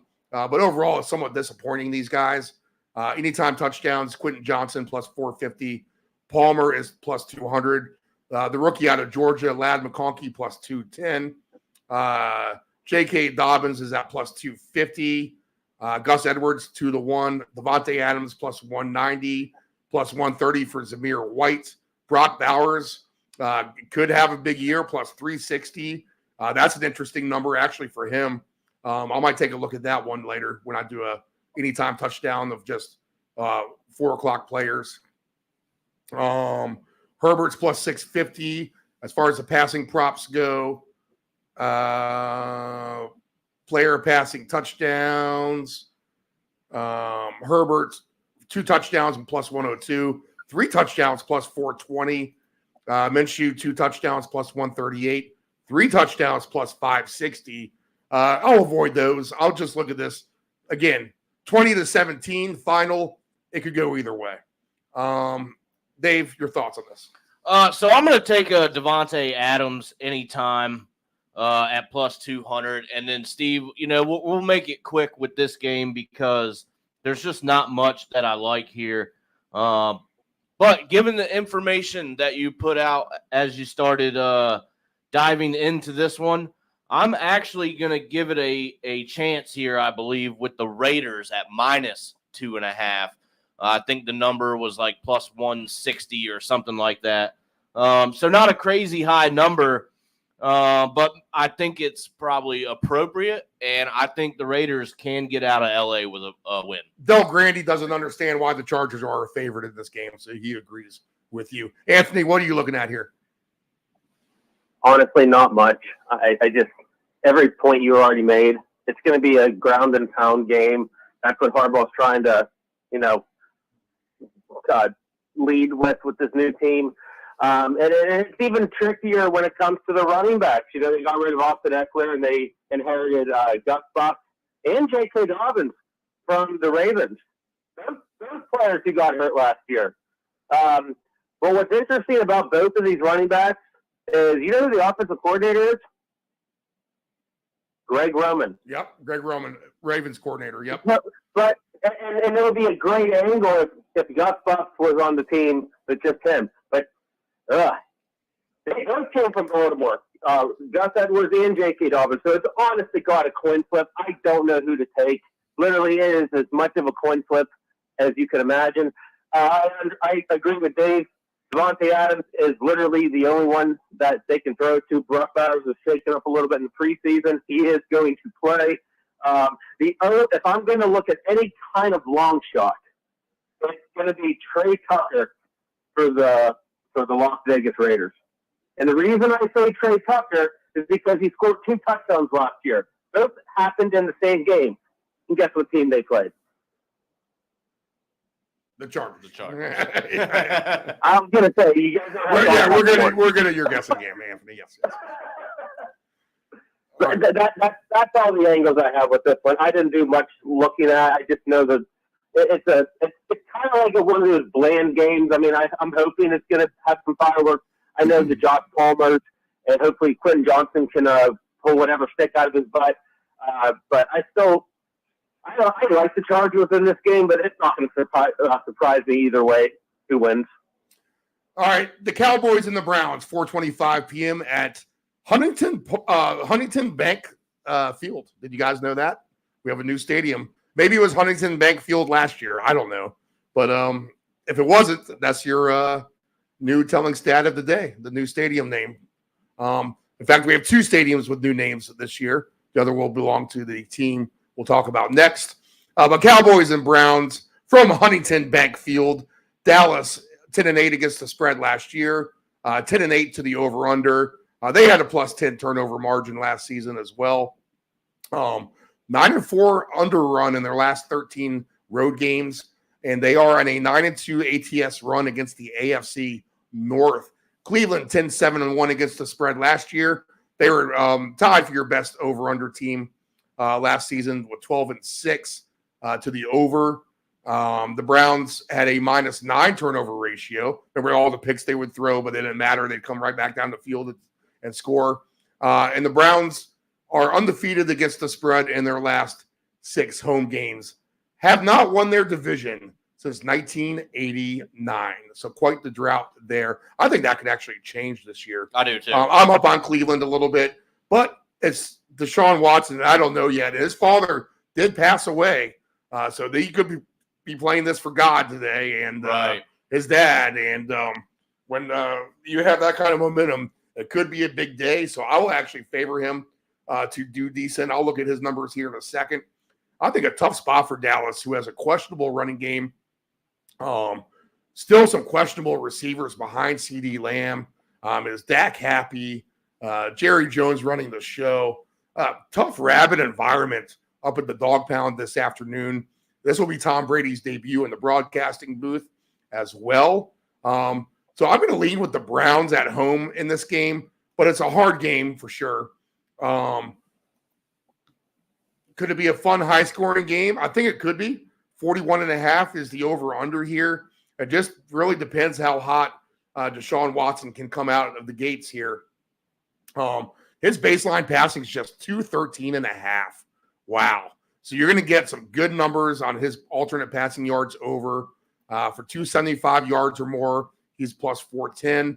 A 300-yard day is at plus 750. If he's going to throw touchdowns, Deshaun Watson for 3 touchdowns is 5-1 odds, boys. How do you like that? 2+ touchdowns is at plus 124. I'm at least going to take him for 2. Good numbers there. Dak, his alternate passing yards for 300 yards is at plus 310. So you're getting a good number there. But I think Cleveland is one of the more consistent deep teams from position to position across the field. So I think just maybe a little better overall. I do like the coach up there, Stefanski, right? So give me Cleveland at home to nudge out Dallas. I think it could be a little bit more of a funner game as well. If Deshaun has a good game in memory of his father, maybe we might see something like 35-28, 35-24. So give me the Browns in a higher scoring game. My initial thought was an under game, but the Deshaun factor with his dad really going to change my mind. Remember what Brett Favre did on Monday Night Football when his dad died? Yep. So maybe the same type of thing happens here.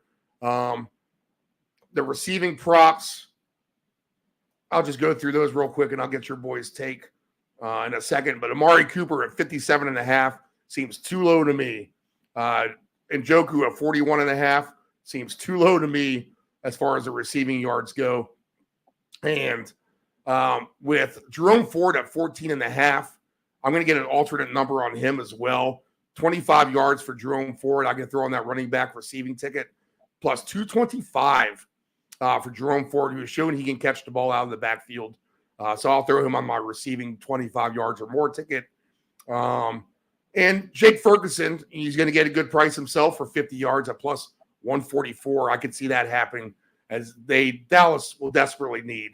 I think maybe not desperately, but Ferguson, of anyone in the NFL, is a good candidate to really step up his game even more so than he had last year. So give me Cleveland, higher scoring game. I think Deshaun plays hard for his dad today. What do you got, Anthony? Well, you're talking about Jerome Ford. 7 games last year where he eclipsed 25 or more receiving yards. So I don't mind that pick at all. You got to remember Nick Chubb was part of that too, right? A little bit. No, this is after Nick Chubb's injury. Oh, okay.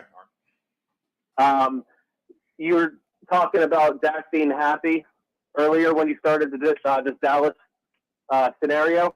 Yeah, they just paid him 4 years, $240 million. Oh wow! Oh, yeah. Dak is there. You go. Breaking news. On the Dak is now happy. I like the Jake Ferguson angle because he kind of scored 3 touchdowns against Green Bay in the playoffs. So I believe he is cemented himself as one of that go-to options. But yeah, you're right. After CeeDee Lamb and Jake Ferguson, who's he going to throw the ball to? Brandon Cooks is still there, but he's shaken up. Jalen Tolbert, maybe. They're going to split carries between Zeke and Rico. What's his last name? Dowdle? Yeah, Is that how you pronounce it? Dowdle. Dowdle. That's a weird name to pronounce. That's not really all I have with Dallas. I mean, I know they're missing, what's the guy?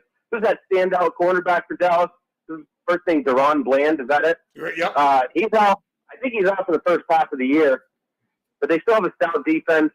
I understand where you're coming from with Deshaun Watson. I just can't. He gave him all this money, and he just has not performed. Maybe this will be the day that he actually does it, because he does have a new weapon in his receiving corps with Jerry Jeudy alongside Amari Cooper and David Njoku.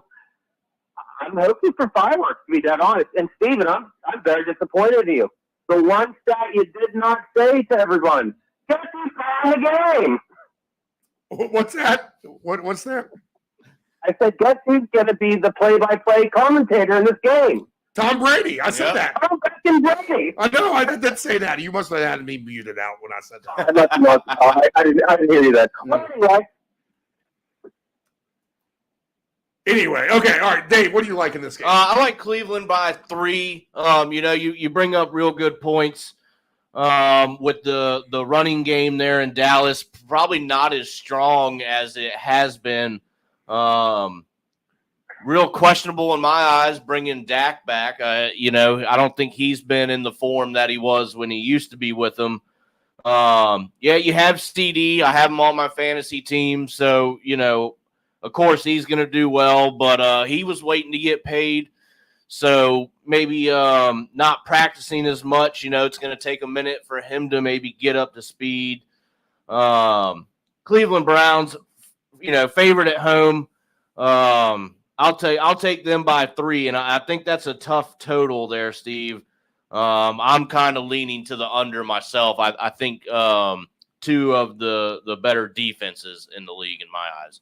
All right. A good game. Brady will be on the call. We'll see what happens later. All right, next game on the slate, Dave, your Commanders. Go ahead and give us a 1-minute state of the union of your Commanders with the new quarterback and a new coach. The Washington Footballs. We are back. Tough game to start out here in Tampa, but it's a new season, new ownership, new coaches. You got to think that's going to take a little bit of time to gel, but they're going to go out there, see what they have. I think most people are excited anyway. Jaden Daniels, he looked pretty good. Terry's out wide, so I think I like the running back room as well. There with Eckler and Robinson, I think people are sleeping on Brian Robinson a little bit. I think he's going to show up big time this year. So we'll at the end, we're just going to have to see what we got, and it's all new for us. So, again, that might take us a little bit of time to get going, but I think the future is bright, and we'll see what they got, Steve. Commanders 6-10-1 against the spread last year. They were an under team, 7-10 to the under, 10 times going under the total. They had a -14 turnover margin, so you hope that number comes back to a flatter 0 or plus. The Commanders closed out the season 1-6 against the spread, but they are 6-1 against the NFC South in their last 7 games. Tampa Bay, good team last year. They were one of my sleeper sweethearts from the get-go that no one was given a chance to. And there they are. They went all the way into the playoffs and almost beat the Lions. They had a chance there. They were 12-7 against the spread, 7-12 over under. The Bucks +10 on their turnovers, so they have a good defense. We know that. This is the one team, too, that almost kind of brings everyone back. It's not like they lost a lot. This is a team we thought would lose a lot, but they didn't. They re-signed Baker. They keep everyone happy. Vita Vea's a beast on the defensive line. Tampa Bay's last 8 games at home versus the NFC East have gone under the total, and the Bucks are on a 6-1 under team. are underrun at home. So they are an under team themselves. And I think it's going to be a little bit tough sledding for the Commanders today, just because the rookie quarterback's going to find himself in a tough spot against a tough defense with the new coach. That thing just doesn't mix well. Lovie Smith is going to put pressure on him. Todd Bowles, not Lovie Smith. Todd Bowles will put pressure on him from the Tampa Bay perspective. And why do I just see Tampa Bay playing some ball control, kind of just frustrating Washington, keeping their hands on it and moving the chains and getting some scores. I would look at Mike Evans for a touchdown today as well. I think he can get one. The other thing I'm going to look at is another reliable running back who does very well in the receiving game for me, and he's won some bets as well. And we're talking about Rashid White here and his receiving props. I'm going to sign up for that all day. We have Rashad White at 40 yards is only plus 270. So they're down on his numbers. They're not getting the big numbers you were last year. He's at just that plus 106 for 25 yards. I think I'll throw him in a 25 group just because plus 106 is still a plus number and still achievable at the end of the day. Passing prop wise, let's see here. Jaden Daniels passing yards, 250 plus is at plus 230. Baker Mayfield for his yards. You need a good payout at 300 yards at plus 320. I don't know if I think he can get – I'd rather do Baker touchdown passes than yards. I think that's better. But plus 285 for 3 passing touchdowns. I don't know if I'll play that per se. I do think this is an under game. Jaden Daniels for 3 passing touchdowns is at plus 680. But you can talk me into some Rashad White at plus 106. And as far as anytime touchdown scorers go, White is even money. Evans plus 110. Godwin plus 180. McLaurin plus 230. Daniels plus 250. Eckler is at plus 270. Robinson Jr. plus 270. Eckler is actually kind of attractive on a dump-off pass potentially. Cade Otton is at plus 350. Cameron Johnson for the Buccaneers plus 490. Noah Brown, that's someone who could emerge in a Washington offense. He comes to Washington from Houston. He is a speedster, and he was just priced out of that Texans lineup because they had too many good receivers, and someone had to go. So the Texans' loss is going to be Washington's gain in that regard. Noah Brown could come in and fill the Dotson role very easily, so pay attention to that. Luke McCaffrey is at plus 750. I think I like his number in future weeks, maybe not this week. 2 touchdown scores in this game, plus 650 for White. McLaurin's 21-1. Evans plus 750. There's a Zach Ertz sighting for the Commanders at 49-1. Cade Otton 35-1. Eckler 23-1. The Tampa Bay defense, maybe take a shot on that, 95-1. Anthony, your thoughts here? Even though the Buccaneers lost their offensive coordinator when he went to Carolina, this Liam guy from Kentucky, he favors his slot receivers a lot. So I'm actually in favor of a Chris Godwin comeback year.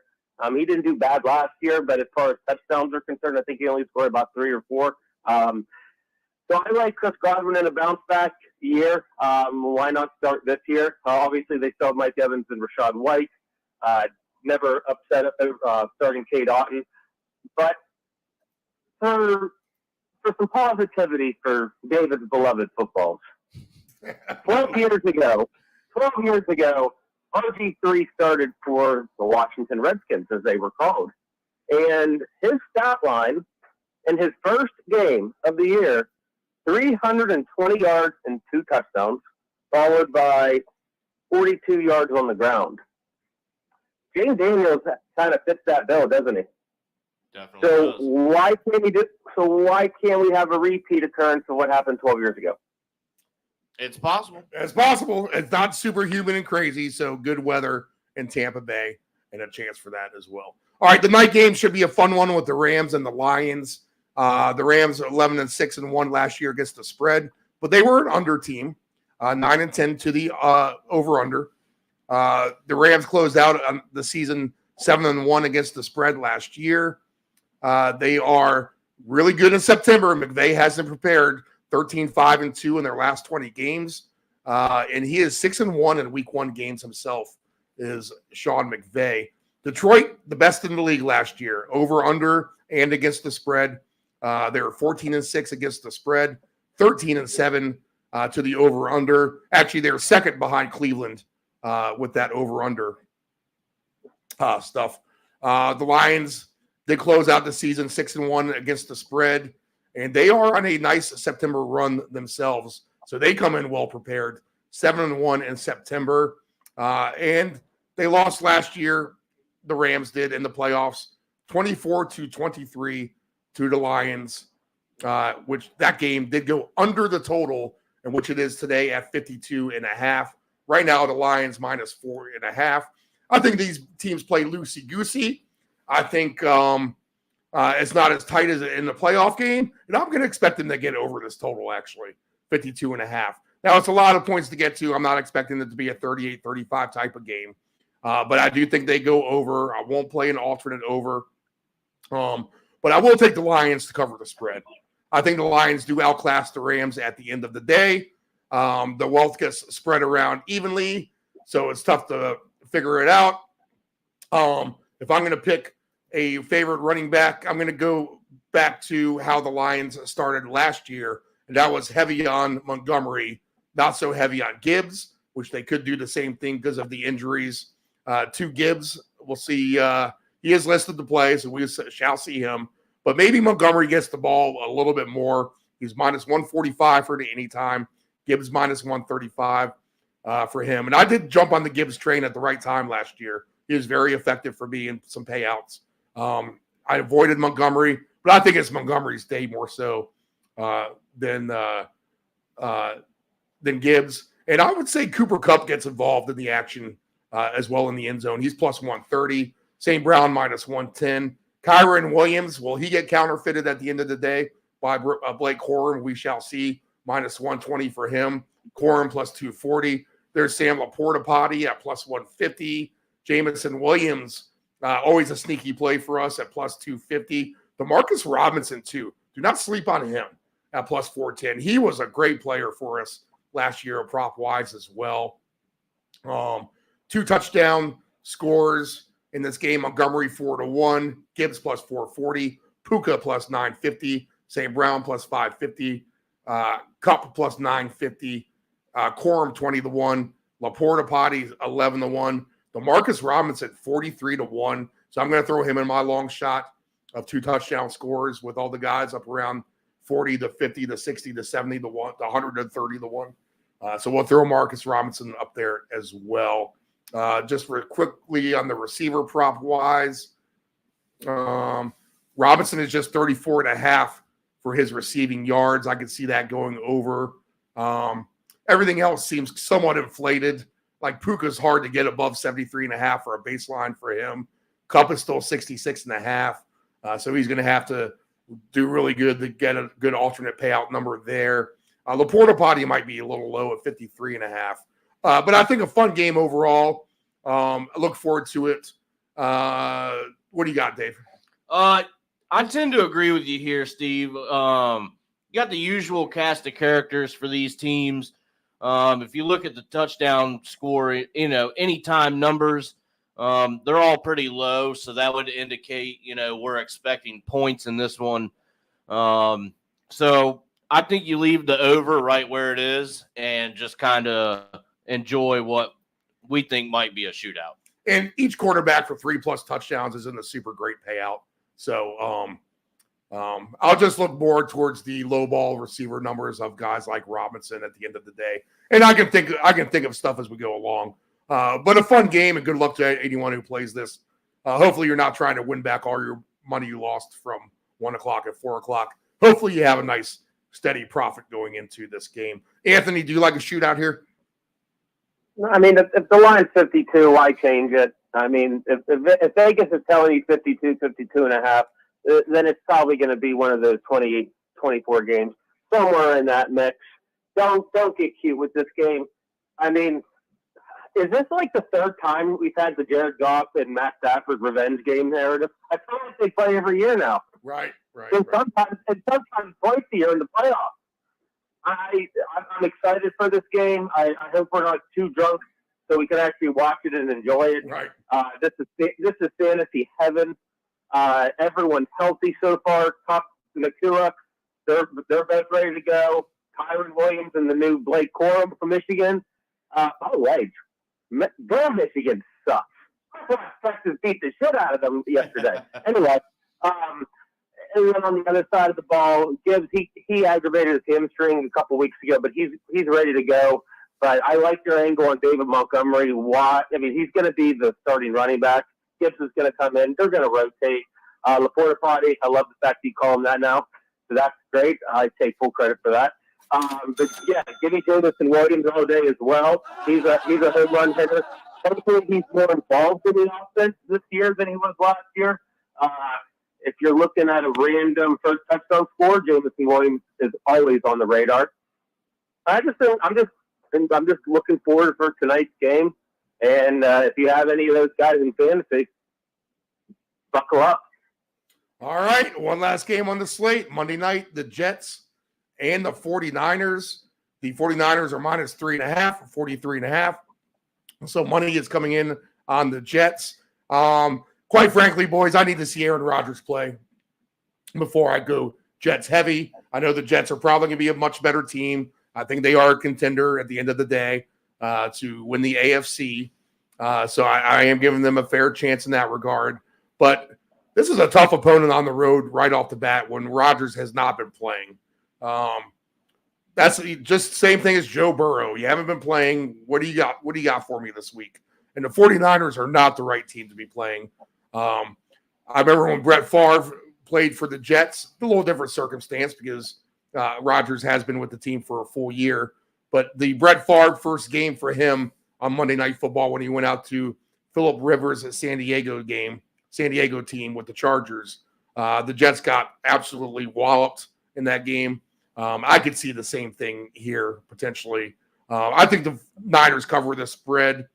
I'll give the Jets some credit because they have good defense and some good skill position for sure. And I'll say it is a less than a 10-point victory. But the 49ers, I think at the end of the day, will cover that 3.5, win this game by a touchdown or so. And it's just pick your poison on the props at that point. I think 43.5 is probably too high. Something tells me this is going to be more of an under game. Why do I see it?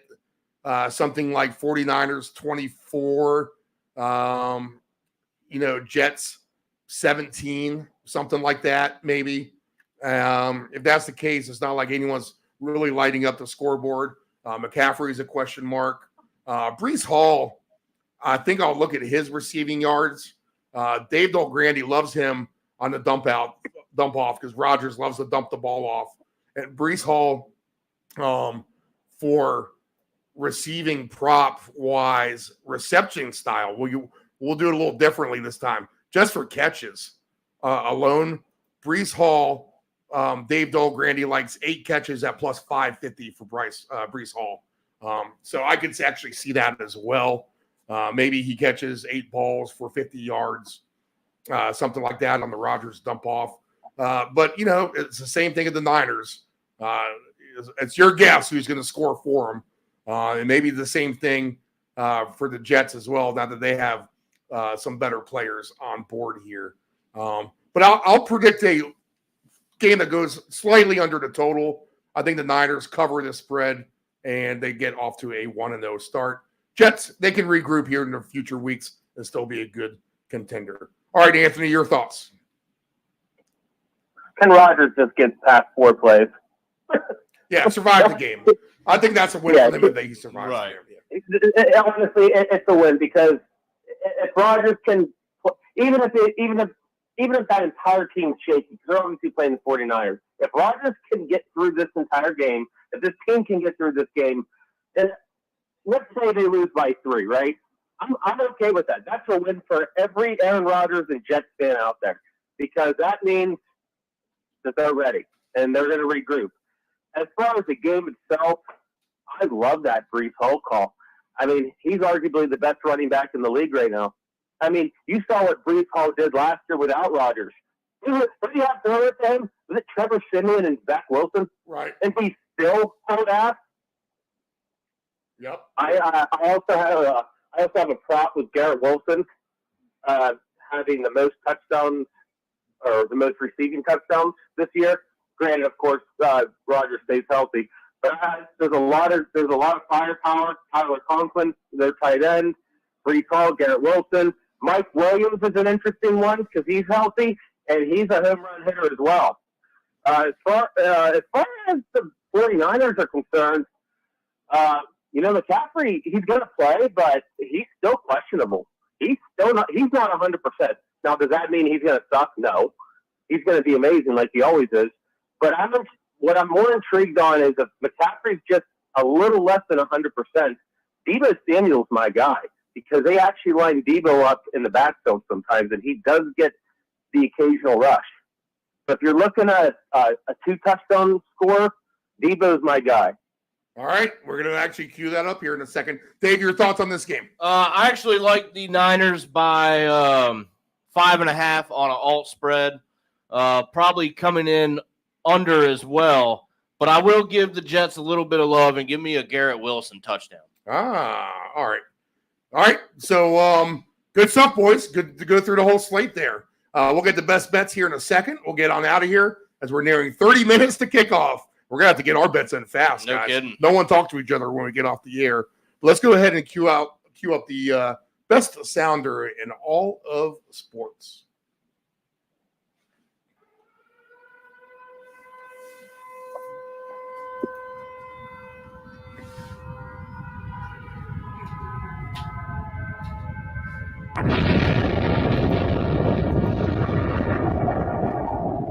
Johnny. 4 weeks. 20 papers, that's $2 plus tip. Gee, Johnny, I don't have a dime. Sorry. Didn't ask for a dime. $2. I give you 2 claps and a Rick Bell. It's a jungle out there. You got to look out for number 1, but don't step in number 2. Utah, give me 2. And Jimmy 2 times, who got that nickname because he said everything twice, like... I'm going to go get the papers, This is a little bit harder for me with the 2 touchdowns in week 1 for sure. Titans and the Bears, I mean, it could be anyone for sure. If there are any specific players that I really, really like today, I like your Nico angle with the Texans, but I'm going to go with Diggs. I think we'll see him get 2 today. I think we see Singletary for the Giants get 2 touchdowns as well. I'll give him a shot at that. I like your Josh Allen for 2, Anthony, so we'll take a roll on that one as well. How about a nice underdog in Smith and Jigma for 2 for Seattle, knowing that the coordinator loves him and wants to get him involved. And I'll go ahead and throw Amari Cooper in for 2 touchdowns as well. What do you got, Dave? All right, so I'm going to go with Josh Allen for 2 today. I'm going to stick to my guns with Raheem Mostert. He gets in twice today. Really high on the rookie here. Odunze gets in for 2. And we're going to round it off with Bijan Robinson for 2. I'll throw in Devin Achane as well on my list for 2. All right, Anthony, what do you got for 2? Are you guys, it's funny, you guys are reading my mind. We're supposed to have different texts. But the one I just fired up, this one is 2 touchdowns. I have Bijan, Tyreek Hill, Anthony Richardson, and Josh Allen. All right, there we go. Big money today with the 2 touchdowns. The other one I have, I'm just going to throw just a couple more. Obviously, you guys know the rookie one. So Marvin Harrison, Rome, Malik Neighbors, and Brian. The rookie for Jacksonville. What's his name again? Brian Thomas Jr. Yes. Brian Thomas Jr. I have all 4 of them to get 80 yards, just 80 yards. No scores, none of that crap. But my haymaker, I actually paired Rome and Malik Neighbors in this for 80 and a score, but I got Tyreek Hill going for 150. Same thing with Nico. That's obviously a ginormous home run, but 10 pays 20 grand. We're going to take a look at that. All right, we'll take a look at that. Remind me of that when we get off the air. And I'll encourage all you fans out there listening or viewing this program to take some long shots with some of these 60-1 guys. You don't only have to throw down 25 cents on these round robins on the separate legs. So you can keep it kind of cheap. Spend $10. Give yourself a shot at winning a 6-figure payout on some of these guys we mentioned that can just, why not Tyler Boyd get 2 touchdowns today? Why not Jackson Smith and Jigba at 23-1 get 2 touchdowns today? And you start adding some of these guys together, and the payouts are ridiculous. All right, best bets on the board. I will go with a higher scoring game in Tennessee and Chicago. That over-under has dropped a little bit, so I like that. I will go with Miami in a rout of Jacksonville. I will go with the New England Patriots to outright upset Cincinnati, now plus 320 on the money line, up from plus 295. I'll take the Texans in somewhat of a rout at the Colts. I'll take the Giants as a good upset as well today, winning at home. The Saints will be my survivor pick. Higher scoring game with the Cardinals and the Bills. And I'll take shots on the higher scoring games in the 4 o'clock window with the Seahawks and Broncos and Cowboys and the Browns. And I think the Buccaneers can handle business at home, winning against Washington. I will do the running backs for 25 yards or more receiving. I'll take some of the quarterbacks for over their rushing yards.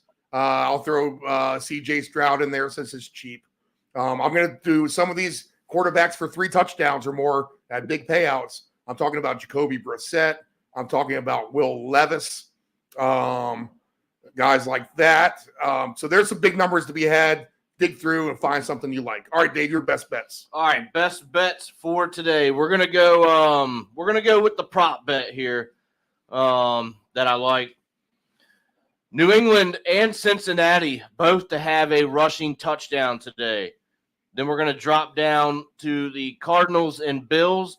That's going to be each team for a touchdown and a field goal in the first half. So that's just the first half bet there.